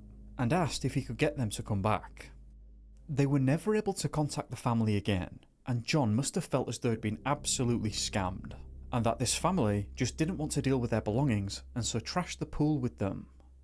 It took John the entire weekend to clear the mess in the pool, but afterwards they'd finally moved in. On the Monday, John was stood in the kitchen still unpacking and putting things away when he noticed a man walking towards the driveway. John described this man as looking like an old veteran of the military. He was holding a blade and was now on the property. John went outside with means of defending himself, though concealed, because he assumed there was about to be an altercation or an incident. Now outside, nice, and true. getting a better look at the stranger, John said that he was very dishevelled looking, didn't have a shirt on, and looked as though he'd spent far too much time out in the sun. By the way, that is, as much as I hate to say it, because I've lived in that area, I know where Stardust Ranch is. I've been all over Phoenix. I lived in Phoenix. Unfortunately, what they just described is quite literally how all the homeless look in Arizona. John greeted him cordially and said, "Good afternoon, is there something I can help you with?" The man looked at John in bemusement and asked what he was... This documentary is Stardust Ranch. Stardust Ranch is... So where Skinwalker Ranch is all about skinwalkers, Stardust Ranch apparently is all about aliens and interdimensional beings. Doing there. John told him that he and Joyce had just purchased the property, and the man replied, mentioning the previous owners by name, saying that they were the ones that live there and that he protects their property.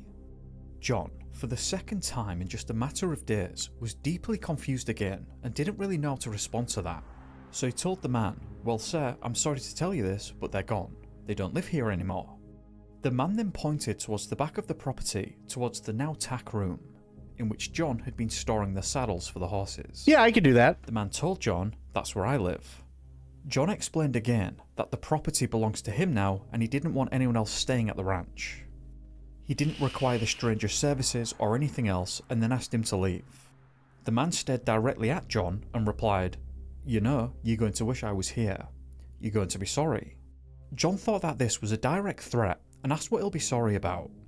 The man replied, "There's monsters on this property and I get rid of them." John thought this guy was an absolute nutcase or was under the influence as he watched him walk away. He assumed that the previous owners let this guy stay on the property because they were either intimidated by him or felt sorry for him or something like that.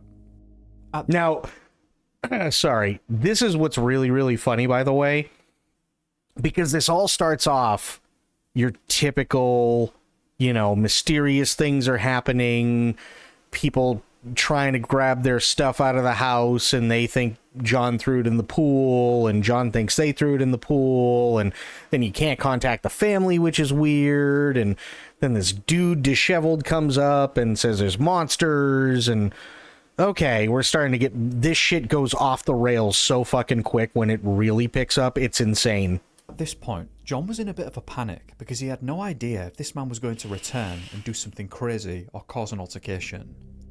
Joyce didn't even want to move out to Stardust Ranch in the first place and was completely against the move. But John wanted to follow his dream and didn't realise there was going to be problems like this, especially right off the bat. I suppose thankfully, Joyce did work for the FBI, so they were always going to have law enforcement support if something did go awry. Though I get the sense that John really didn't want to tell Joyce about this incident and put her off the move even more than she already was. In any case, the stranger never returned to the ranch, but things did go awry in other bizarre and unexpected ways. The specific time period isn't clear, though it wasn't long after moving in when John and Joyce had gone on a date evening together in Phoenix, where they'd gone to see a movie at the cinema. On the way home, while driving up onto the ranch, the pair of them stated that they'd seen unusual orbs of light bobbing around in the sky to the south of the property. John recalled that they had no idea what they were looking at, but they were fascinated by these things moving around in the sky. The couple did know that there was an Air Force base nearby, and reasoned that might have been something to do with it, though they also stated that they appeared to be much faster than planes and weren't making a noise. Their description detailed that these things were orange in colour, they would dance around in the sky, disappearing and reappearing. 3 months into living at the property, and Joyce was still feeling very negative about the whole move there, and she also noticed that John hadn't been himself and seemed to be getting worse. She described that he was becoming more irritable and tense than usual. John would complain that some of his belongings would just disappear or be misplaced around the property randomly. Joyce didn't take this too seriously and thought that John must have just been under a lot of stress while getting the ranch sorted, and was just being a bit forgetful. But John felt like something out of the ordinary was happening, and his complaints only worsened. While Joyce would be out at work, he'd explain that electrical devices around the property would just stop working all of a sudden, and he couldn't determine a cause for what was happening. He said that these devices would just start working again sometime later at random. John had electrical tests done, and everything was coming back fine, but these incidents would repeat. Then Joyce experienced this for herself too. The pair of them were ready to settle down and sleep for the night, but while in bed, the TV turned itself on, and then shortly afterwards the radio too. Around this time, and similar to John's mood, Joyce said that the horses and dogs were becoming more tense and seemed to be uneasy a lot of the time. The pair of them said that they didn't have a great explanation for the weirdness that was going on around the ranch, and started to wonder if they had a gas leak and had been inhaling carbon monoxide, which was causing them to hallucinate and experience these things. After testing for that though, similar to the electrical tests, the gas safety checks passed too. During this time in 1995, a time before everyone had a mobile phone glued to their hands, John needed to get a phone line installed, so he rang the local phone company and inquired about it. They told him they could do it, except they didn't arrive on 2 separate occasions after agreeing a time and date with John. John then filed a complaint and was promised that the installation crew would arrive. According to John, the worker did arrive on this 3rd attempt, but he seemed quite apprehensive about getting out of the truck. At the time, the Rottweilers were barking quite loudly from the house, so John reassured him that the dogs were inside and wouldn't be a problem. This man then told John it wasn't the dogs he was afraid of. John looked at the man and asked what he meant, to which the man said, "Don't you know about your house?" While things had been odd, John jokingly said, "Sure, it's big, beautiful, and in the middle of nowhere." The man, according to John, being completely serious, told him that he'd heard strange stories about the ranch, and that it had a bit of a dark past. Of course it did. The original owner and builder of the home purchased the land as a surprise for his wife. However, when he brought her to it, she said that she felt a dark presence on the property and refused to move in. It's difficult to describe this next bit properly on YouTube, but I'll give it a go. Later owners were said to have lost their son on the property, and they were never able to understand why he'd made the decision to step away from life. Oh, After that okay. incident, Suicide. the parents could no longer remain at the ranch and sold it on to the next owners. According to John, it wasn't long after getting the phone lines installed where things took a turn, and now he realised that something was seriously wrong at the ranch. So let's get bizarre. As previously mentioned, John had 8 Rottweilers, and like every other day, he went to feed them in the morning, but realised that one of them was missing, which was odd because they were enclosed overnight and shouldn't have been able to get out. John walked around for a while trying to figure out where the dog might have gone, and then he found the remains on the property. Though, according to John, the scene was far more bizarre and confusing as he couldn't figure out what had happened to cause this. He said that it appeared as though the remains had been flattened by a steamroller or something like that. When John came across the scene, he said that he was just in shock and wasn't really able to take in any of the details past that, and he had to go sit down, probably to just prepare himself mentally. When he came back, he started to analyse what exactly had happened. Firstly, and again, he didn't know how the dog had gotten out in the first place, but then he noticed that the ground around the flattened remains were completely dry and there were no fluids surrounding it. None of the other dogs had been barking that night, as John said that they would have heard that and woken up. So someone either removed the dog from the sleeping area, or John had missed one as he was putting them to rest for the night. But either way, he said that he had no idea what kind of incident took place that would have resulted in that outcome. John looks to be a man with a big heart, and he said that this really affected him and was the incident that changed everything. He began to suspect and believe that someone, or something I suppose, was actively trying to ruin their lives and their animals' lives at the ranch. This wouldn't be the only time he noticed something unusual happening with the animals. When caring for the horses, he noticed that some of them had unusual marks on them as if they'd come into contact with a sharp object. Interestingly, when this would occur, he didn't believe that it was a person doing this, but additionally said that he couldn't find any evidence of attempted animal predation. He also stated that he never once heard the animals react to anything that might have been causing this during the night. But then, according to John, whatever was happening to the horses also began happening to him and Joyce. The The pair of them have reported waking up in the morning on numerous occasions to find similar fresh marks and burns on their person with no recollection as to what happened. So there's something actually kind of fishy about John Edwards' case. And then around 9 years ago, he did an interview via webcam.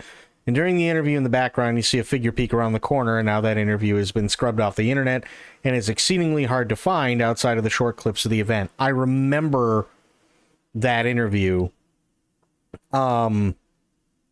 I personally think it's a prank. I really do. In the midst of this, the Edmonds reportedly began to see more hovering lights in the distance, and they began to feel that the situations with the marks to the animals and themselves were somehow related. Yeah, actually, good idea. I'll play it. Yeah, it's ridiculous. Yeah, alien appears during John Edmonds' interview. Watch back here, behind his head.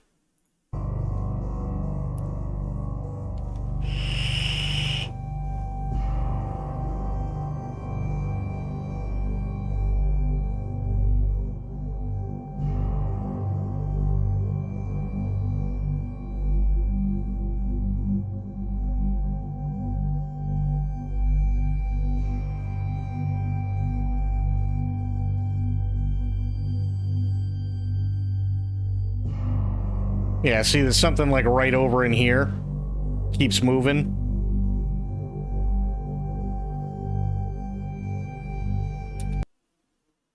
There you go. Right there.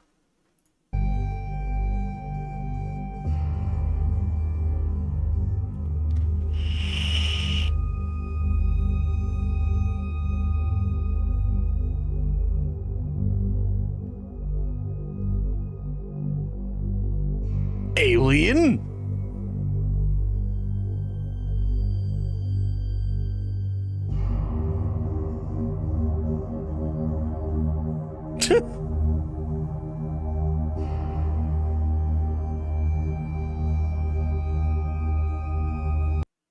And that's it.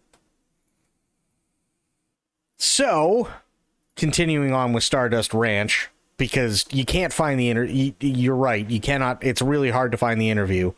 I think it's a prank. I think he knew exactly what was going on. These lights. On several occasions, they had said that they'd seen lights on their property that were lower to the ground. Numerous times, John believed that people were on his ranch with flashlights and they were either trying to camp there or do something else. So he went outside to confront these people, only to state that the lights would rapidly zoom away from him. Sometimes speeding off along the ground and other times going straight up towards the sky. John was baffled and had no idea what was going on, while Joyce said that she was becoming scared of whatever was happening because she didn't believe it was natural. Joyce wanted to sell the property, but John didn't want to give up on his dream and was quoted as saying, "This is my ranch and I won't be chased off by these lights."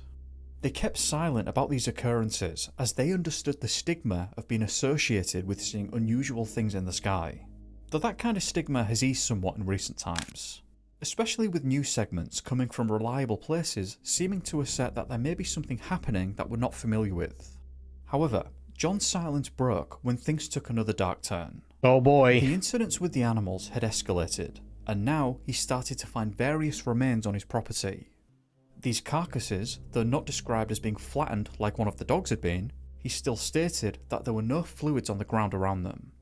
Additionally, he stated the removal of organs had also taken place, such as eyes and the tongue, though he also held a belief that internal ones had also been taken. He would go on to state that there were no obvious signs of animal predation, in the sense that there were no claw marks or bite marks, but rather, he said, the removal seemed to have been precise somehow. That reminds me of the kind of descriptions given by farmers and ranchers in America in the 60s, 70s and 80s.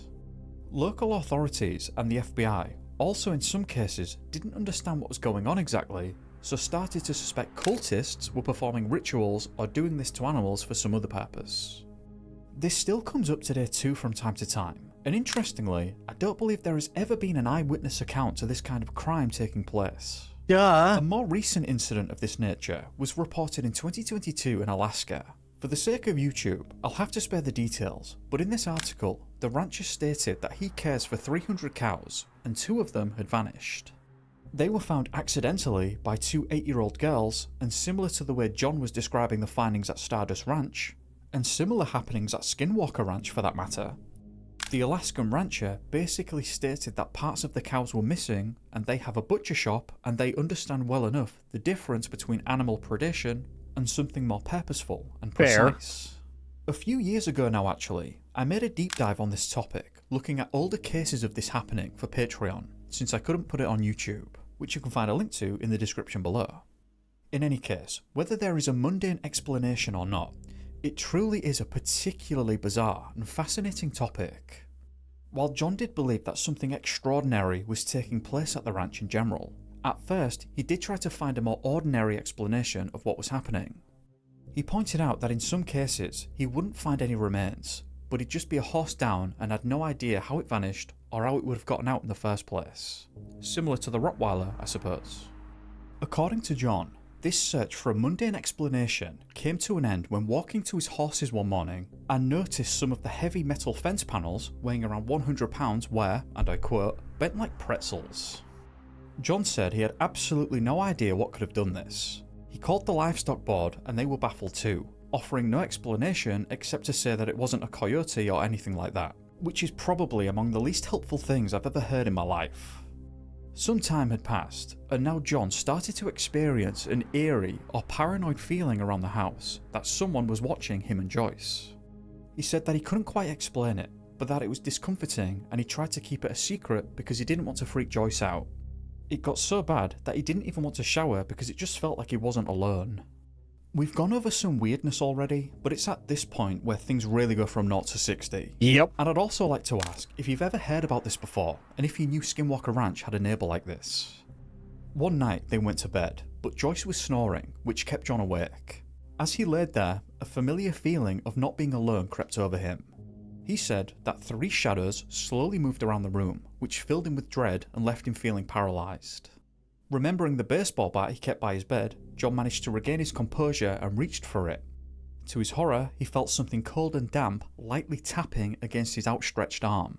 Grabbing the bat with one hand, he used the other to seize whatever was touching him. John leapt out of bed and struck what he said was a grey-coloured entity multiple times with the bat. After the third strike, the thing, whatever it was, and the other 2 shadows vanished. Shaken, John dropped the bat, woke Joyce and exclaimed that he knew what was happening to the horses. John described this thing as having large, bulbous eyes and stood around 4 feet tall. He explained that as he struck it with the bat, it made a hissing sound, and then in the panic afterwards in the darkness, he could no longer see it and wasn't sure where it went or how it left. According to John, the encounters with the grey-coloured entities did not end with this initial incident. In fact, if anything, their visits became more frequent. Both John and Joyce began to see the small grey entities with large heads, skinny limbs and black bulging eyes. They often saw them briefly at night in their bedroom and during the day on the ranch. John started to conceal carry at all times and said that he'd used it as a warning numerous times to fend them off. The increasing visits and John's desperate attempts to defend against them strained his relationship with Joyce, leading them to sleep in separate bedrooms. John just did not want to leave the ranch, and Joyce was worried that she was going to get accidentally hit while the confrontations were taking place. Fair. It was these beings that John believed were responsible for the marks he and Joyce had experienced and the things that had happened to their animals. During one alleged encounter, he confronted them asking, "What are you doing on my ranch? Why are you entering my house? Why are you trying to harm us and our animals?" He never received an answer, but according to John, whatever was happening at the ranch, the aggression continued towards them and the animals. The Edmonds were said to have been visited by these entities up to 3 times a week, always in groups of 3. Convinced the bat was not enough of a deterrent. Okay, so, I mean, they have a schedule worked out and say, hey, Wednesday after 4, we're home, dinner's not yet cooked, come on over, scare us for a little bit, and then we'll go get dinner and you guys can go off and do your thing. Fuck it, Monday, Wednesday, Friday, why not? Decided to replace the bat with a sword. One evening at around 6 PM, as darkness was setting in, John headed towards the kitchen and recalled that there were 3 of these things inside his home. His Rottweilers had noticed them too and began barking and charging at them. John said that he struck one of them with the sword and retrieved some tissue before all 3 of them vanished. Unsure of what to do next, John placed the fleshy tissue inside a glass jar and stored it in the freezer. He observed that it emitted a liquid resembling a brake fluid and seemed to be highly acidic. At the time, John had taken on a producer role for a radio station and worked alongside host Kevin Smith. Kevin put John in contact with Captain Robert Collins of the US Air Force. John asked Robert something along the lines of, "If you ever found remains not of this earth, what would you do with it?" When Robert inquired if John had something like that, John revealed that he believed he had part of one. Robert then connected John with biophysicist Dr. Levengood, who despite initial skepticism showed great interest in John's claim. Hang on. I wanna look up Dr. Levengood.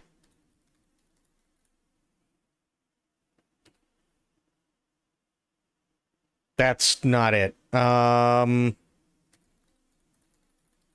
Stardust Ranch.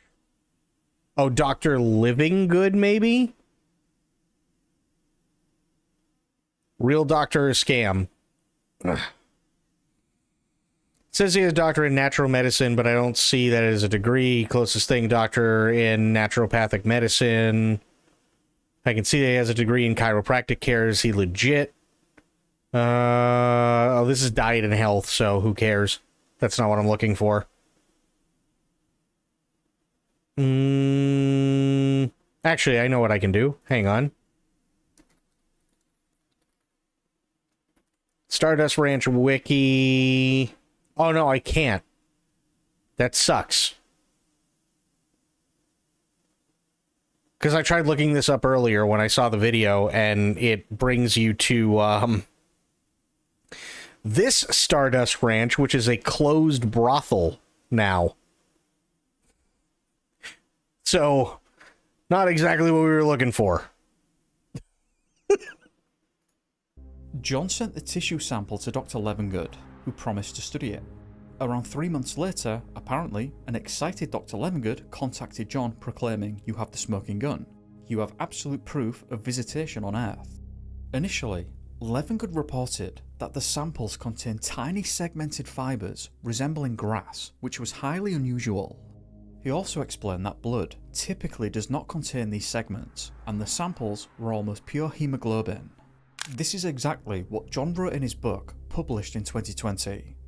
However, in 2016, John featured in a Ghost Adventures episode and stated that the samples contain chlorophyll, not hemoglobin, as previously stated by Levengood, so I'm not sure why the change of information or discrepancy.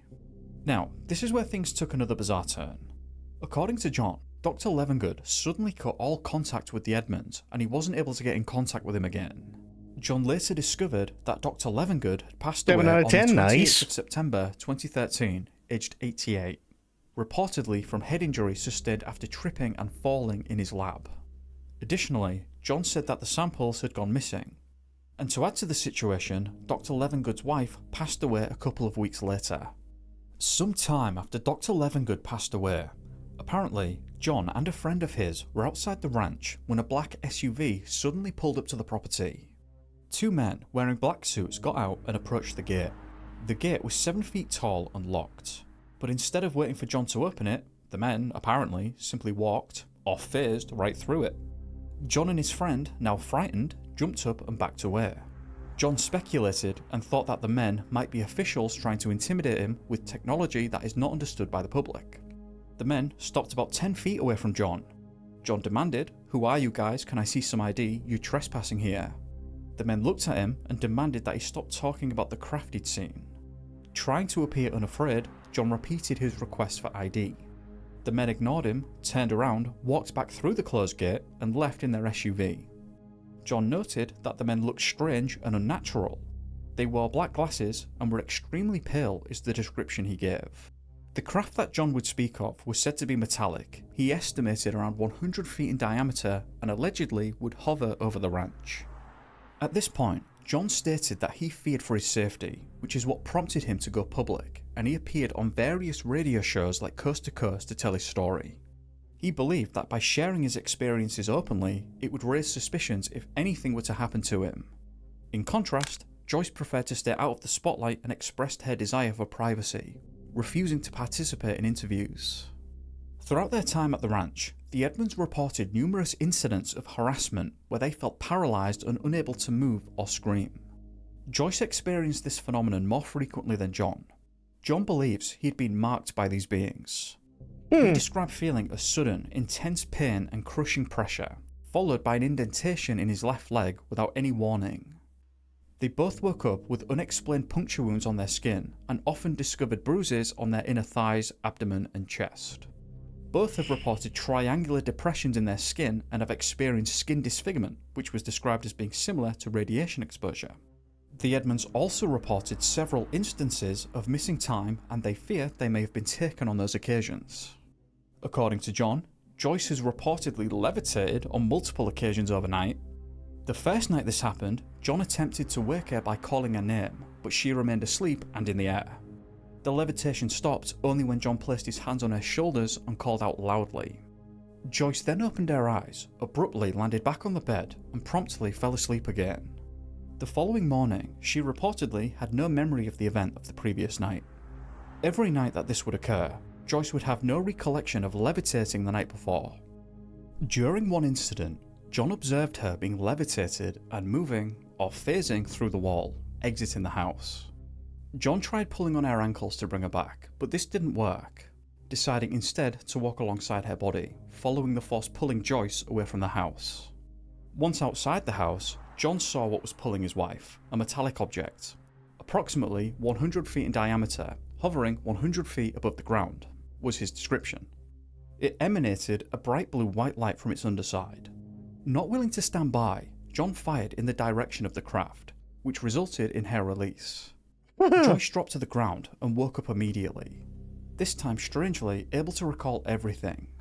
These encounters are extraordinary and very difficult to believe, but the Edmonds insist that everything they've reported is true. There's also there's another story. I don't know if he's going to cover it in this video, and I thought it was really, really funny. So John and Joyce one night they'd been going stir crazy because they've been dealing with the shit for so long and all this other stuff, right? And they decided, fuck it, we're going to go out, we're going to have a good night, we'll make it a date night, we'll go see a movie and like all this stuff, right? So he gets himself ready, she's on her way home, she calls him and says, hey, traffic's a little heavy, I'm going to be a little late.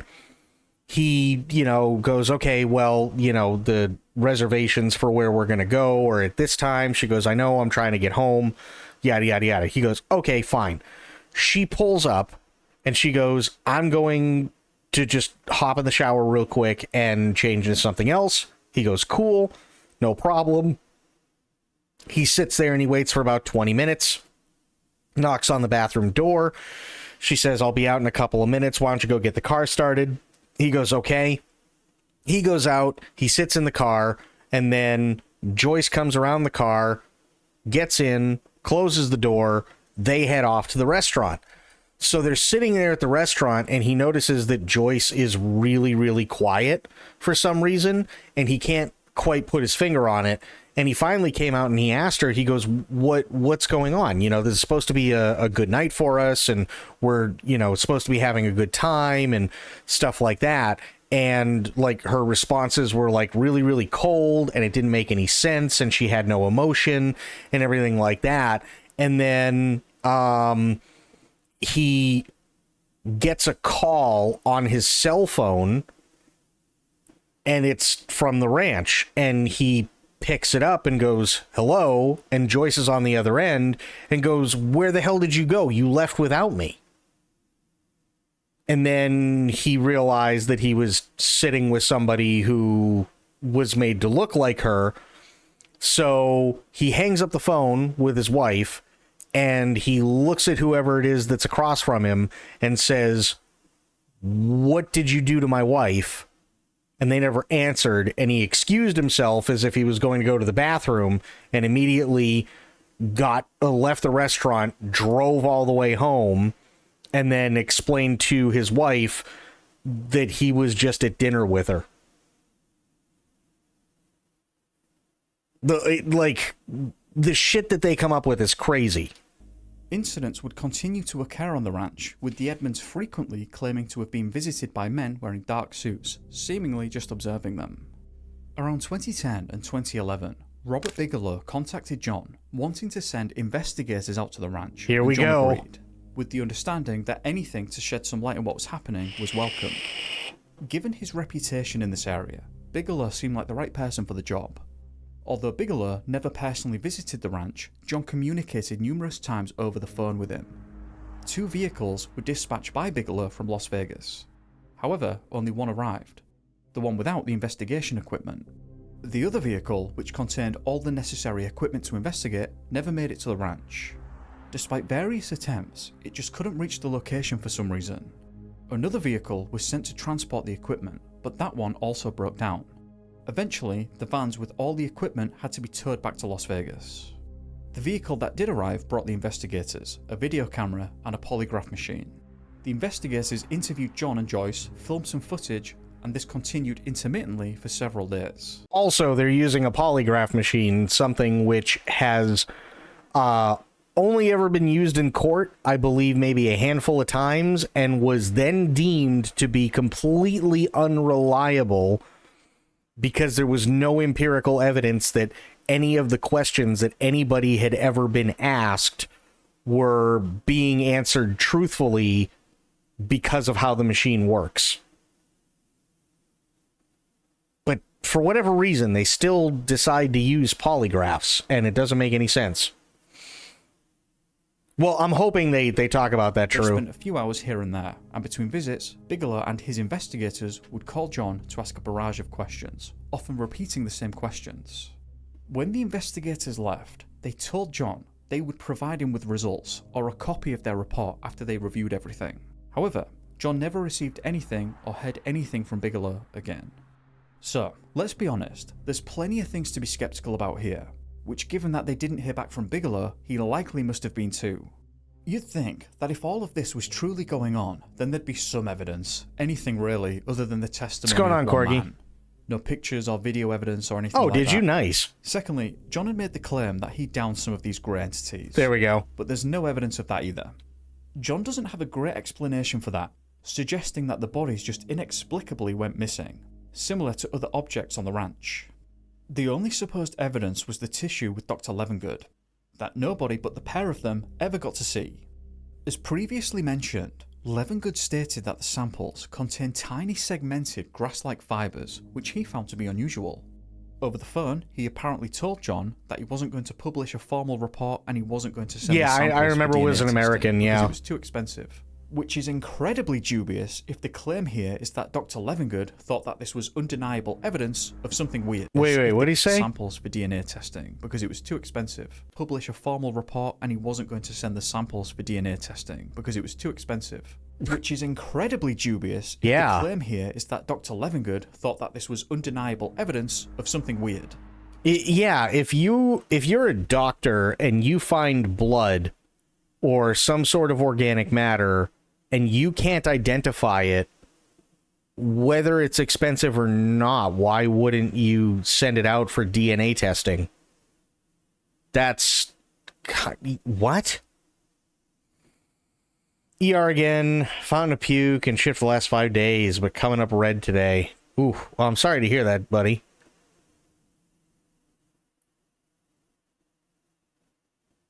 So that hardly seems likely. There's also Dr. Levengood's passing, which did occur on the 28th of September 2013 at the old age of 88. John claims he passed away in his lab due to a head injury, but other sources stated that he passed away in a hospice. There's also something incredibly funny about the idea that you could fend off entities that are supposed to be advanced beings or something with a baseball bat. John claims to have had battles with 19 of these entities. Even after the first time, you'd think that you'd just be out of there. There'd have been a me-shaped hole in the front door. Oh yeah. Why would you make the decision to fight things that can just disappear and reappear at will and then do that 18 more times? John talks about how he used various means of defending his property against them, such as using nunchucks. It's all just incredibly wild stuff. It's like claiming to be harassed by advanced beings from somewhere else beyond anything we understand, and their only weakness is a baseball bat and some nunchucks. There's so much of this that screams there's no way that happened, or he was just hallucinating or something like that. The thing that separates Skinwalker Ranch from Stardust Ranch is the fact that with Skinwalker Ranch, whether you believe what was happening there was real, fake, or somewhere in between, there genuinely was a lot of money pumped into that place. There was interest from the DIA that if... Okay, hang on. So we need to discuss Skinwalker Ranch for a second. Skinwalker Ranch is a fraud. And we know this because we have looked up Skinwalker Ranch previously, and long story short, it goes through 3 separate families. The third family was the one who started like just hemorrhaging money trying to keep the place going and trying to make it a tourist destination and some sort of like haunted thing and, you know, get its name out there and everything, and then made up this story about how the original family, like the I think it was like the mother disappeared and the father killed himself, and then the son was there and basically took care of everything and so on. And then when the U.S. government actually did get involved with Skinwalker Ranch, because there was a kook in the U.S. government that thought this was all real and decided to actually send the FBI out to check. The FBI never found shit, and then they also interviewed people from the previous families and told them the story of what they had been told by the now owners of Skinwalker Ranch, and they went, no, literally none of that ever happened.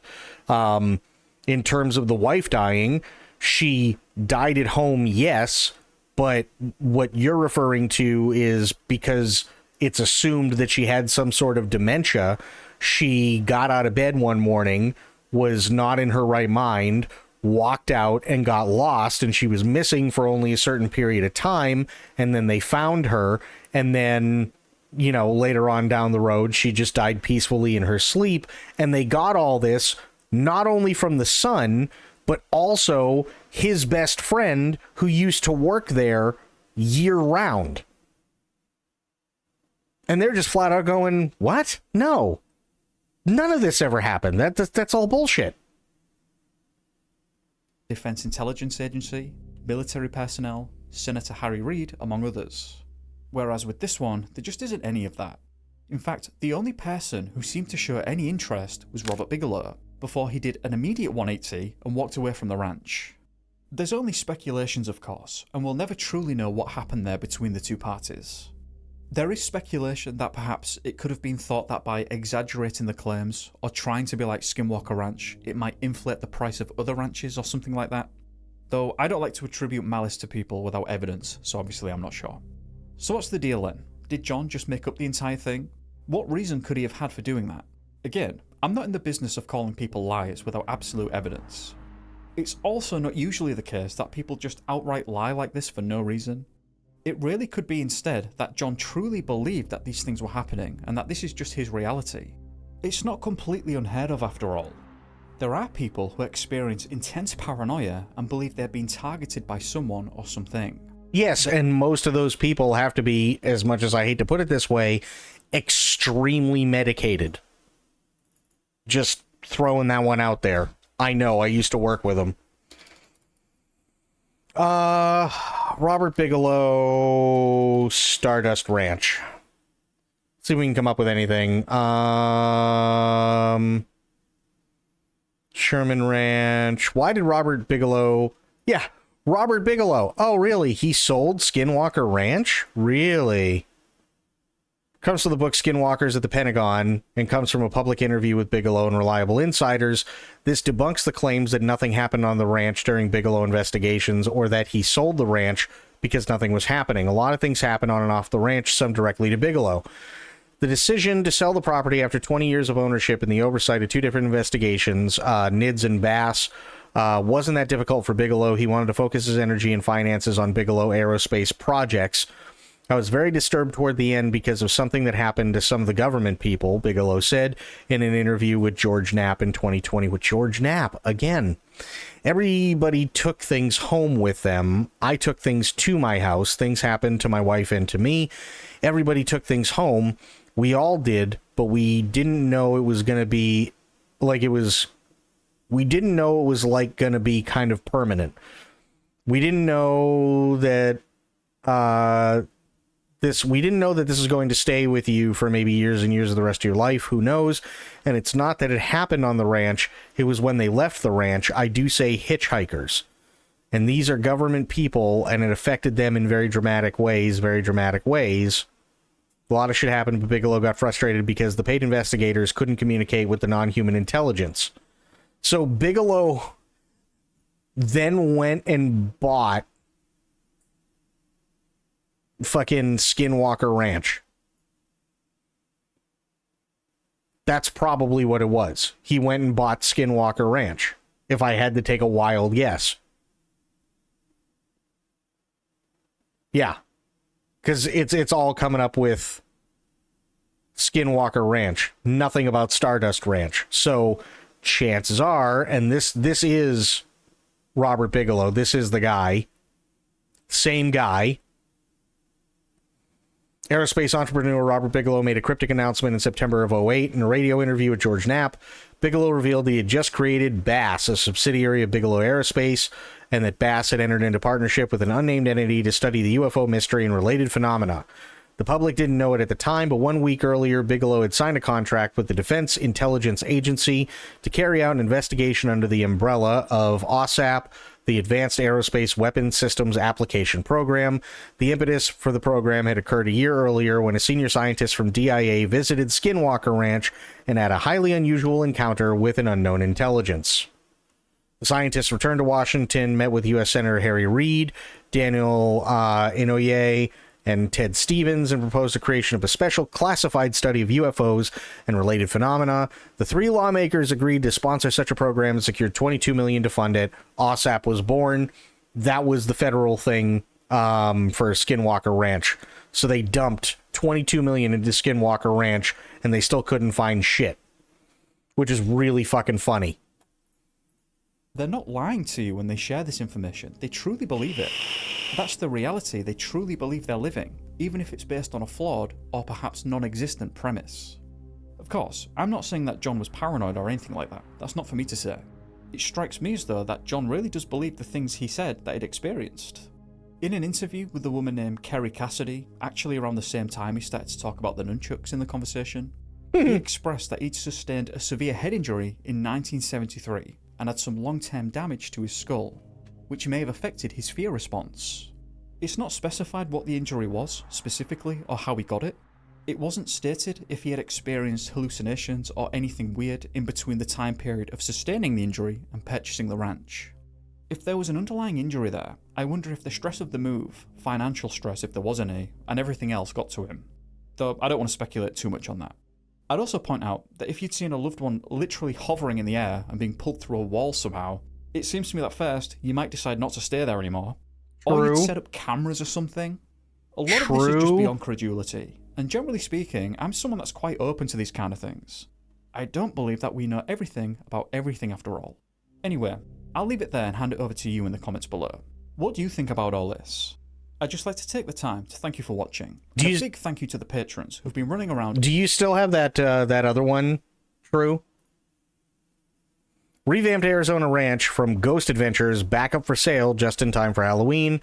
The seller breathed new life into the Buckeye property, which once featured on a TV show about haunted places. That is Stardust Ranch. An Arizona ranch that was made famous by the reality TV show Ghost Adventures has been refurbished and put on the market just in time for Halloween. The South Toothel Road property named Stardust Ranch is in Buckeye, a city about an hour west of Phoenix. In a 2016 episode of the Travel Network series, a former resident of the ranch, John Edmonds, made outlandish claims while fighting off aliens on the grounds, among other extraterrestrial sightings. Yeah. according to the current seller, Derek Richards, and his daughter, Tiffany Beatty, who managed the construction, they didn't have any idea about the history when they bought the dilapidated ranch to flip in April of 2023.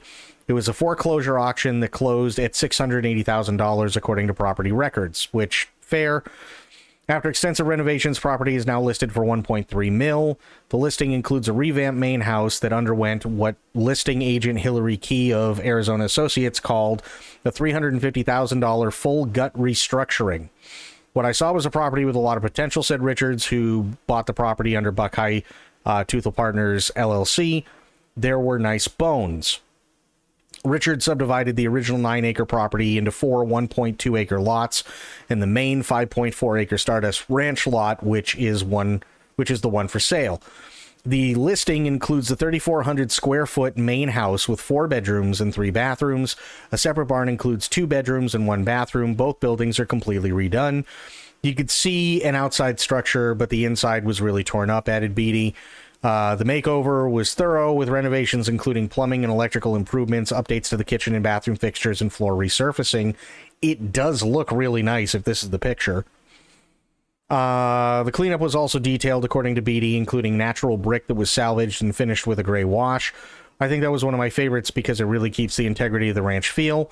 Stardust has had short stints on and off the market this year due to fluctuating interest rates, and the seller's putting finishing touches to its construction. Its grounds now include a revitalized pool, new landscaping, and fences. We do get people who will schedule a show just to make a TikTok video about it, said Beatty, and about its TV reputation.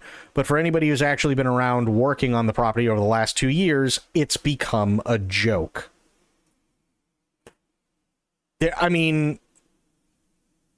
literally saying the whole fucking thing's a joke. John Edmonds had always dreamed of owning his own ranch. Yeah, this is the guy. You got it. You found it. This is the right one. He and his wife had been setting money aside and were beginning their search when they came across a 10-acre ranch in Buckeye, Arizona. John was immediately excited by the prospect. Plenty of land, a nice big home, a calm, quiet area away from your neighbors. But his wife Joyce was not so thrilled. The property frightened her. The isolation combined with an eerie vibe made her hesitant. Oh, this guy actually goes all out. This is what I love about this one. He tells us about all the crazy shit. However, John's commitment to the property was strong. By the way, I'll be right back as this is doing its intro and stuff. I just really gotta pee, so I'll just leave this running and then I'll be back. It'll be like 2 minutes. Eventually, the couple decided to buy the place. They dumped everything they had into the purchase and were set to move in on the 1st of July, 1996. What John thought would be their personal oasis, primed with opportunity, quickly descended into nightmare. Let me welcome all of you to the stranger side. John and Joyce pulled into the driveway of their new home and parked the moving truck near the front door. It was around midday and the sky was clear and sunny. They hopped out of the truck and took in the views for a moment before heading inside to check out the house. Upon entering, they saw that all of the furniture and appliances had been left behind. Everything looked brand new. John and Joyce were puzzled why anyone would leave all of this behind. As well, they had no room for their own things. They were all packed in a truck that was due back the following day. They called the realtor, who told them to go into town for a few hours and that he would handle it for them. Returning several hours later, the house was completely empty. John and Joyce were stunned by how quickly everything had been removed. John walked the house, checking rooms. Everything appeared to have been cleaned out. He then decided to check the backyard, and as he stepped outside, he noticed that the pool, which had been drained and empty earlier, was now filled to the brim with all the furniture and appliances from the house. He was shocked and furious. He contacted the realtor again and asked him why all of this stuff was in the pool. He questioned him about who he had sent to do the job, but the realtor quickly interjected and told him that he had nothing to do with it. He said he had tried to contact the past owners, but their number was disconnected. John and Joyce thought the situation was strange, but the realtor told them that it was their house now, and they would have to deal with it on their own. Some days passed and John and Joyce had settled in. John found himself home alone on this particular day when a stranger approached the home. He was an odd-looking man with tattered, dirty clothes, rotten teeth, and carrying a machete in his hand. John watched him make his way onto his property. Okay, I is back. He stepped outside to confront the man. Can I help you? The man pointed a machete towards the home and said, I live here. Confused, John questioned him further. The past owner let you live here? John assumed the man had been squatting on the property, perhaps living in the shed. The stranger stared blankly at John for a moment and then spoke. I kill the monsters. John wasn't sure what to make of that, but he didn't want this random stranger with a machete wandering his property. He told the man he owned the place now and that he needed to leave. He never saw the stranger again. John began piecing together some of the strange history of the home he lived in. His first tumble down the rabbit hole began when he contacted his local telephone company to have a phone line installed at his ranch. True. An appointment was scheduled for a technician to come out and install the line in a few days. When the time of his appointment rolled, It does sound a lot like the same script, but there's actually more stuff in this. Yeah, it's actually like this is going to take such a wild turn. It's not even funny. Rolled around, John waited most of the day for the technician to arrive, but he never did. John called the telephone company again, and they apologized and assured him that someone would be out there in a few days. The allotted appointment time came and went, and again, the installer never arrived. John called the company back a third time, frustrated at the entire situation, and spoke with the supervisor. She informed him that their technicians were contract employees, and that they had likely seen the home address on the ticket and refused to show up. John questioned her as to why, and he was told that his home had a bit of a reputation amongst the locals. So now, in the script of the video that we just watched, it took 3 separate appointments before somebody finally came out, and the third guy that came out was hesitant and told John. Meanwhile, in this one, it's stating that he found out that his home had a bit of a reputation because of the woman that he was talking to on the phone when he called to complain that people kept not showing up. The specific sections, yeah, I think we're going to do that. Strange lights in the sky we saw, vanishing objects we saw, animal mutilations we saw. Here we go, preparing for war. It wasn't until John and Joyce began waking in the morning with strange scratch marks, cuts, bruises, and puncture wounds all over their bodies that they began to fear someone or something was trying to hurt them. By this point, John had been neck deep in the phenomena and was convinced something abnormal was tormenting them and their home. Joyce was not yet ready to make that leap, as she had not been witness to all the events that John had, as she was at work while John was home alone most of the day. John began stockpiling weapons, baseball bats, knives, guns, whatever he could get his hands on. He wasn't sure what to expect next, but he knew a war was coming. One evening, John and Joyce were getting ready to go have dinner in town. Here we go. John finished up first and was watching TV while waiting on Joyce. About 10 minutes passed when Joyce came walking into the living room. John noticed that she had on a fancy red dress and had gotten dolled up for their dinner date. And even this is different from a one that we watched even before this that said she was coming home late from work. He wondered why she was so dressed up, as they were just going to a simple Tex-Mex restaurant to grab a bite to eat. But he didn't mention it. They drove to the restaurant, sat down, and ordered some food. Shortly after ordering, Joyce said she would be right back and got up to go to the restroom. Sitting at the table alone, John decided to check his phone. When he looked, he realized he had several missed calls from his home phone number. He instantly thought the ranch was playing tricks on him again. No one was home, so who could have called him from his house number? He called the home phone, and Joyce answered on the other end. "Where did you go?" The frustration in her voice was clear. "You just left me." John was completely baffled. "What do you mean I left you? I'm at the restaurant with you." His voice trailed off as he realized he hadn't really been paying attention when he got into the car with Joyce to leave the house, or when they got to the restaurant and ordered. He hadn't looked directly at his wife's face since leaving the house. Joyce spoke again. "I'm at home, John. When I came out of the bedroom, you were already gone." If his wife was at home, then who was the woman in his truck? Who had he just sat down with for dinner? In complete shock and disbelief, John stared at the door to the woman's bathroom, near the back of the restaurant, waiting for whatever was with him to reappear. A few minutes later, Joyce stepped out of the bathroom and made her way back over to the table. John stared at her intently as she sat back down. This time he stared directly into her eyes. His gaze could have burned a hole through her.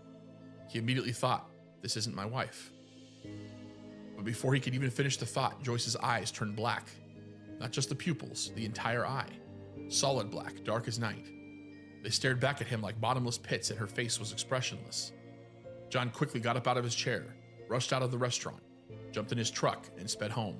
Meanwhile, one would assume there were at least a few people in this Tex-Mex restaurant and nobody saw shit. And nobody's ever come forward and nobody's ever been interviewed about it. Never taking a second to look back. If you are enjoying the story so far, quickly hit that like button to let me know you want more. Okay, now back to the story. When he got home, he explained what had happened at the restaurant, and Joyce immediately insisted on leaving the ranch. But John refused. He wasn't going to lose the war for his own home. This was John's first encounter with a doppelganger at the ranch, but it wouldn't be his last. John would encounter doppelgangers several times going forward, as would Joyce, and to make matters worse, the now commonplace disappearance of things on the property would only intensify. More stuff would disappear, but now it would fall out of the air and onto their heads, into their laps, or down their backs while they searched for it. Almost as if something sentient was toying with them. John had taken to sleeping with a baseball bat at the side of his bed. He had never woken during the night to anything strange at this point, but considering the injuries they consistently received while sleeping, John wanted to be ready to catch whatever it was in the act, if given the chance. It was around 3 a.m., and he jolted awake to the feeling of a small, cold hand dragging itself down his inner forearm. He leapt out of bed without a second thought, grabbed his bat, and swung in the direction of where he had felt the hand. He heard a hissing sound, like what you would hear when releasing helium from a balloon. He steadied himself and could just make out 3 small, gray alien creatures looking back at him. They had large heads, big bulbous black eyes, like insect eyes, and skinny bodies. Yeah, unfortunately, it was only after he beat the aliens to death did he realize that, oh yes, I have night blindness, and my birthday party was earlier tonight, and these are balloons. A second later, they all 3 vanished, as if slipping behind an invisible curtain. After seeing the Greys for the first time, the Edmonds theorized that perhaps they were being abducted while they slept. The fact that John and Joyce couldn't remember the abductions fit perfectly in line with what other abductees had claimed, and the numerous scars and wounds that they had no recollection of receiving only seemed to support the idea. Now that John had seen the Greys, they were far less subtle with their actions going forward. He saw them all over his property. He would hit them with things, shoot them, stab them, yet none of it seemed to slow them down or prevent them from vanishing in front of his eyes. They simply hissed at him and scuttled off. John had trained himself to wake very easily now, being on guard for anything. He woke randomly one night to his wife levitating above the bed. He attempted to wake her to no avail, but then shook her and shouted at her. She opened her eyes. He pressed down on her shoulders and she sunk back onto the bed. Joyce stared at him blankly for a moment and then turned over and went back to sleep. She had no memory of the event the following morning. This happened many times. Each time Joyce would end up going further and further out of her bed. One time even levitating out of the room and towards the front door. Each time he would wake her, she would sit up in a trance-like state and make her way back towards the bedroom. I mean, to be fair, at least it was really, really nice of the aliens to, use the front door instead of, trying to force her out of a window or try to force her out of the house through a wall. I mean, it's really considerate of them. You know, they could have done any of that. They could have shot her ass out of the side of the house at light speed, but they didn't. They gently tried to levitate her from her bed, out of the bedroom, down the hall, into the kitchen, and out the front door so that nothing would ever be damaged. That's really considerate. One night, John caught her levitating out of the room and decided to follow. She floated down the hallway. He noticed a beam of light attached to her as she moved, and then suddenly she was pulled through the wall as if it were made of smoke. John couldn't see Joyce anymore, but he could still see the beam of light piercing through the wall. He followed it out the front door and into the front yard, where he looked up and saw a massive floating disc about 100 feet off the ground. His wife was floating in the air, moving slowly towards the craft. John ran and got his AK-47 and shot at the disc. It released Joyce, the craft and the beam disappeared, and she was dropped to the ground. Unlike other times Joyce had been awoken while levitating, she had a vivid recollection of this particular event. John began posting the events of the ranch online shortly after the attempted abduction of his wife. After shooting at the craft, however, the abduction attempts stopped completely and activity within the home slowed dramatically. This was until he encountered a brand new phenomenon on the ranch. Oh boy. John was walking his property as had become the norm for him. As he was finishing up, he turned towards the south, looking out across his backyard into the distant desert. What he saw could only be described as a giant 10 to 12 foot tall creature walking upright, like a man. John didn't react at all. He had seen so many crazy things on the ranch that this was just another oddity. He even took the time to name the creature. He deemed it the Michelin Man, named after the Michelin Tires mascot because of its broad body and massive height. He would see it several other times, sometimes closer to his home than he would have liked. So now we've got aliens, and we got the Michelin Man. He even fired at it with his rifles, but the creature never seemed to respond. The few times John was able to see it from up close, its skin appeared to have the texture of a Brillo pad. Some months later, John was sitting in his backyard, cleaning his guns and talking with his neighbor, when a dark-colored SUV pulled up to his front gate. Two men in black suits, black fedoras, and black sunglasses stepped out. John and his neighbor watched the men approach the gate and, without pause, walked straight through the gate. To be clear, they didn't open the gate, they walked straight through the metal bars and into his yard. As they got closer, John could see they had pale, clammy skin. He described it as uncooked chicken skin. One of the men stopped and watched as the other walked over to John and leaned in close to him. He spoke in a strangely dry and ambivalent manner. "You will stop posting your experiences online." John was confused and asked, "What did you say?" The man leaned in again and repeated in the same tone, "You will stop posting your experiences online." The men turned and walked off. As they got to the fence line, once again they walked straight through the metal bars, hopped in their black SUV, and drove off. John followed the man in black's demand that he cease his online discussions about the ranch. He felt lost and out of answers and had built up a strong hatred for the Greys and the related phenomena happening on his ranch. He especially hated that these things were slaughtering his animals, and there was seemingly nothing he could do about it. But John had always believed that everyone is equipped with the tools they need to solve the tasks they are presented with in life. Oh no. And as he searched for the tool required to solve this strange task, it presented itself in the oddest way. John was following a large truck on the road that was on the brink of overflowing, packed to the top with junk. A Christmas tree, some old tires, and a heap of stuff John couldn't make out. He had been following behind the truck for some time as he considered calling the police. After all, it looked like the truck could lose half of its load if it hit a bump or turned too quickly. As if reacting to his thoughts, the truck suddenly hit a bump, and out came a bunch of random items that sprawled across the side of the road. John got out and gathered up the stuff. Most of it was random junk, but mixed in that pile of scrap was a samurai sword. John was no weapons expert, but the thing appeared to be authentic and old. He threw the sword in the front seat. Yes, because everybody throws out authentic samurai swords. I mean, fuck, I've thrown out at least 3 or 4 authentic samurai swords in my time. I mean, hell, in my 20s, it seemingly was like a weekly thing. Oh, got another authentic one. Got to throw that in the fucking dumpster. There's an ancient Chinese, and it sounds like a meme, but it's a real description alien recount of an alien that looks something like a Michelin Man that kidnapped one guy, and it was one of those that kidnapped him for his essence story. Not saying it's real, but the description is as if it was something that resembled the Michelin Man. Well, fair. And the rest of the junk in the back and headed off home. Later that day, he showed his wife what he had found. She too was surprised by the sword. When she asked him where he had gotten it, he said it fell off the back of a truck. He couldn't help but smile a bit. John replaced his baseball bat with a samurai sword by his bed. By 2007, he hadn't had an opportunity to use the blade. But John had trained himself not to react to the changes that occurred before the Greys would appear. He had learned several important things about the Greys over the years, and he was confident they could read emotions and possibly even minds. He was sitting in his living room one afternoon watching TV and working on some motorcycle parts when he felt the environment shift, as it had done many times before. He remained calm and focused. He kept his mind blank, and in his Zen state, he used his peripheral vision to watch for the Greys to peek out at him. Suddenly, one appeared in the sunroom just out of the corner of his eye. He gave them no signs. He stood up calmly and went to his room where he grabbed the samurai blade and placed it behind the door in the bedroom. He proceeded back to the TV and pretended to be distracted again. He noticed 2 more Greys appear beside the first. He got up once again, went to his room, grabbed his samurai sword, and came around from the backside of the sunroom. He could see the 3 Greys inside, and the screen door was wide open.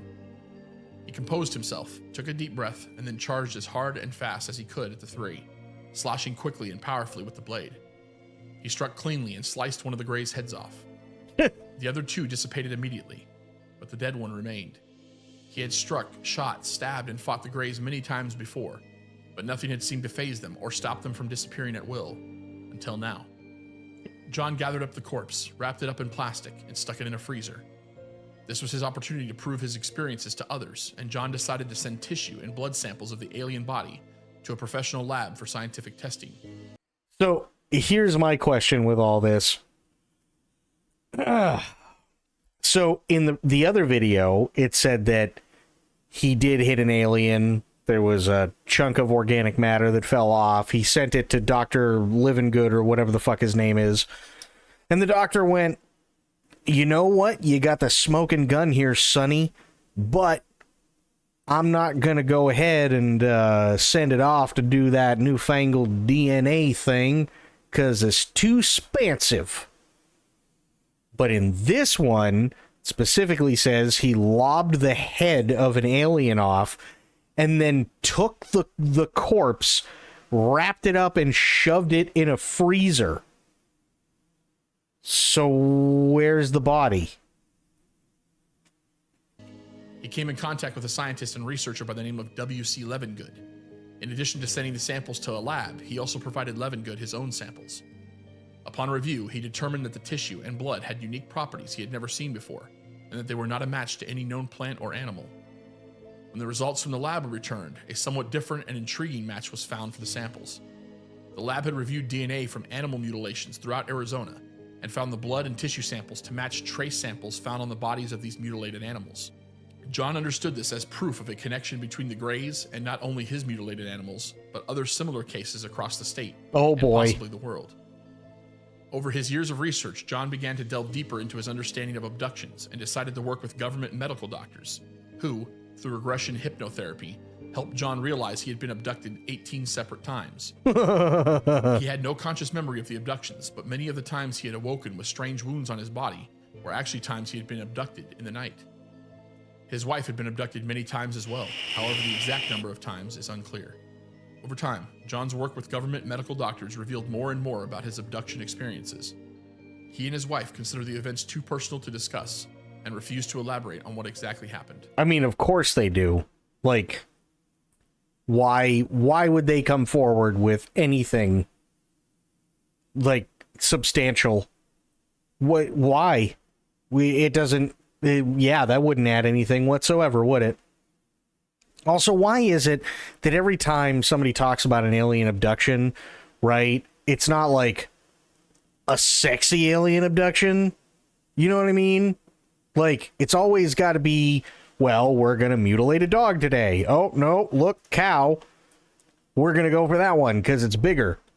And then they do this, and then they do that with other wildlife and, like, all this other shit, right? And then they abduct people, and they don't have any memory of what the hell happened, but they're clearly not dead. And then it's always like, I remember this really, really bright light, like after their regression hypnotherapy. I remember this really bright light and these big-headed beings with really large eyes, and, you know, then all of a sudden I felt a sharp pain as if they were shoving a metal pole up my piss hole. And it's like, you know, I mean, with all the assholes and urethras that they've been shoving shit in over the last, I don't know, 70 plus years that it's been recorded, one would think that you know, at this point you've studied enough fucking colons and urethras that you'd get it out of your system. You know what I mean? Like, why can't it just be, oh, well, look, it's a bunch of hot aliens and they're abducting me, and yeah, my seed needs to be spread out to the universe, and that's why they came here to fuck. Why don't we get any of those? You know what I mean? Like, what the shit? There's aliens, they wouldn't have such abstract observable differences to be like, well, they're simply too different, and then not talk about it. Yeah. Over the next 4 years, John would kill at least 19 Greys, according to his estimation. Oh boy. And by 2011, the ranch would be as active as ever. John's story had spread online, and he was receiving phone calls from people claiming to be psychics or attempting to tell him their stories. Oftentimes, he brushed these encounters off until he received a phone call from Brandy Howell. Brandy had been hired to help John by Cynthia Crawford. Oh yeah, here we go. Here's Brandy. This is where shit goes off the rails, Sophia. Who had gotten wind of the ranch's strange phenomena.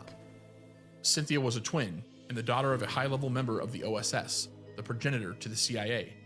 Her father claimed to be privy to secret technologies, alien treaties, and Project Paperclip, established by the Nazis during World War II. Cynthia was born without an amniotic sac, and her father told her she was a human-alien hybrid, developed in an OSS lab. This story is better left for another episode. Cynthia related to John and his experiences and hired Brandy Howell as a favor to try and help him reclaim his ranch. Brandy told John that he was under attack by renegade aliens. She explained that she had been abducted many times since the age of 4 and developed psychic powers and a strange psychic link with something. Oh. She claims that after Cynthia hired her to investigate the ranch, she was told to take 2 aliens from the Sirius constellation with her. John and Brandy spoke for a while before setting up a time for her to come visit the property. When she arrived, she had 2 men with her whom she claimed were her Syrian companions. She referred to them both as Jay. According to her, the Syrians were a warrior race of aliens, and that when you needed a problem taken care of, they were the ones you called.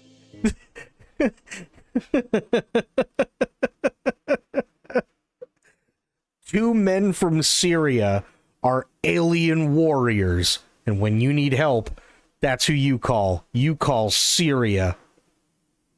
They have this hotline. It's Syrians are us. If you require Syrian warrior aliens, press 1. If you require a Tunisian knife fighter, press 2. John greeted them outside and noticed that they were all carrying medieval-looking swords with them.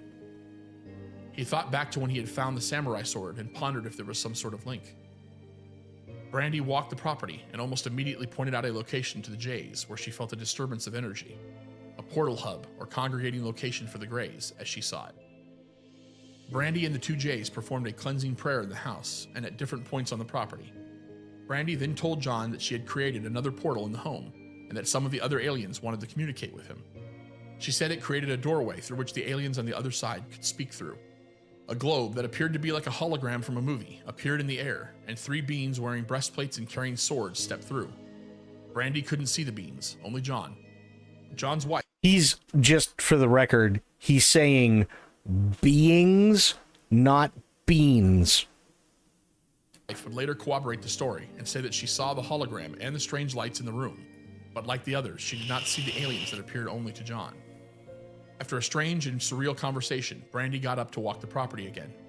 She claimed to have spoken with the animals about what they had seen telepathically. Brandy later explained that the aliens could kill the animals, but John and Joyce were off limits. According to her, the aliens were free to slaughter the animals without fear of consequence. Beans are better. If they were to kill a human being, a being of another kind, stronger and superior, would intervene and punish them severely. Stop killing all the beans! That is why the aliens only tormented, poked, and prodded, but never killed him and his wife. They wanted them gone. They believed the portals in the property and the energies they provided were theirs. They did everything they could, short of killing them, to intimidate them into fleeing, but it hadn't worked. Brandy and her companions walked the property and continued to bless the area. They were facing the north side of the property towards the gate and the entranceway. She said she was raising the frequencies of the area around to make it more difficult for beings from other worlds to come through. Then they turned to face the south side of the property. All I can hear is beans. That's it. The sky was a beautiful deep orange color, but as John and the others stared, in a blink, numerous alien craft revealed themselves in the sky above the property. One was the size of several city blocks, but it wasn't until John looked to his right that he saw what he deemed the mothership, a massive flying structure that looked like an entire city floating in the sky. Then Brandy spoke in a strange, low, and guttural language, while her companions watched in silence. She later explained that she was communicating with the Greys and letting them know that they needed to come with the other ships and leave this property. The uncloaking of the ships in the sky was a display of force for the Greys, a threat for them to leave the property. Brandy claimed that there were 3 ships with around 20 Greys per ship living on the ranch, or around 60 Greys in total. Brandy continued speaking in that strange language as clouds gathered above them, growing darker and darker. Then Brandy and the two Jays turned to face each other in a circle, raised their swords into the air until the tips of the weapons met, and purple lightning slashed through the sky, striking the earth just a handful of feet away from them. Stunned, John stood there for what felt like forever, staring blankly, feeling outside himself, until he snapped back and started to process what had just happened. Brandy was disoriented and a bit off. There was a ring of burnt ground left behind where the lightning had struck. The two Jays began hurrying off the property. As Brandy went to follow, she paused to tell John that she didn't think the Greys would be a problem anymore. And then she left. In the coming weeks, John would be in contact with Brandy about the incident. After the events, Brandy struggled with memory loss. One of the alien Jays that had been with her had reportedly lost his mind and been institutionalized. Whatever happened that day, it took several years for Brandy to fully recover from. The Grey activity seemed to abate for some time, but the Greys were not gone, and their interference with John and Joyce's life would continue. John would later learn that the two Jays that accompanied Brandy on the ranch that day were walk-ins. John goes on to explain that he hadn't known this at the time, but the two companions with Brandy were humans, born on this planet, but the soul or spirit that inhabited their bodies were that of two warriors from the Sirius constellation of stars. The two warrior aliens had made a deal with the men whose bodies they had taken, and as the souls of those men evacuated, the souls of these alien beings took their place. John claims to be in contact with benign alien intelligences, even today, ever since his encounter with the Syrians. He says he has been able to ask them questions about a wide range of the most impactful topics of human existence and received frustratingly complex and riddle-like answers. In 2017, John and Joyce attempted to sell Stardust Ranch and move on to a new chapter in their lives. John said he wanted the new buyer to have full disclosure regarding what they were walking into. A buyer was never found, however, and the property remained unsold for several years before the listing was officially removed. On February 27, 2022, John Edmonds passed away, leaving behind his wife, Joyce, and a property in financial disarray. Stardust Ranch still stands today, much like it was when it was first purchased by the Edmonds in 1996. It is currently in foreclosure and is likely to be sold at a bank auction. Perhaps its next owners will have new insights to give us in the future. Brett, what's going on? How you doing? John believed that we are the actors on a universal or interdimensional stage, and that the fourth wall is occasionally broken by the directors of our play when they decide to interact with us momentarily. Whether extraterrestrial, interdimensional, a combination of both, or some other combination entirely, John and others in his camp believe that there are powerful phenomena beyond our full comprehension taking place on Stardust Ranch and other places like it. But what do you think is happening at Stardust Ranch? Are John and Joyce telling us the truth about their experiences? Leave us a comment and let us know. Thanks for watching. Wait, I'm almost done. I'm almost done with the thing that I was doing because I couldn't get the image out of my head because he kept saying beans.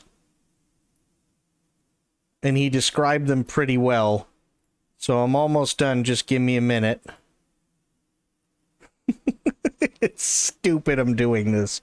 Why I'm doing this, I don't know. But it just seemed really funny to me. So I kind of had to.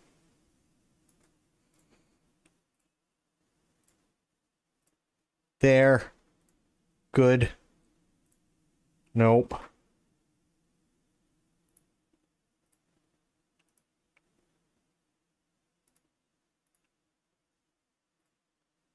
Okay, guys, I have done a thing, and you're going to love it. I have created for you the most authentic and realistic depiction of how it is described in the story by the narrator. I have made an alien bean.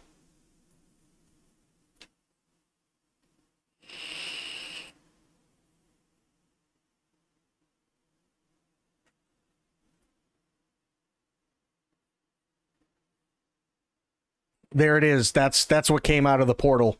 Alien beans with swords. We need that as an emote, thanks.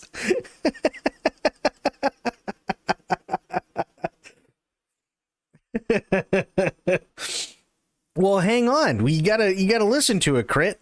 Right? Appeared to be like a hologram from a movie, appeared in the air, and three beings wearing breastplates and carrying swords stepped through. 3 beans! And they were carrying swords!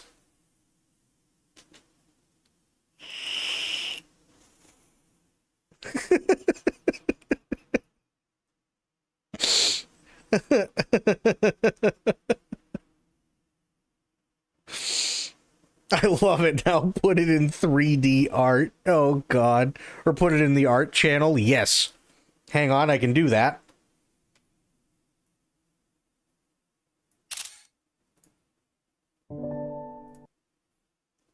Alien bean.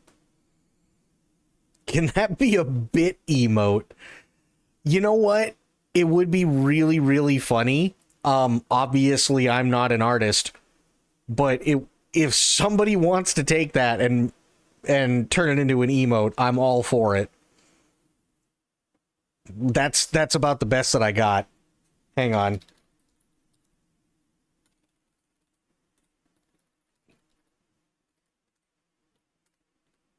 There we go. There's your alien bean in the inspiring art channel. Audio with that popping on screen. It's so stupid, but I love it. Brandy couldn't see the beans, only John. John's wife would later corroborate the story and say that she saw the hologram and the strange lights in the room, but like the others, she did not see the aliens that appeared only to John. The beans. After a strange and surreal conversation, Brandy got up to walk the property again. She claimed to have spoken with the animals about what they had seen telepathically. Brandy later explained that the aliens could kill the animals, but John and Joyce were off limits. According to her, the aliens were free to slaughter the animals without fear of consequence, but if they were to kill a human being, a being of another kind, stronger and superior, like a navy or a kidney bean, then it's a problem. Punish them severely. That is why the aliens only tormented, poked, and prodded, but never killed him and his wife. That's right, because you don't kill human beings and you don't kill navy or kidney beans. Pinto beans are a big no-no as well. You don't want to kill the pinto beans. They wanted them gone. They believed the portals in the property and the energies they provided were theirs. They did everything they could, short of killing them, to intimidate them into fleeing, but it hadn't worked. Brandy and her companions walked the property and continued to bless the area. They were facing the north side of the property towards the gate and the entranceway. She said she was raising the frequencies of the area around to make it more difficult for beings from other worlds to come through. Then they turned to face the south side of the property. The sky was a beautiful deep orange color, but as John and the others stared, in a blink, numerous alien craft revealed themselves in the sky above the property. One was the size of several city blocks. Wait. Hang on, I got another one. Give me a second. Here, because multiple decided that they were going to show their presence, right? Multiple ships.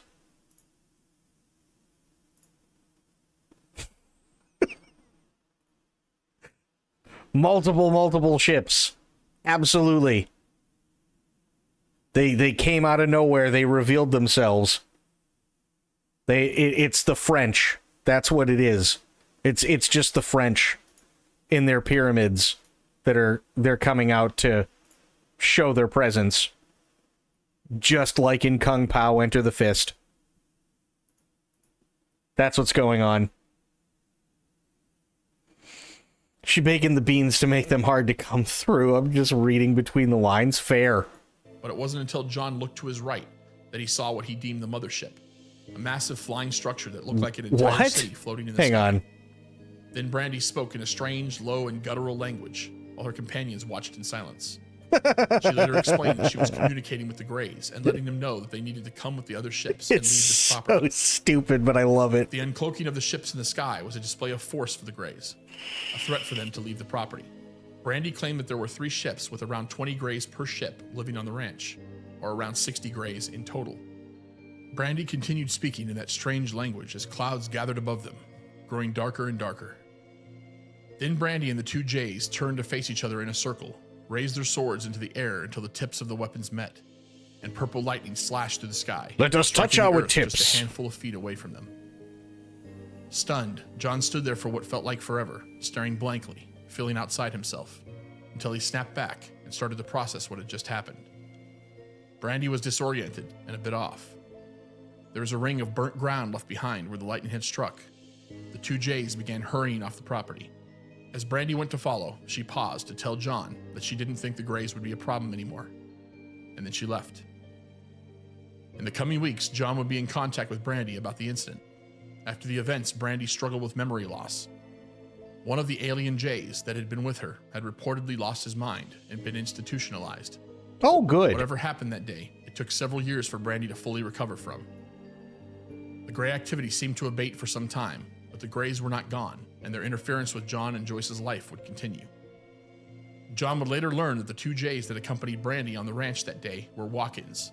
John goes on to explain that he hadn't known this at the time, but the two companions with Brandy were humans, born on this planet, but the soul or spirit that inhabited their bodies were that of two warriors from the Sirius constellation of stars. The two warrior aliens had made a deal with the men whose bodies they had taken, and as the souls of those men evacuated, the souls of these alien beings took their place.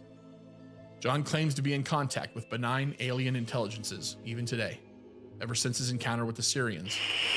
He says he has been able to ask them questions about a wide range of the most impactful topics of human existence. Okay, you might need to refresh the stream, but the alien bean emote for the bits tier emotes, it's the first one. So anybody who's donated a total of 1,000 bits or more, there's nothing I can do about it, sadly, because that's how they have it set up.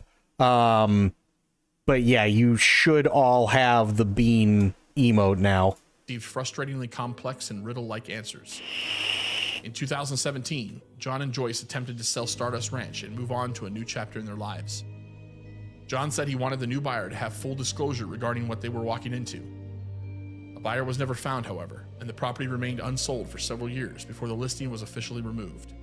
On February 27th, 2022, John Edmonds passed away, leaving behind his wife, Joyce, and a property in financial disarray.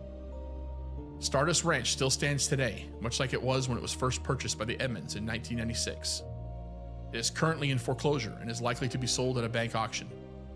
Perhaps its next owners will have new insights to give us in the future, or perhaps not.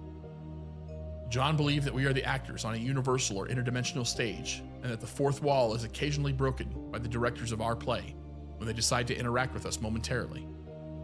Whether extraterrestrial, interdimensional, a combination of both, or some other combination entirely, John and others in his camp believe that there are powerful phenomena beyond our full comprehension taking place on Stardust Ranch and other places like it. But what do you think is happening at Stardust Ranch? Are John and Joyce telling us the truth about their experiences? Leave us a comment and let us know. Thanks for watching. So, okay. So I've got I got 3 ideas for emotes. Not 3 ideas for emotes. 3 ideas for merch. 1, because we got everybody from Texas, I have to make new merch that says I am a Texas. Right? Have to do that one. Said I would. The second one I'm trying to remember, and I think I came up with it either yesterday or the day before, and I'm trying to remember what it was. And I'm trying to remember what the context was, but it'll probably hit me at like 4 o'clock this morning, and then I'll remember. But there is a second one. The third one is I want to make a poster of a close-up of that alien bean, but from like a head-on, like you're looking directly at it thing, and then just underneath, I want to believe.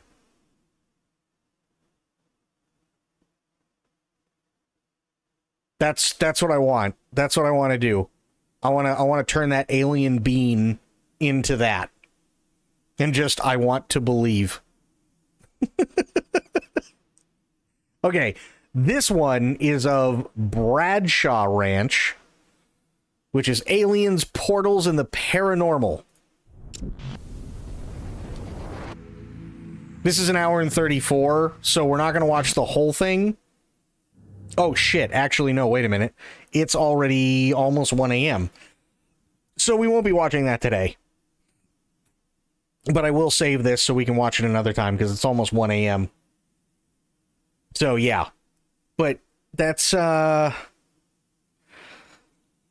Yeah, you got anybody who's given 1,000 bits or more now has an S5A Shad Bean emote. I didn't realize the time. Me neither. I literally just looked and went, oh, fuck, it's almost 1? Yeah, I didn't realize the time either, Crit. But yeah, so I have to do those. Oh, I remember the second one. The second merch one, the second merch idea that I want to do is everybody knows here. Everybody here knows the Final Fantasy 14 ad read, right? We all know the Final Fantasy 14 ad read at this point. Did you know that right now you can play the critically acclaimed MMORPG Final Fantasy 14 free of charge up through level 70 with no time restriction, and playtime includes A Realm Reborn, award-winning Heaven's Ward, and Stormblood? Sign up and enjoy Eorzea today. I want to put that on a t-shirt. But have it so, like, you've got all different types of font and it looks like somebody did it in, like, clip art. You know what I mean? So do it like every other word, or every other word is, or not every other word, but every single word is different, right? So I can get like the, I can actually get like the titles for each expansion that you're able to play kind of deal and put those in and just do stupid clip art words for everything else and just have that on the back of a shirt. I think that'd be fucking hilarious. I really do. So yeah, so I Am a Texas, the Final Fantasy 14 ad read, and yeah, the alien bean. Those are the 3 merch ideas that I had over the last couple of days. So yeah, that's something I'm definitely gonna have to do, because those ideas are just too good to not do. And see, look at that. Spoiled's got her Shad Bean. Her alien bean. It's so stupid, but I love it. I absolutely love that alien bean. I don't know why, I just do. But that is going to be it for me for tonight. I do want to thank everybody for hanging out. We had Sophia coming in with biddies earlier. Thank you so much, Sophia. I really, really appreciate it. I won't question it. No, it's not even a question. It's literally the guy just kept... I know he was trying to say beings, but the way he pronounced it, it just kept coming out beans. So he specifically said that there were 3 alien beings that came out wearing chest armor and carrying medieval swords. And for whatever reason, the idea just stuck in my head because of how he said it. How funny would it be to have a bean that's an alien with a sword in his hand? Hence, the Shad Bean emote. That's all. Little Shad Bean emote. Which is dumb, I know, but I get a kick out of it. I think it's fucking hilarious. See, look, here, I'll open it up. There's the Shad Bean emote. Oh, wait, I gotta do the thing that sometimes helps. There we go. There's the Shad Bean emote. Just a little alien bean.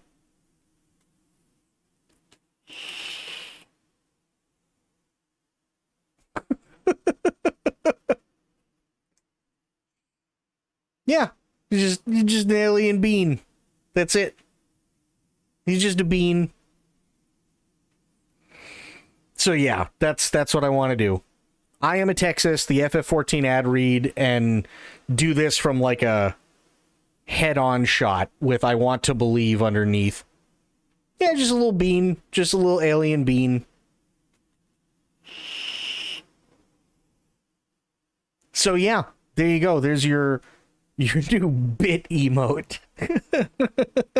I Am a Texas, hands on hips. yeah, I have to do the I Am a Texas stuff. And I know that there's a lot of women in this channel. So for the ladies, especially if you don't want it on a shirt, I'm also going to probably be doing I Am a Texas, but I'm going to be doing it on, what are they called? Not Spanx. Yoga pants. There are yoga pants through the merch store, and I can put stuff on the yoga pants, and I like right down the leg, I can put I Am a Texas. Yeah. I'm going to say something else because that'd be funny. Yeah, yoga pants. I Am a Texas with yoga pants. I Am a Texas on yoga pants. That'd be fucking awesome. They also have like women's tank tops and women's shirts and so on, right? So I can put it on guy stuff. I can put it on girl stuff. I could put it on a hat. I could do like all sorts of shit with it.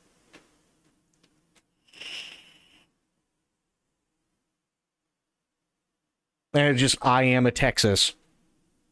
You know? Just dumb shit, but it's funny. And if you know, you know. I get shot if I wore that where I live. That's totally fair. I could also not wear it. But, I mean, we've got Myth, Itzy, Aelin, Spoiled, Medicine, and I think a couple others that are located in Texas. So every time we talk about Texas, Itzy comes out of nowhere and screams, I am a Texas! Get it for your relatives? Fuck yes! That would be hilarious. So yeah, I Am a Texas. I definitely need to get I Am a Texas, for sure. So I got Sad Bean a Someone in Texas Loves Me hoodie, and if I wear those yoga pants next to him, it would be perfect. Actually, it really would. So I guess that means that I should really get cracking on the I Am a Texas women's line, so that everybody who wants them can get them, as well as, and obviously I can't leave out the guys, right? Have it on a shirt or, you know, whatever. We'll have to do that. But yeah, that's going to be it for me. Sunday is my day off. Not gonna lie, that's kind of amazing, isn't it? But yeah, Sunday is my day off, so I'm definitely going to take that off. I'm going to be honest, did not have the best day. I woke up basically covered in sweat again. So I thought I was doing okay. Wasn't. Didn't wake up till just after 5 p.m. And then got a little bit of something to eat. And then started streaming. But it's obvious if I'm still waking up covered in sweat that I'm not like totally over it. So definitely tomorrow is a day off that is needed for sure. But I will be back on Monday. And yeah, I will see you guys then. If you guys need anything or have anything going on, yeah, let us know in the Discord. And I'll let you guys know if anything changes. I should be fine. It's just getting over all this crap. But yeah, I'll be in and out of Discord tomorrow, so it's not a big deal. So you guys can always get a hold of me. But until I see you all on Monday, have yourselves a great day, great night, and great rest of your weekend, wherever you are. Be good to yourselves, be good to one another, stay safe, stay frosty, and of course, the number one golden rule around here, try to remember some of the basics of CQC.